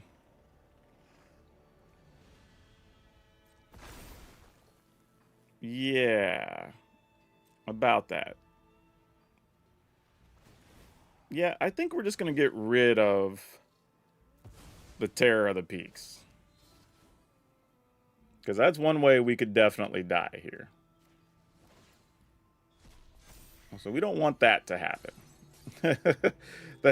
that would by far be the worst case scenario of things that could happen. Now, the opponent does have the ability to make a ton of mana here, but the Foggy Swamp thing doesn't give haste. It just lets you make tokens. So if they don't have combo pieces, we don't care greatly. I say greatly, because that doesn't mean at all, but this gives us the ability to still kill things, still a chance to remove a thing. So if we attack... In a way, I kind of want to respond to them doing something, targeting things in the graveyard. So let's wait. I don't know if killing the Badger Mole is enough to matter here. Oh, you were able to just hardcore Crater Hoof, huh? Alright, well, if I go one less creature, does it matter? I should have just killed the Badger Mole when I had the chance. Wasn't planning on them just top-decking another Crater Hoof. But okay, man. Like, you got it. Sure. No blocks. Way to go, Badger Mole.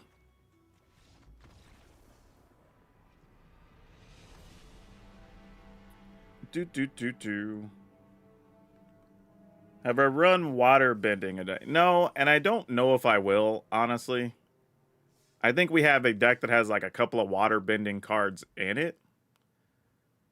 But that might be it. And partly because reality is waterbending is probably good for a regular video. I don't know if waterbending's good to have for like early access stuff, because the games are probably going to be longer.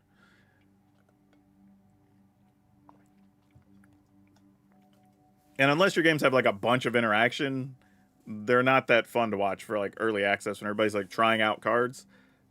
Because I try to be respectful of other people's audiences as well, you know?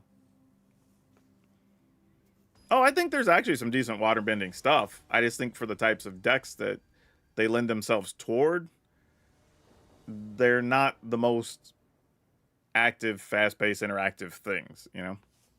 Let's keep this.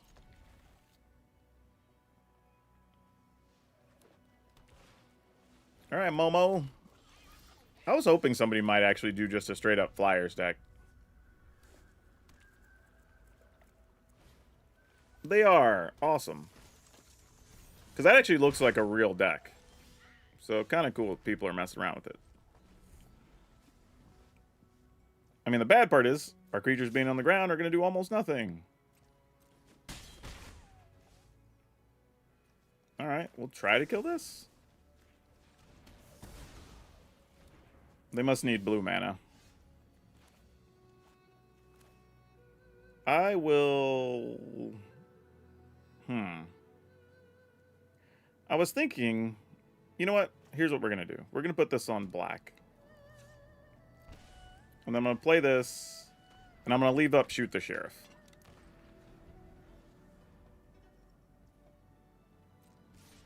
Alright. Well, we get to kill Momo. Not even another Momo. Wow, that's sad. Alright, attack for 1. Come on, opponent. Draw the mana. Dang it.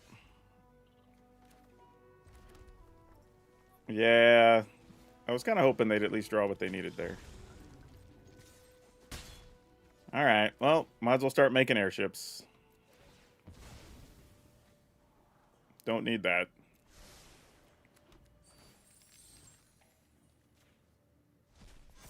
Alright. I mean, we actually had flyers to block what they were doing, but... Yeah, don't think that's gonna quite be enough. 1, 2, 3, 4, 1, 2, 3. Yep.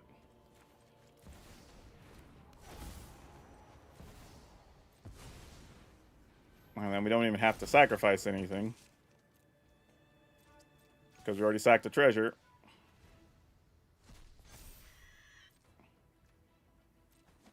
And then make a bunch of little duders.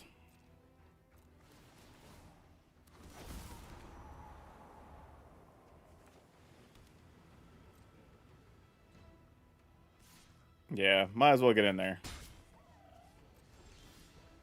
And more airships. Wow, okay, sure. Why not? That's fun. Oh, wait. At the end of turn, they just become creatures. Yeah, sure. I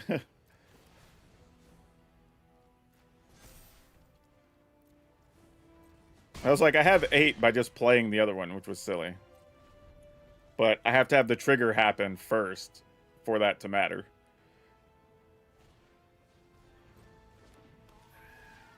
Yeah, doesn't really matter here.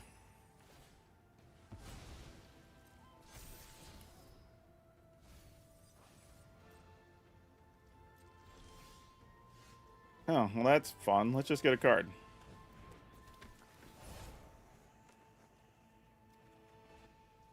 Oh, well that seems unnecessary, but sure. Why not?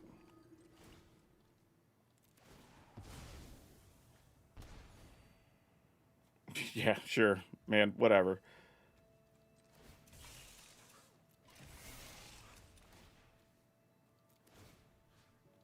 Yep. I mean, opponent just got a bad draw here.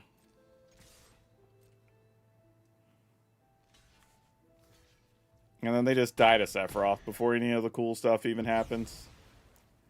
Though we end up with like 82 million ships. We can at least watch the trigger happen. The biggest fleet we've had so far. Yay us. Sack a creature. like, all right.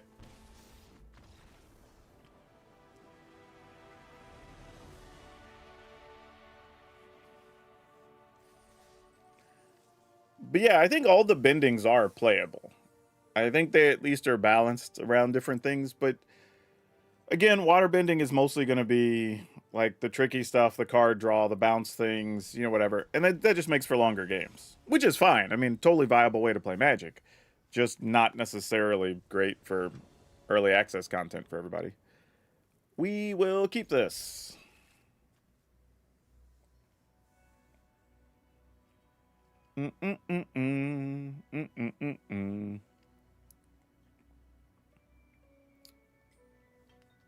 Yeah, it was so funny because earlier I was thinking we should have done more with this board so we can mess with more things. But I wonder how much of that they could keep flavored or use based on the contracts.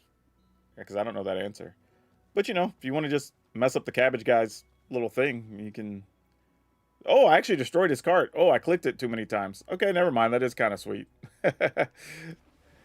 So it's like one thing you can do on here. Can't really do much with like the tea shop or the lights or anything, but that's kind of cool. The fact that that's even a thing is pretty neat, really. Let's go treasure just in case we find something worth playing next turn. Or even to go scoundrel and shoot something. Could be reasonable. Momo! I don't know if we're supposed to try to kill Momo or not.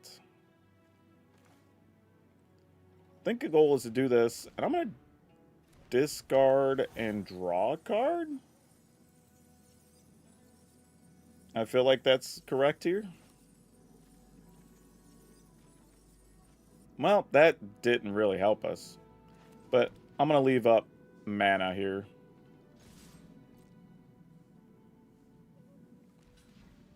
Sure. Then we would like to kill your Momo. Good play, though. I get what they were going for.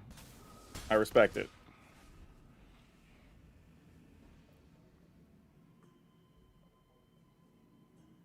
I mean, we got to top deck something useful here. Actually, Sephiroth outright would be good, but we'll see. Torch ain't bad, though. Torch ain't bad. We could have done a lot worse. Alright. Play another freebooter.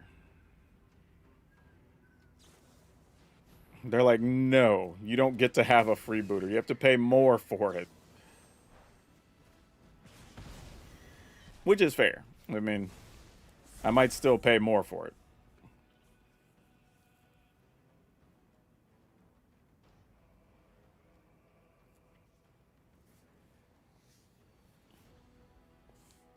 I think this deck actually is viable, though. The Flyers deck seems pretty quirky, but kind of fun. Alright, that's a real body in the way that currently we can do nothing about. If we attack... Yeah, we're the aggressors here. Might as well keep it up. Alright, you know what? That ain't bad. Okay. I mean, they will end up with more blockers here, which will be Flyers, so they will get bonuses from their land, which is tough.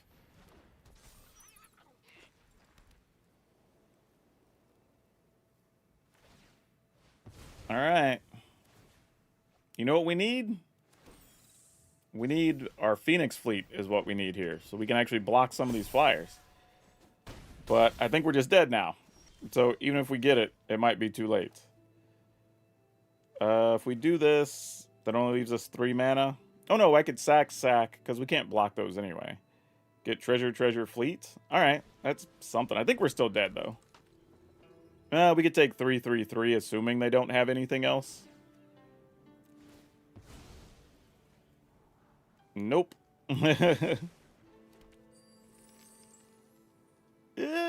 Maybe? Like, I don't... If we get to live, that might have some value. I don't know that we're going to get to live, is the problem. Actually, no. Because then I would have to sacrifice... And still only... Ugh. I don't think that works the way we want. Yeah, that's tough. Yeah, I think we're still just dead. Yeah, I guess we'll leave it, and we'll just see what happens.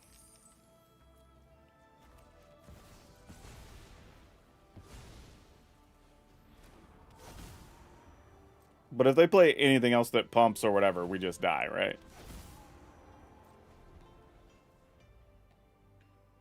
And we actually probably lose... Yeah, we're dead anyway, because we lose both airships. Okay, yeah. GG. like, we're dead regardless there. Good job.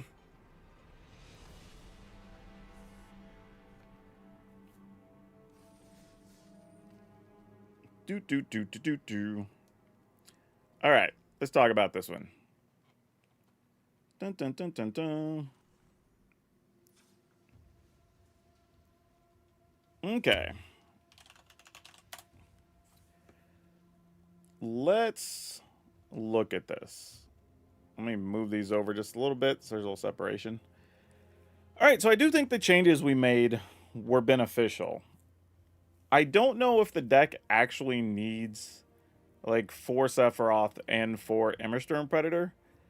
Because while we are trying to get Phoenix Fleet Airship active, there are just a lot of ways to sacrifice things, right?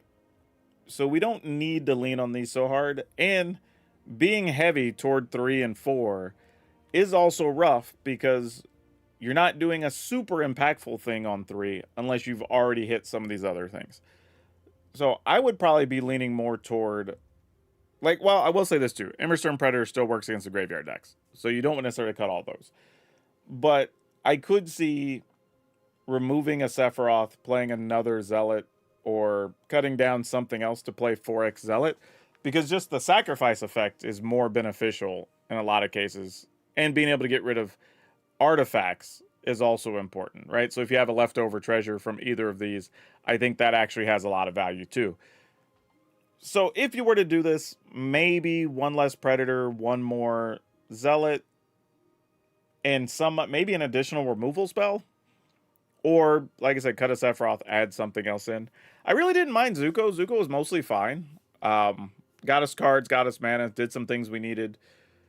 Probably not the most impactful card for this type of deck, though. While it's pretty cool and it can hold off some of the early creatures, which we did run into in a couple of decks, I think you just need more things that are either, like, dealing some amount of damage, you know, just something to buy you time so you can get to the air fleet doing its thing, or the airship, right? I think as the way we have it set up, I'd almost not even care about the airship and just make this more of just a sacrifice deck of some kind and just play like 2 of airship, maybe 3, and if we just get to it, we get to it, right? Because I could see another world where we say, okay, let's cut an airship, let's cut a predator. You know, we still have Skitter to deal with graveyards and stuff, so that's fine. Go up on a Zealot and then just fill the last couple of spots with something, you know, whatever that is, to just be more about, okay, we're going to deal damage, sacrifice, whatever, and take advantage of that. And that might be a case of where you're trying to play the 2-3 with Death Touch that when you, Cecil, right? Maybe you're playing Cecil alongside Zuko so you can get to 10 life and flip your Cecil faster. And then you have a bunch of 2-3s early. Like, something like that could also work, I think. So, yeah, there's probably another way to go other than this build. I think it was fine, but I don't think ultimately, as built, it's going to hold up in the long run. So if you wanted to build this and you want to play Airship, I would probably wait on it. But hey, if you want to build it, link would be on Moxfield. You can try it, see what you want to do with it. But like I said, I think there's a more aggressive version of this that probably is able to take better advantage of the Airship. But that's all of you for now. We'll see you next time. Yeah, I don't know. Like I said, I think there's another way to do it. And we'll just have to come around to that at some point in the future. But let's get out of this one. Let's play one more. And let's see what else we're going to do today. Let's go look at our decks real quick before we hop back in here. I need to mark some things. We did the Red Devotion already today. The Red Devotion was a lot of fun, to be honest. I was digging that one.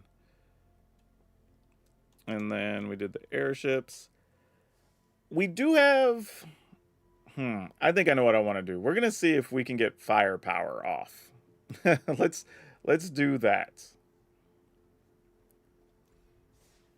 Let's see if we can make this happen. Let's go to events, and here. This. All right. So let's go scroll down. Let's make some things happen. Where did we go? Where did we go? Where did we go? Where did we go? We are here. All right. Let's talk about this. This is going to be a fun one. All right, this has a lot of lands for a good reason. Okay. What's up, Dragon Brood? We're going to be playing some Landfall, but not how you've seen it before. We're going to be doing something that's going to try to hit, well, very high firepower. Let's get into it. We're looking at some Burst Lightning because, you know, removal. And then we do get Glimpse the Core, which you've already had, but we get to add Shared Roots, which can help us ramp up pretty big for what we're doing, especially when we're trying to hit more land drops and trigger things. We do have some Spelunking, which can also draw us a card, while also getting us our lands that'll come on the battlefield untapped. We have Tanic, which is pretty big, getting the landfall trigger that deals a damage.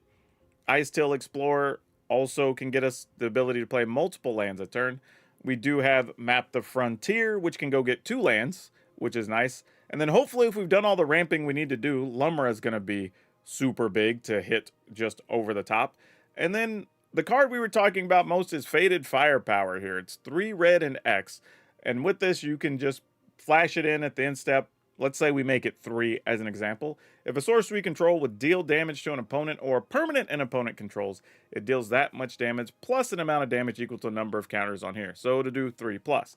Now, obviously, that means we would love to get Bristling Backwoods out of the graveyard into play, ding the opponent for 1+ whatever. Also, all those lands triggering from Tanic would do 1+ whatever, right? So we do have some good stuff working here. Now, I want to do a couple of quick things here. I want a couple more triggers for our lands. And Spelunking, I have some bad luck with that card. So I'm willing to cut one of these. And I want to get a couple more creatures in here just to help us out a little bit. A little bit. Not a lot, but a little bit. And I think when land... Actually, no. Did it get a land... I don't... Did the little 2/1 red guy get an actual landfall trigger? Oh, it did. Sabotender. Oh, okay. Maybe we do this. Maybe we get 3 Sabotenders in there. We're playing 25 land. I think we can go to 61 and be okay here. I think we're going to do this. I think this is where we want to be. Give ourselves a chance at getting a few more of those triggers and finishing the opponent. I think this is what we're going to try. We're going to try this. I have some bad luck, I will say, with Spelunking and with the Arid Archways. So by the end of the video, I may just be cutting Spelunkings altogether and just playing more guys that trigger from landfall. But we'll see. Let's go play some games. Don't forget, check out our sponsor. Use my code. It's DRAGN. Go over to Tales of Adventure. It'll save you money on all these crazy cards with these weird decks we're building. But yeah, let's go hop in those games and see how this goes. Because I have no idea, but this feels like it could be fun. Let's go. This is one of those ones that if it works, it's going to be great. Oh, you know what? You know what we should be playing? What if we were playing O'Hare Ashenil? So when we get the triggers off our lands or whatever... Oh, that sounds really good, actually. I think I want to do that. I think I want to put a couple of O'Hare Ashenil in here. And it also pseudo ramps us if it dies. So, you know, it's not like the worst thing. Okay, we get to go first. This is kind of all we can really hope for here. We might get to ramp up to Lumra with this hand. Glimpse into maybe Frontier and then into Lumra? That's kind of wild.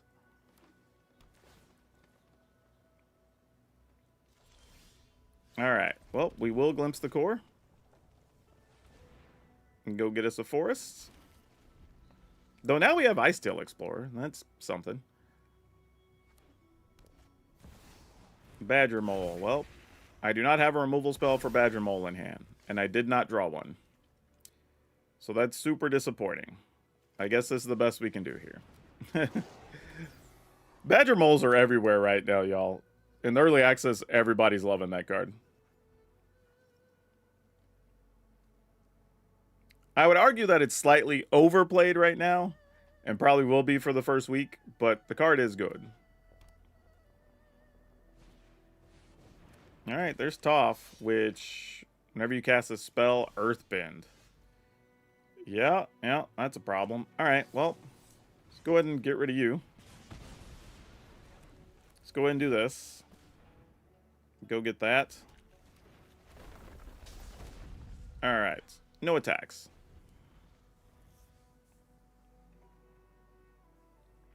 Don't have any lands in our graveyard.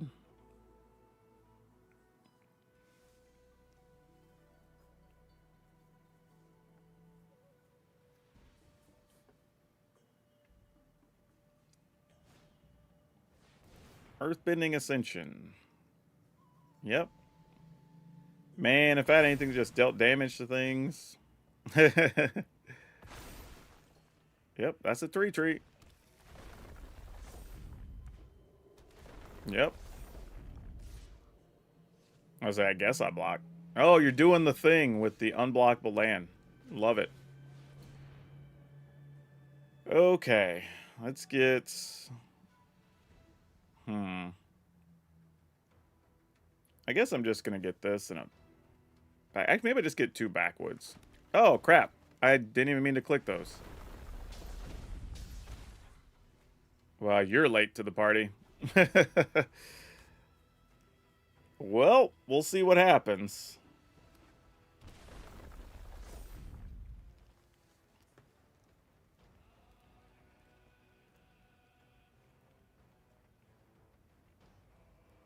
What you got going on here? I mean, we're going to take a lot from an unblockable land, probably, in 2 turns. Yeah, you did the thing. That's exactly what I would do. Just juice that thing up. Also, that's cute because you can make 2 other lands. I'm assuming share a type and make those unblockable, which is fun. Really? Okay. Yeah, not a lot we're going to be doing here.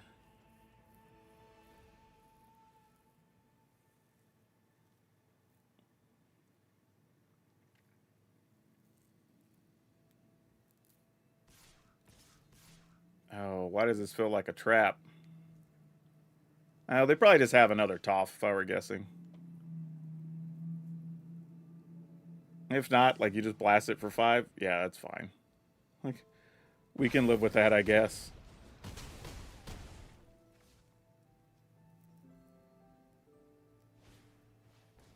And Atlanta Werewolf? Sure. Ooh, and an Innkeeper's Talent. That actually probably gets us dead, I think. Because, yeah, this is exactly, because even while we got Lumra, we just don't have anything else here. Yeah, I'm just going to give them the GGs here. We're not coming back from this. Plus, you got unblockable lands and whatever. Yep.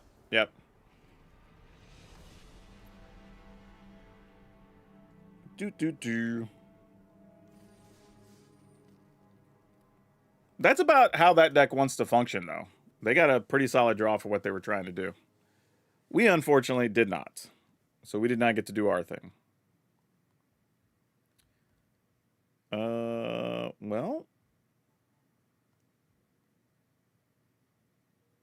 Opponents, where are we at? But yeah, I think the updated version. Well, like I said, I'm thinking about max out Sablotender, keep Tanic, go down at least one of the 2/4 Ice Tail Explorer guys, cut down 1 or 2 Lumras, add in the O'Hare Ashenel, and I think that helps quite a bit. Because this says Lumber, but we don't really have a way to push Lumber through is the thing. I don't think. This is all 3+? Yeah, I'm going to mulligan this. Alright, we'll keep that, scrap that. Oh, crap. Oh, no, never mind. I have a forest. I was just thinking, I didn't see the forest for a second. I thought I had 2 Thornspire Virgins. I was like, oh, that's bad. We don't want that. Let's do this. Alright. Here come the Flyers. Quantum Riddler's such a good card, man. Love that. It just goes into so many decks. Let's do this first.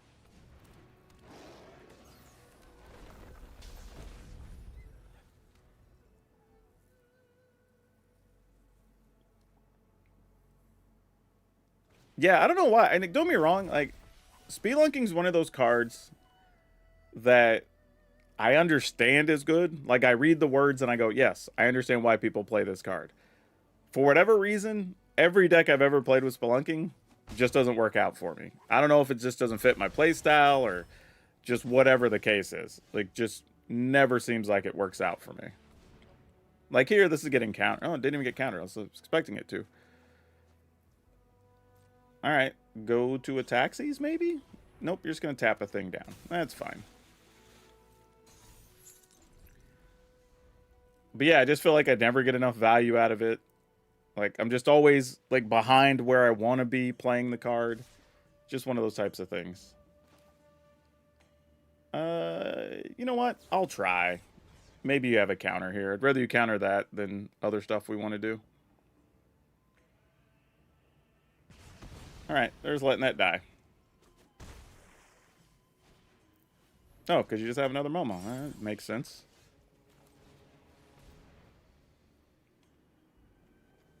Sure.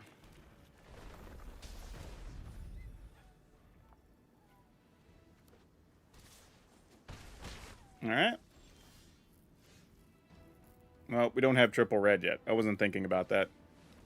I'm assuming this is just where the counters start hitting, right?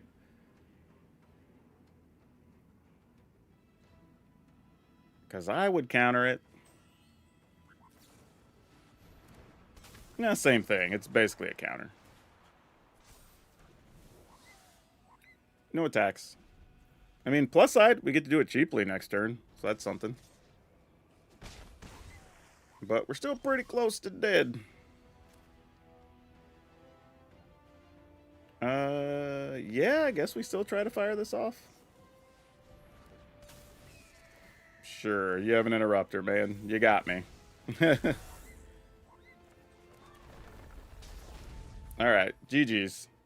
Yeah, I think that's the issue with this. You just don't have enough threats holding on to all those Lumras.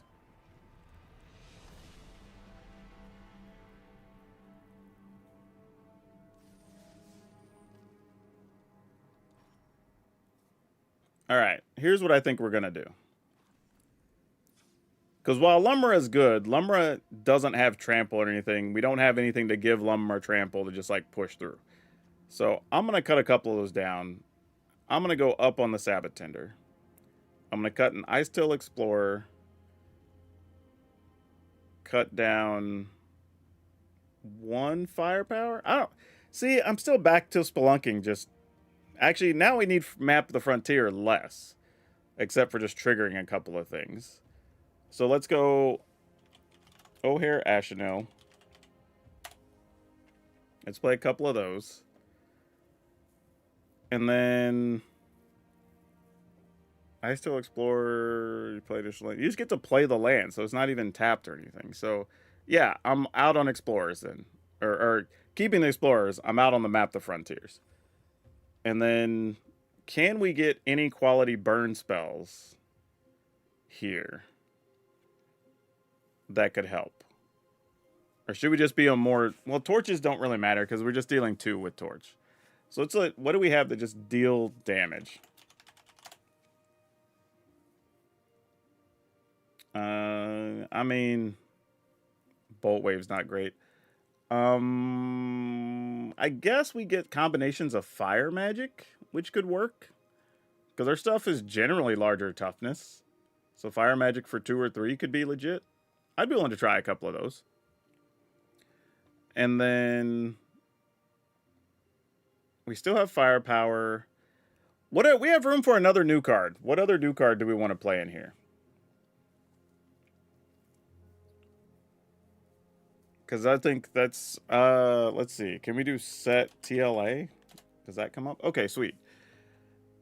What other thing would we want to play here? Because I want to try to squeeze in like 1 or 2 new cards. Oh, we have access to this. Zhao could be kind of gross. Because while it would turn some of ours off, we don't care that much. Like, if these just turn into mountains, like, F it. Like, that might be fine.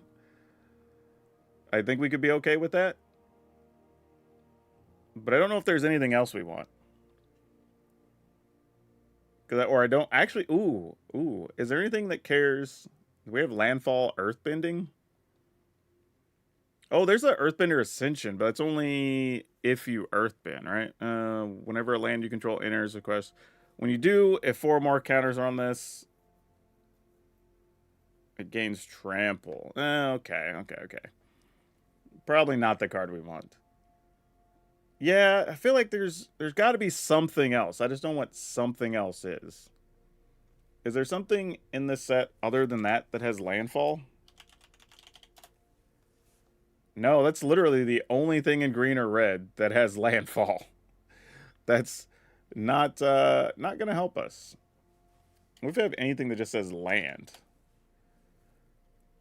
Things that target lands. Things that let us get lands from our graveyard.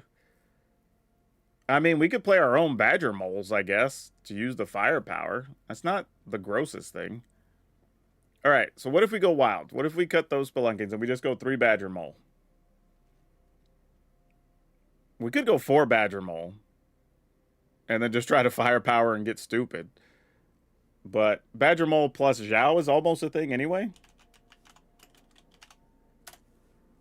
All right, so what if we badger mole? I'm just going to put 4 here for a second while I look at this and see, like, can we justify badger mole? And actually, the question is, how important is Lumra at this point?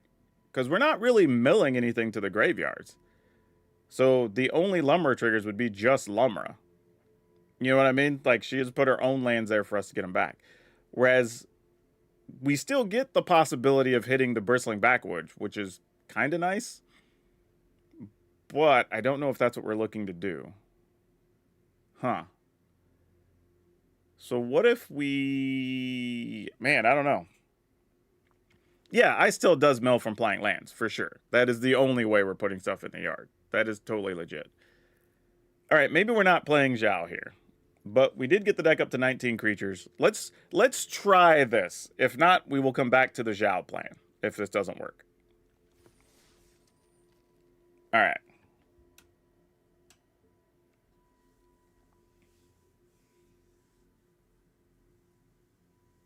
Double red, 5 damage to any creature at sorcery speed.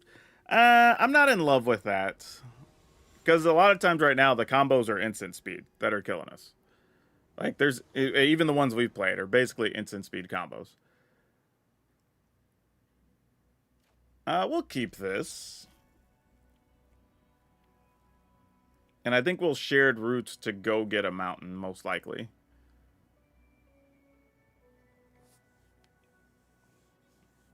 I guess now every time I see the cabbage cart, we gotta like, my cabbages! And then destroy his cart. Alright. June, okay. First time we've seen June, that's cool. I'm into it. Let's go get a mountain. And then what we're gonna do is play O'Hare Ashnell, and if he dies, then we'll live with it. You successfully exiled the thing. Yeah, let's just play Ashnell. I don't think it matters too much here. Because at least if it dies, then we could play Tanic, play a land, use Glimpse the Core, deal a damage if we wanted to, draw a card. Alesha, sure.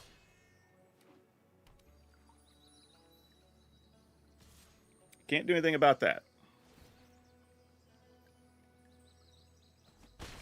Lumber does have reach, though.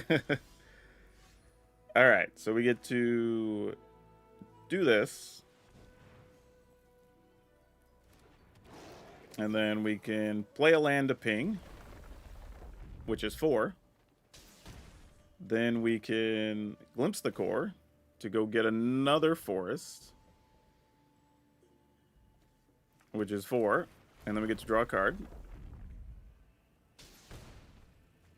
And it's a Badger Mole. Okay. No attacks. Now, admittedly, Badger Mole doesn't do a lot. It just turns a land into a 2-tapper, but it gets us a body to go with, which is why I'm testing it.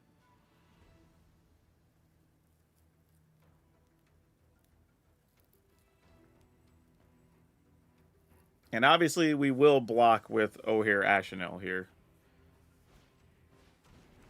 Okay, Mai says if we target them, never player... Oh, cast a non-creature spell. 2 damage. Alright. And Yoon says you can sack something to create a clue. Also, thanks for that, by the way. Not trying to be rude here. Just got a lot going on. Brandon Howe became a level... a member. Dragon Guard. Hey, thanks so much. Don't forget, if you're a level 3 member on YouTube, we do have private deck help available. There's a forum that you get access to. Yeah. All right. They're going for it here. Whatever's happening's happening.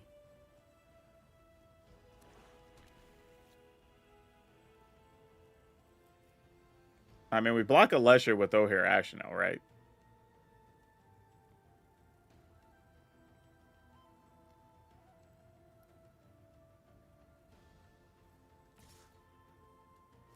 Okay. So then you'll be able to just get back Mai? That's fair.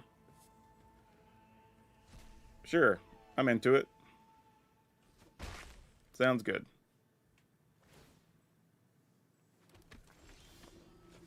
Shared roots. So we deal 4/4/4. All right. Well, that's a good way to win here. We take 2. Deal 4. Oh, well, that's the other way too, I guess. But we'll just do this. And then we deal 4. And that'll take care of business. All right.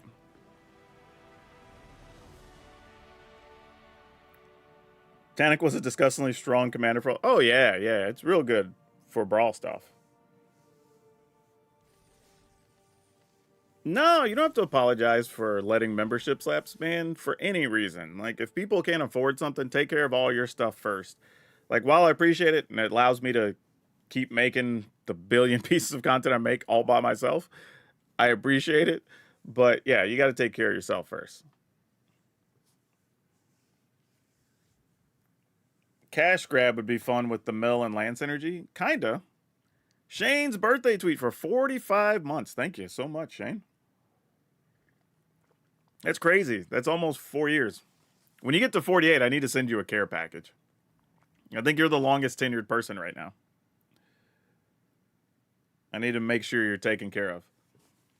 Also, don't forget, on our YouTube, daily YouTube videos, if you leave comments every week, I pick a winner, and then usually between Monday and Tuesday the following week, we pick a winner. Well, actually, we pick a video from last week, and then we pick a random commenter from that video. And then we send you a gift package, which is cool. And we've sent all kinds of things. We've sent rare items. We've sent sleeves, deck boxes, dice, play mats, cards of different types. What else did we have? Oh, some spin down counters, I think, went to somebody. Or like the little special ones. Just a whole bunch of stuff. Booster packs also in there. So, like, you never know what you're going to get. It's just one of those things. Sent me a message on Discord. Okay, cool. I will check that out later. You want Lance Shenanigans to be good in Standard so much? We did play one. We played a Jund version of this, like, 2 weeks ago. That was actually more than reasonable.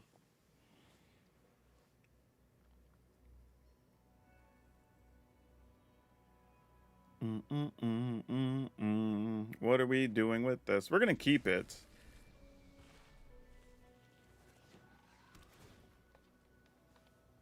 Yeah, I think now that I'm not on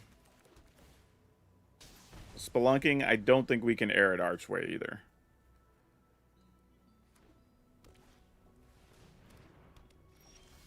I think it's kind of past where we want to be. Let's go ahead and play this.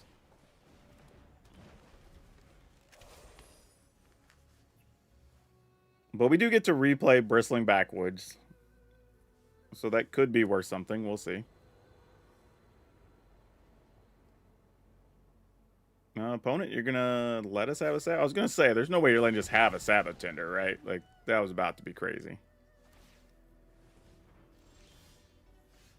Alright. The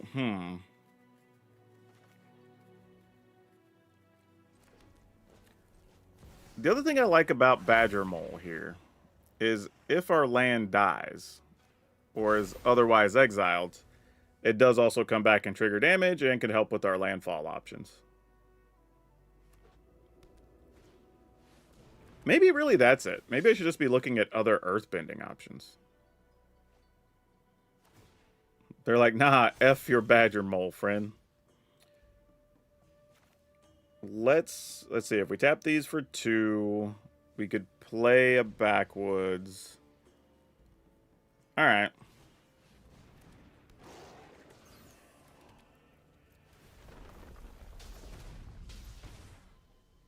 No attacks. I assume they're going to try to kill Badger Mole here.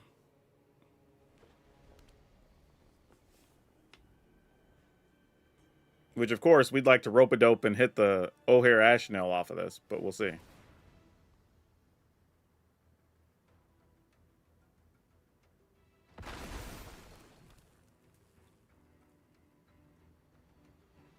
I mean, I'm not blocking with anything, so just what do you want to kill here?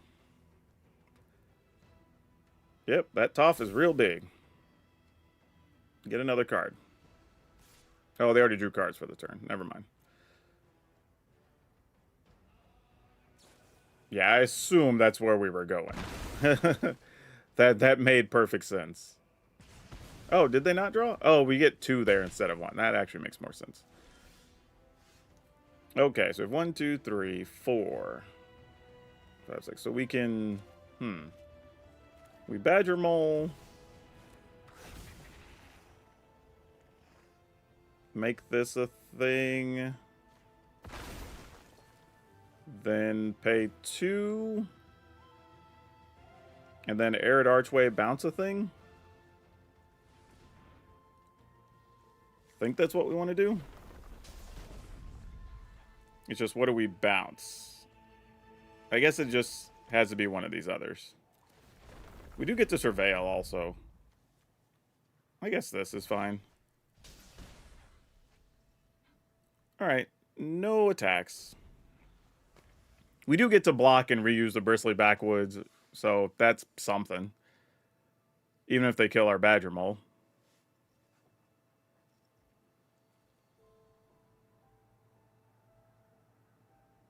And then we hope to hit something with Lumra? Like, I don't know what's going to happen here. This is just hope for the best. Hope we're not dead. Oh, Boomy. Boomy. Oh, that card's so good. The only thing you can do on the new Avatar board is we can blow up the dude's cabbages. There you go. We destroyed his cabbage card. I mean, that's a pretty good turn.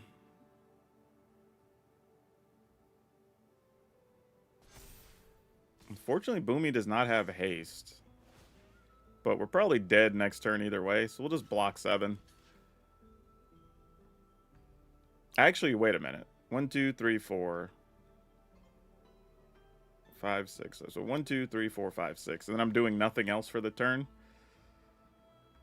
We're likely dead either way, right? We go to 8. Maybe not quite. We'll see. Alright, that's fine.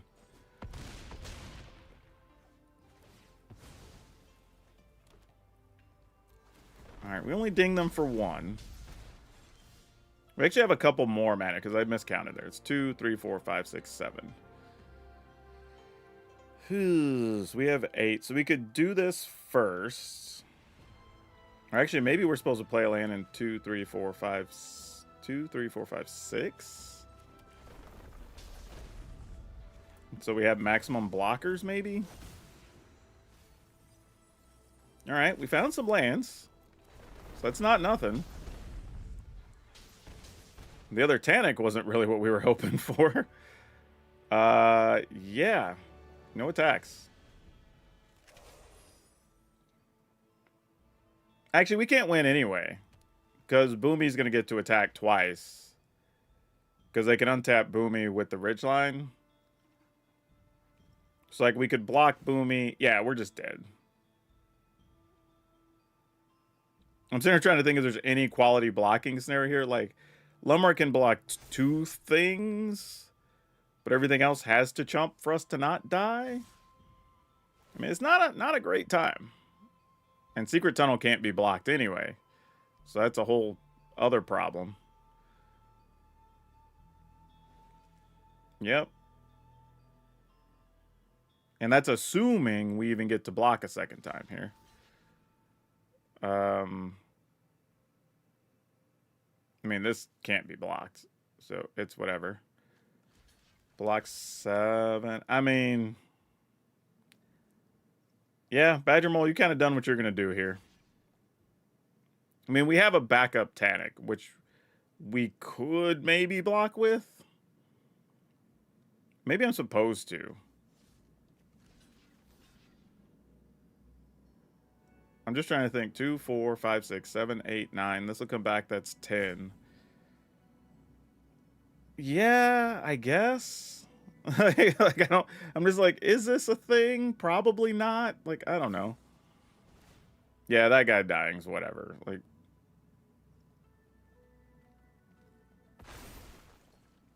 Sure.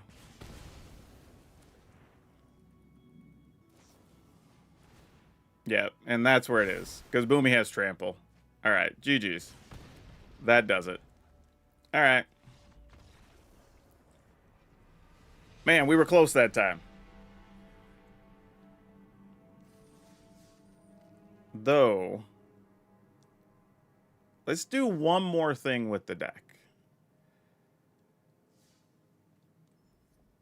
Is there... We haven't gotten to cast Firepower yet. And I really want to cast Firepower. So it's tough that we haven't been able to. What other new card can we feature here that helps with land or... Maybe we need to look up Creature Earthbend. What the hell? Why'd all these come up? What? Why would these come up when I type Creature Earthbending? Oh, because it's not creature type. Duh. I need type creature. There we go. I see what I did. And then Earthbending. Got to use the right language or you can't get what the hell you want. Okay. Is there anything else with Earthbending that matters? Not really. I was thinking some other stuff at 2 mana, maybe. But doesn't look to be. Red-green. I mean, we could do our own Boomy shenanigans, but at that point, we might as well just be leaning on Earthbending harder. So that doesn't really do anything. Man, I want to cast Faded Firepower one time. All right, let's just leave it. We also didn't find our fire magic, which could have helped too. So, I mean, we had options at different points. We just didn't get there.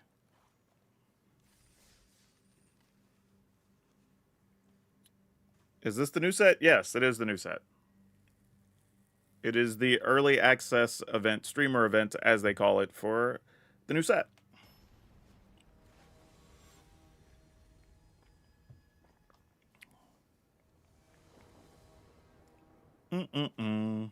Okay, sure, we'll try.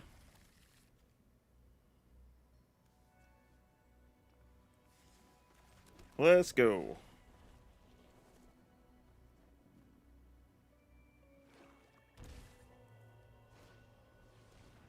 Boo! Yep, get the only thing I can cast. Makes sense. Oh, and we just drew another land there? That hurts my soul.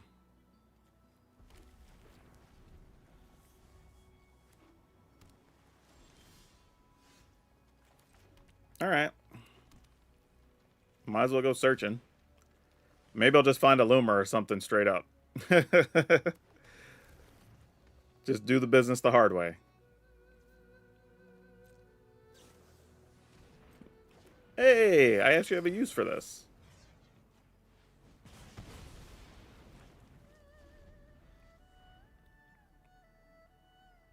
What else we got going on?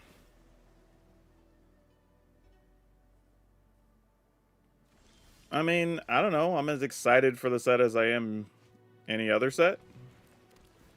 I'm terrible to ask those types of questions too. I'm always the worst.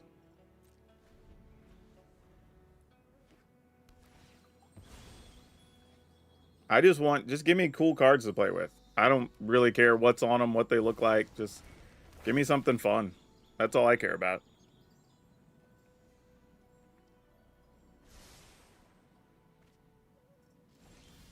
Oh my gosh, really? Like, what are we doing? Okay, sure. I don't know what we're doing.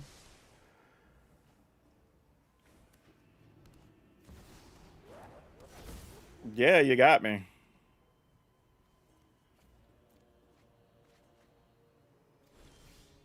I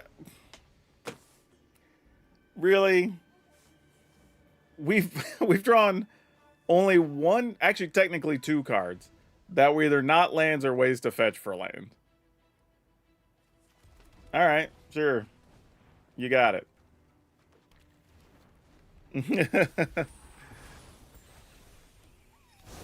I generally don't think we could beat anything here. Yep.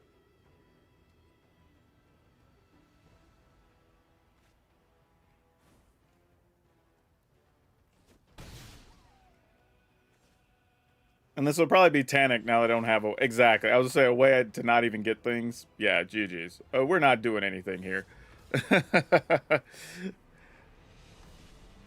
That was abysmal.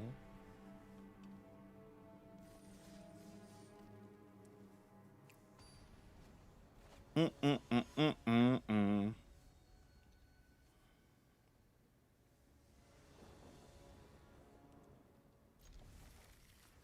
That was also a weird game anyway. Other than us just like casting the one draw spell or search spell, there were really no new cards that got played there. So that's kind of weird. Anytime that happens. Oh, it's not true. Our opponent played one of the sagas.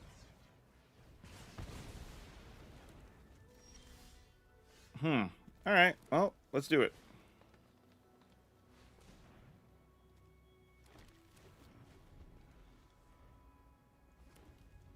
This is not bad because we could play Tanic, shoot their little duder. So we're kind of functioning the way we want here. Then get rid of that. All right. I mean, if we could find a land, we get a 4/4, deal 4, attack for 2. Like, there's some action to happen there.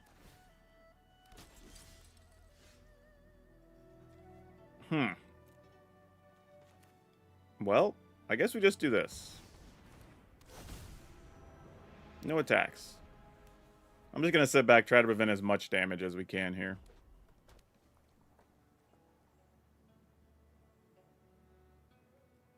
You're going to steal our guy? That would suck.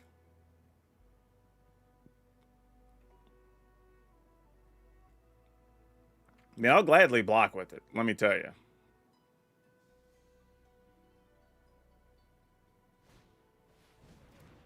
Yeah, sure. That actually doesn't harm us very much. We're actually okay with that. We have a fair amount of basics, and our lane's turning to mountains that are non-basics is totally okay. Okay, opponent did not like the idea of attacking there, so that's good. We appreciate that. So I think we do this.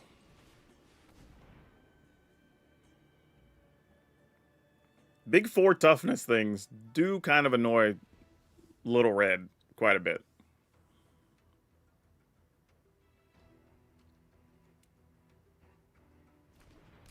All right. Put that in tapped.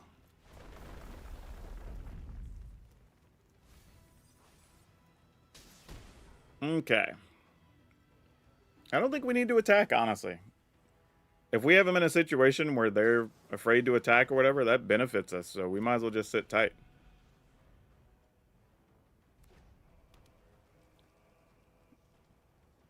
Like here they have a burn spell, but like whatever, we'll still dedicate to blocking.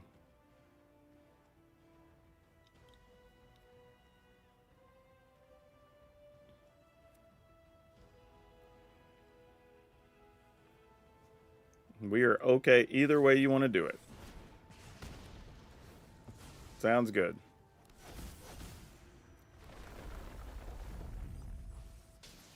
Oh, I love that for us. There's a bristly backwoods. So let's go ahead. Get some triggers, deal some damage. Another Tanic doesn't help us. We will play this, which triggers. No, our faded thing went away. Gosh, dang it. What do I need? I need 3 still to trigger that? Ah, that sucks. Alright, well. Let's play land.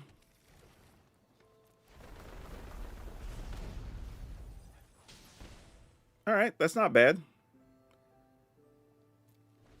See what you got going. Legend of Roku, get you some extra cards.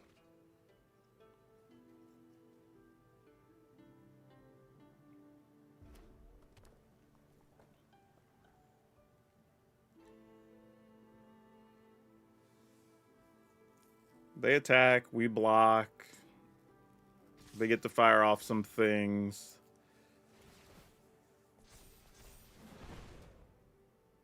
Here's the fun thing. I don't know.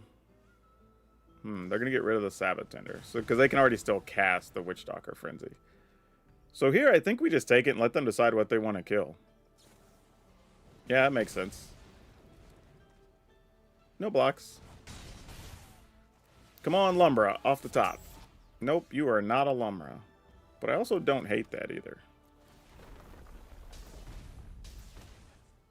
Yeah, we attack. I mean, there's a chance we can get the job done from here.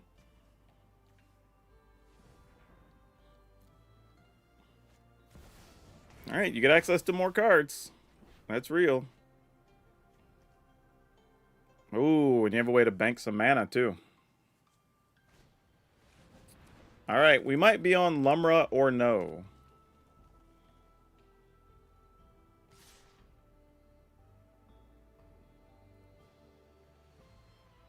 Or, actually, if we attack and they don't block, and we draw another one of these, we can just do that, flash it in, and win. So it's possible. There's some options. Let's see what happens.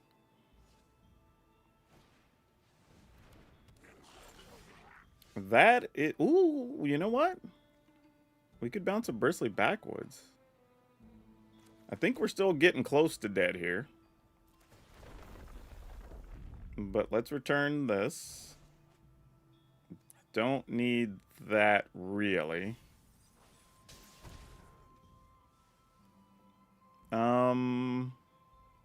No attacks, because I know what's in our hand, so the blocking's just bad there. Alright. They could have a bunch of ways we die here. Let's see what happens.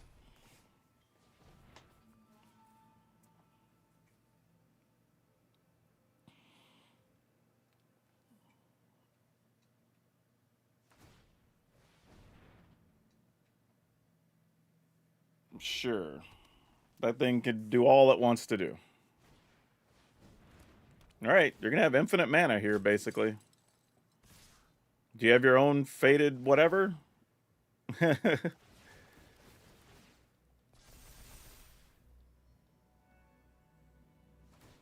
Yep. Agreed. You have all the mana in the world.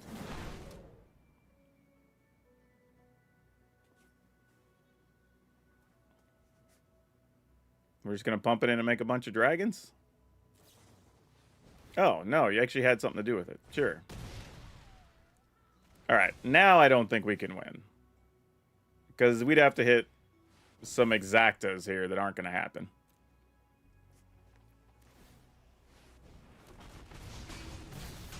Alright. What?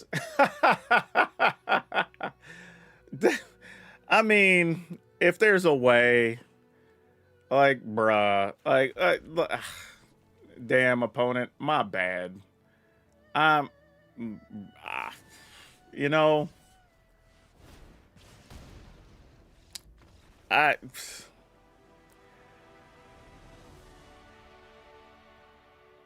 I don't even know what to say to that. Like, yeah,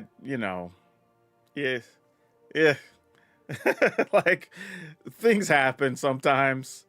Not the way we expected to get there, but you take them. They're still wins. It's just ugly. It's just ugly.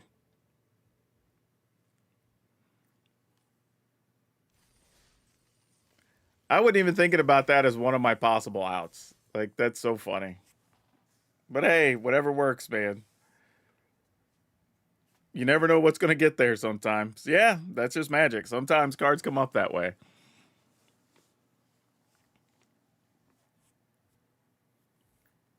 All right, one or two more, and then we'll roll into another deck.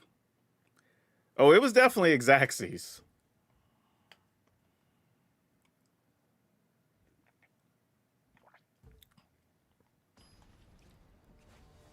It was kind of wild though that they were able to make that much mana and they just ended up with like some dragons, and I was like, okay. Yeah, I think I'm gonna have to give up on the archway. I don't think that's it.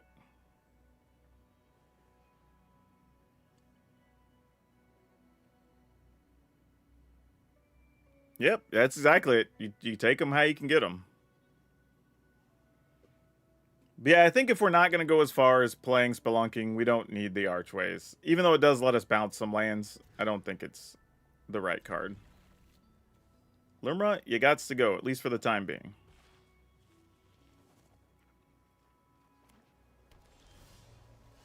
Okay, here's what I'm thinking. What if we ramp first with Shared Roots? And then try a situation. Does that get countered?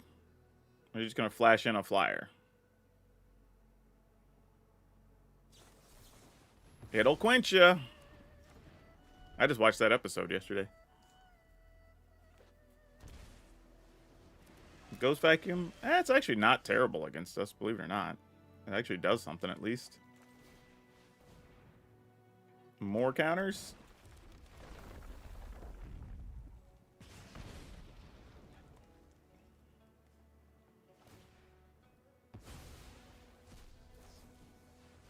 Yep, draw two.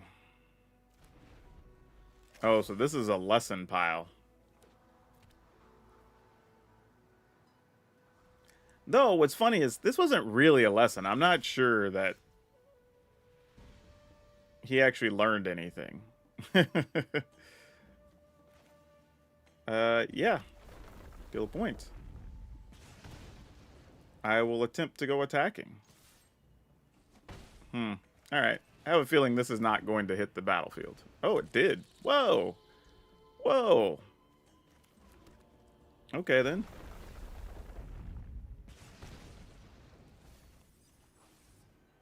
A stomping ground. You can remove it.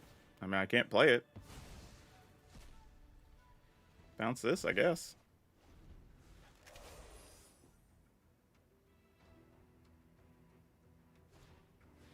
Azula. Damn, this is not good. Alright, well, I mean, we'll try to do what we can, I guess.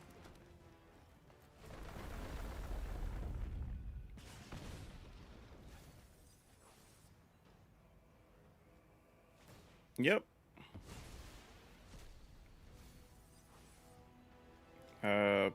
Play this.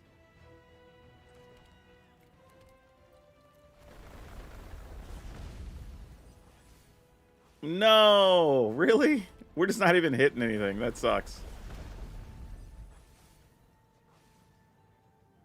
Yeah, no attacks, I guess. I don't know how I mean, if you have kill cards, you get to kill two things here. And we have a third explorer in the graveyard. Man, we have not had the best luck, have we, on even hits? Maybe that means we'll top deck an awesome spell. I don't know. Yep, they're both gone, as expected.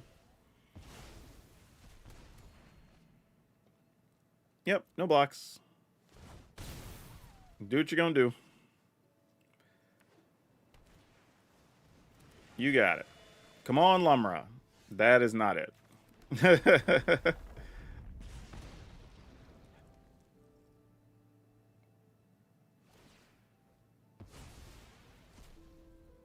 Oh, our creature's dead? Nope. Alright. There's probably a lot of ways we die here. You can copy a bajillion different spells. Yep, you can have an Ice Till Explorer. I was doing nothing with it.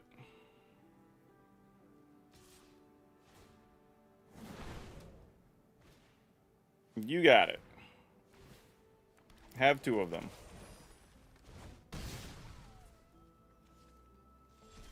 Ah, and then we just drew a dead land. Yep. Nothing going. That's tough.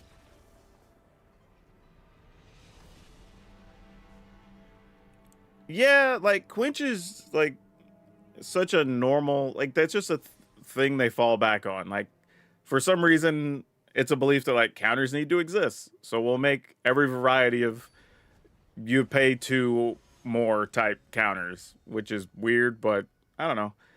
I feel like, especially with Standard being bigger, there's just certain design space we don't need in every single set, you know. I'll keep it. I think this way. I've said it before, even with like sweepers. I think it's okay for sweepers to exist. I just don't know that we need them in every single set, especially in multiples. Because now I think seriously, I planned on doing a video at some point of like the 30 different sweepers or something that exist in Standard, and it's just like they're kind of unnecessary at this point. Yeah, let's just go get a mountain here.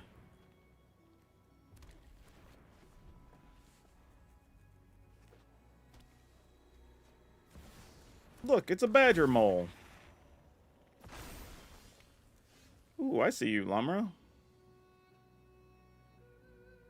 Let's just go ahead and play this. If you have an answer, you have an answer. So be it. Alright. Thing that makes a badger mole crazy is it's like, alright, play a land. You already have 4 mana. Oh, you have a Llanowar Elf and Paw Patch Recruit. Okay, well that's not as scary as that turn could have been. Granted, next turn could also be something like a Ouroboros or some such. Okay, what do we do here? It's very tempting to just play an O'Hare Ashnell.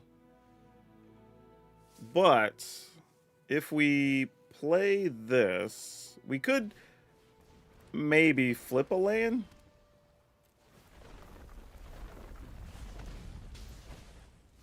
Or not. Try to get too flashy. Alright, let's see what happens here.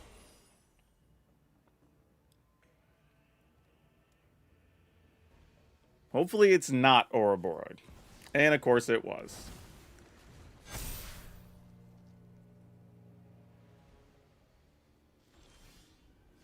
Oh, we got the firepower. Oh, man. Oh, man, oh, man, oh, man. What can we do with this? Oh, all right. I'm going to pass. Hopefully we're not dead. We're at 20. They could put counters on stuff a bunch of different ways. We could die. But you know what? I may just do this and then block with Explorer. And then see if Lumra plus this thing can just get the job done. Maybe that's where we're at. Because that's 19. That's 18. We're not even dead, actually. If that happens. Do we just take 18? I think we do. Actually, let me just flash this in anyway. All right, so we get 1, 2, 3. So we could block and kill, like, the Badger Mole. Because this would do 3 extra damage. And, yeah, we're not going to need this anyway. I don't believe. So let's go ahead and just do that. All right. Oh, fire magic. Whoa, we could wipe out everything here. So here's what's funny. We could go for it, but if we miss on Lumra, we don't have enough anyway, right? Even if, because we only mill 4 cards. So even if all 4 hits, that would be 16. So we have to fire magic here, actually. We max fire magic is 6. So like, yeah, I'll attack. Whatever. Yeah, we're gonna lose our creature anyway, so we don't care. Alright, so we'll pay full value. We get to off everything. They do get their land back, because it was earthbent.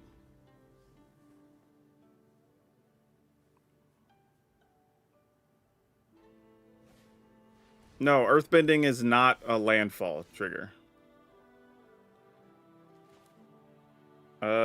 So yeah, we do this.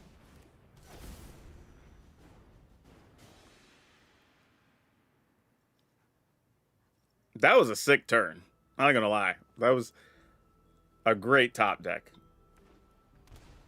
Firepower to just be a board sweeper was huge business. Okay. So we do this. We do this. Get a bunch of damage out of it. And then we attack, which would be 7? Could we die? You put a counter on, give something. I mean, maybe. If they shelter it, that's 4. Play a second spell, it's 5. I don't think we die here. All right, they're now at 1.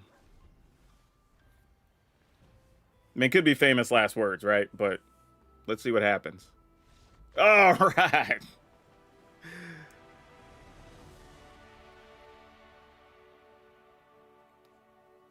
Yeah, the only other way we could have got more damage is if we Lumra and we would have hit a couple of the Bristly Backwoods, but 2 were already in play, so the odds are pretty low on that. So yeah, that's a crazy way to win that one. But yeah, let's talk about this deck for a second. Actually, the sweepers and stuff don't make limited more fun. The reality is they're all at rare and mythic, so you don't even see them that often anyway. So I think even having that as an excuse doesn't really work.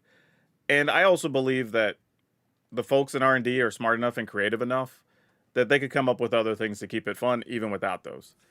Because again, do we need like the 8th version of pay 2 to counter something your opponent has to pay 2 or more, right? Like, do we really need that in another set?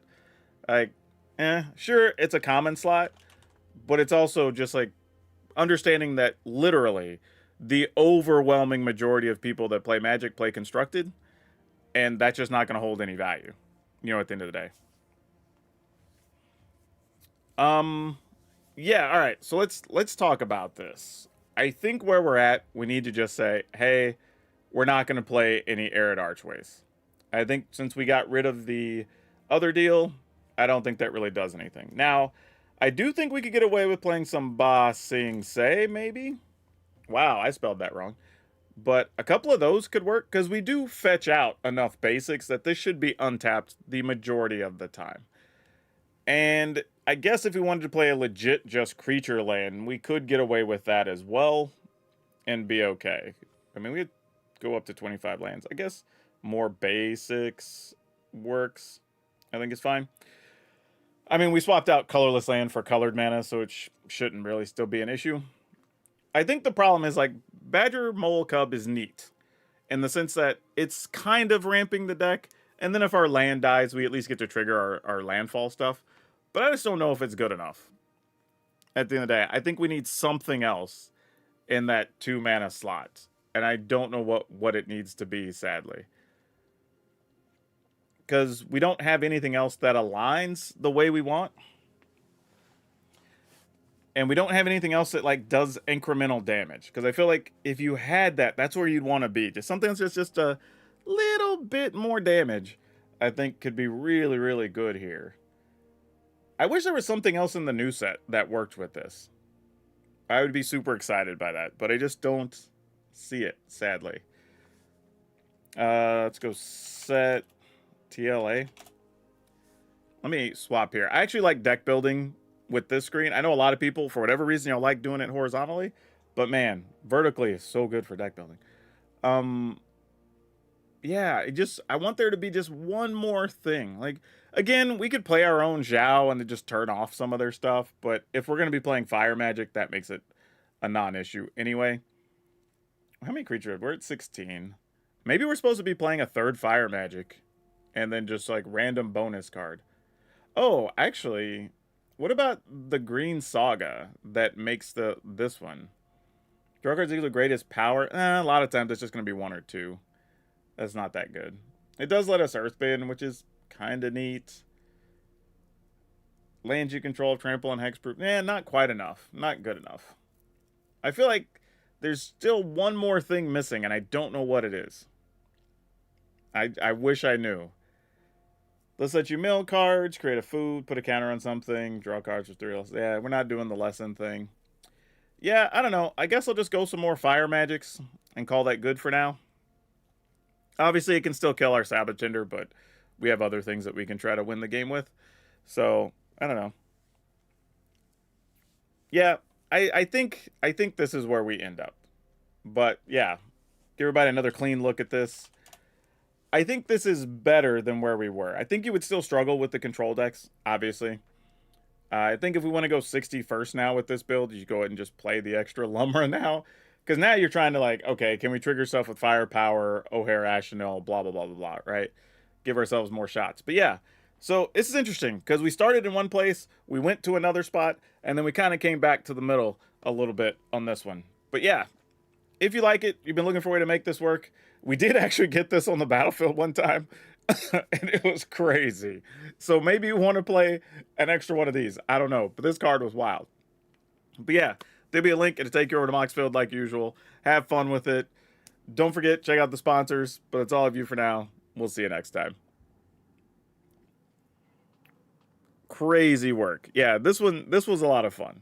This was definitely interesting. I'm here for this. I think we could have a blast with that in the long run. And I think it's one we could iterate on. I don't think we're anywhere close to the final version on that. I think there's definitely some things we could do to fix that up. What about the 2-mana mill card in green? Maybe make some more lands in the graveyard. You think, we could, but I don't think that's enough. Like, the issue with that is, while it works, it's not buying you enough time or helping you get to the finish line enough, I don't think. I think that's why you've seen a lot of those cards sort of fall off for people, is you just get in situations where they don't do quite enough that people need them to do, you know? Let's see, what are we going to do here? All right, you know what I'm going to do? It's 5 o'clock local time. It's almost 5:30. So here's what I'm going to do. I'm going to take a break, grab something to drink, refresh my beverages, get me some food, because I've been sitting here for over 5 hours. Almost, yeah, 5.5 hours, actually. And we'll come back, and we're going to play some stuff. We've got Golgari Vehicles. We've got... Oh, actually, we also played the Bounty Hunter combo deck. Man, we played a lot of decks today already, y'all. We played the Bounty Hunter combo deck. We played the Doc Arlock combo deck. We played the Firepower deck, the Airships, and... Oh, so we played 4... Oh, and the Mono Red Devotion. So we played 5, actually, already. Wow. Okay. Well, we'll come back. We'll try to play some allies of our own. I think we can do the Firebending Ascension thing, since that's a thing people want to see. We do have some Gear Hulk action and some various mono green stuff. We have Selesnia's cages.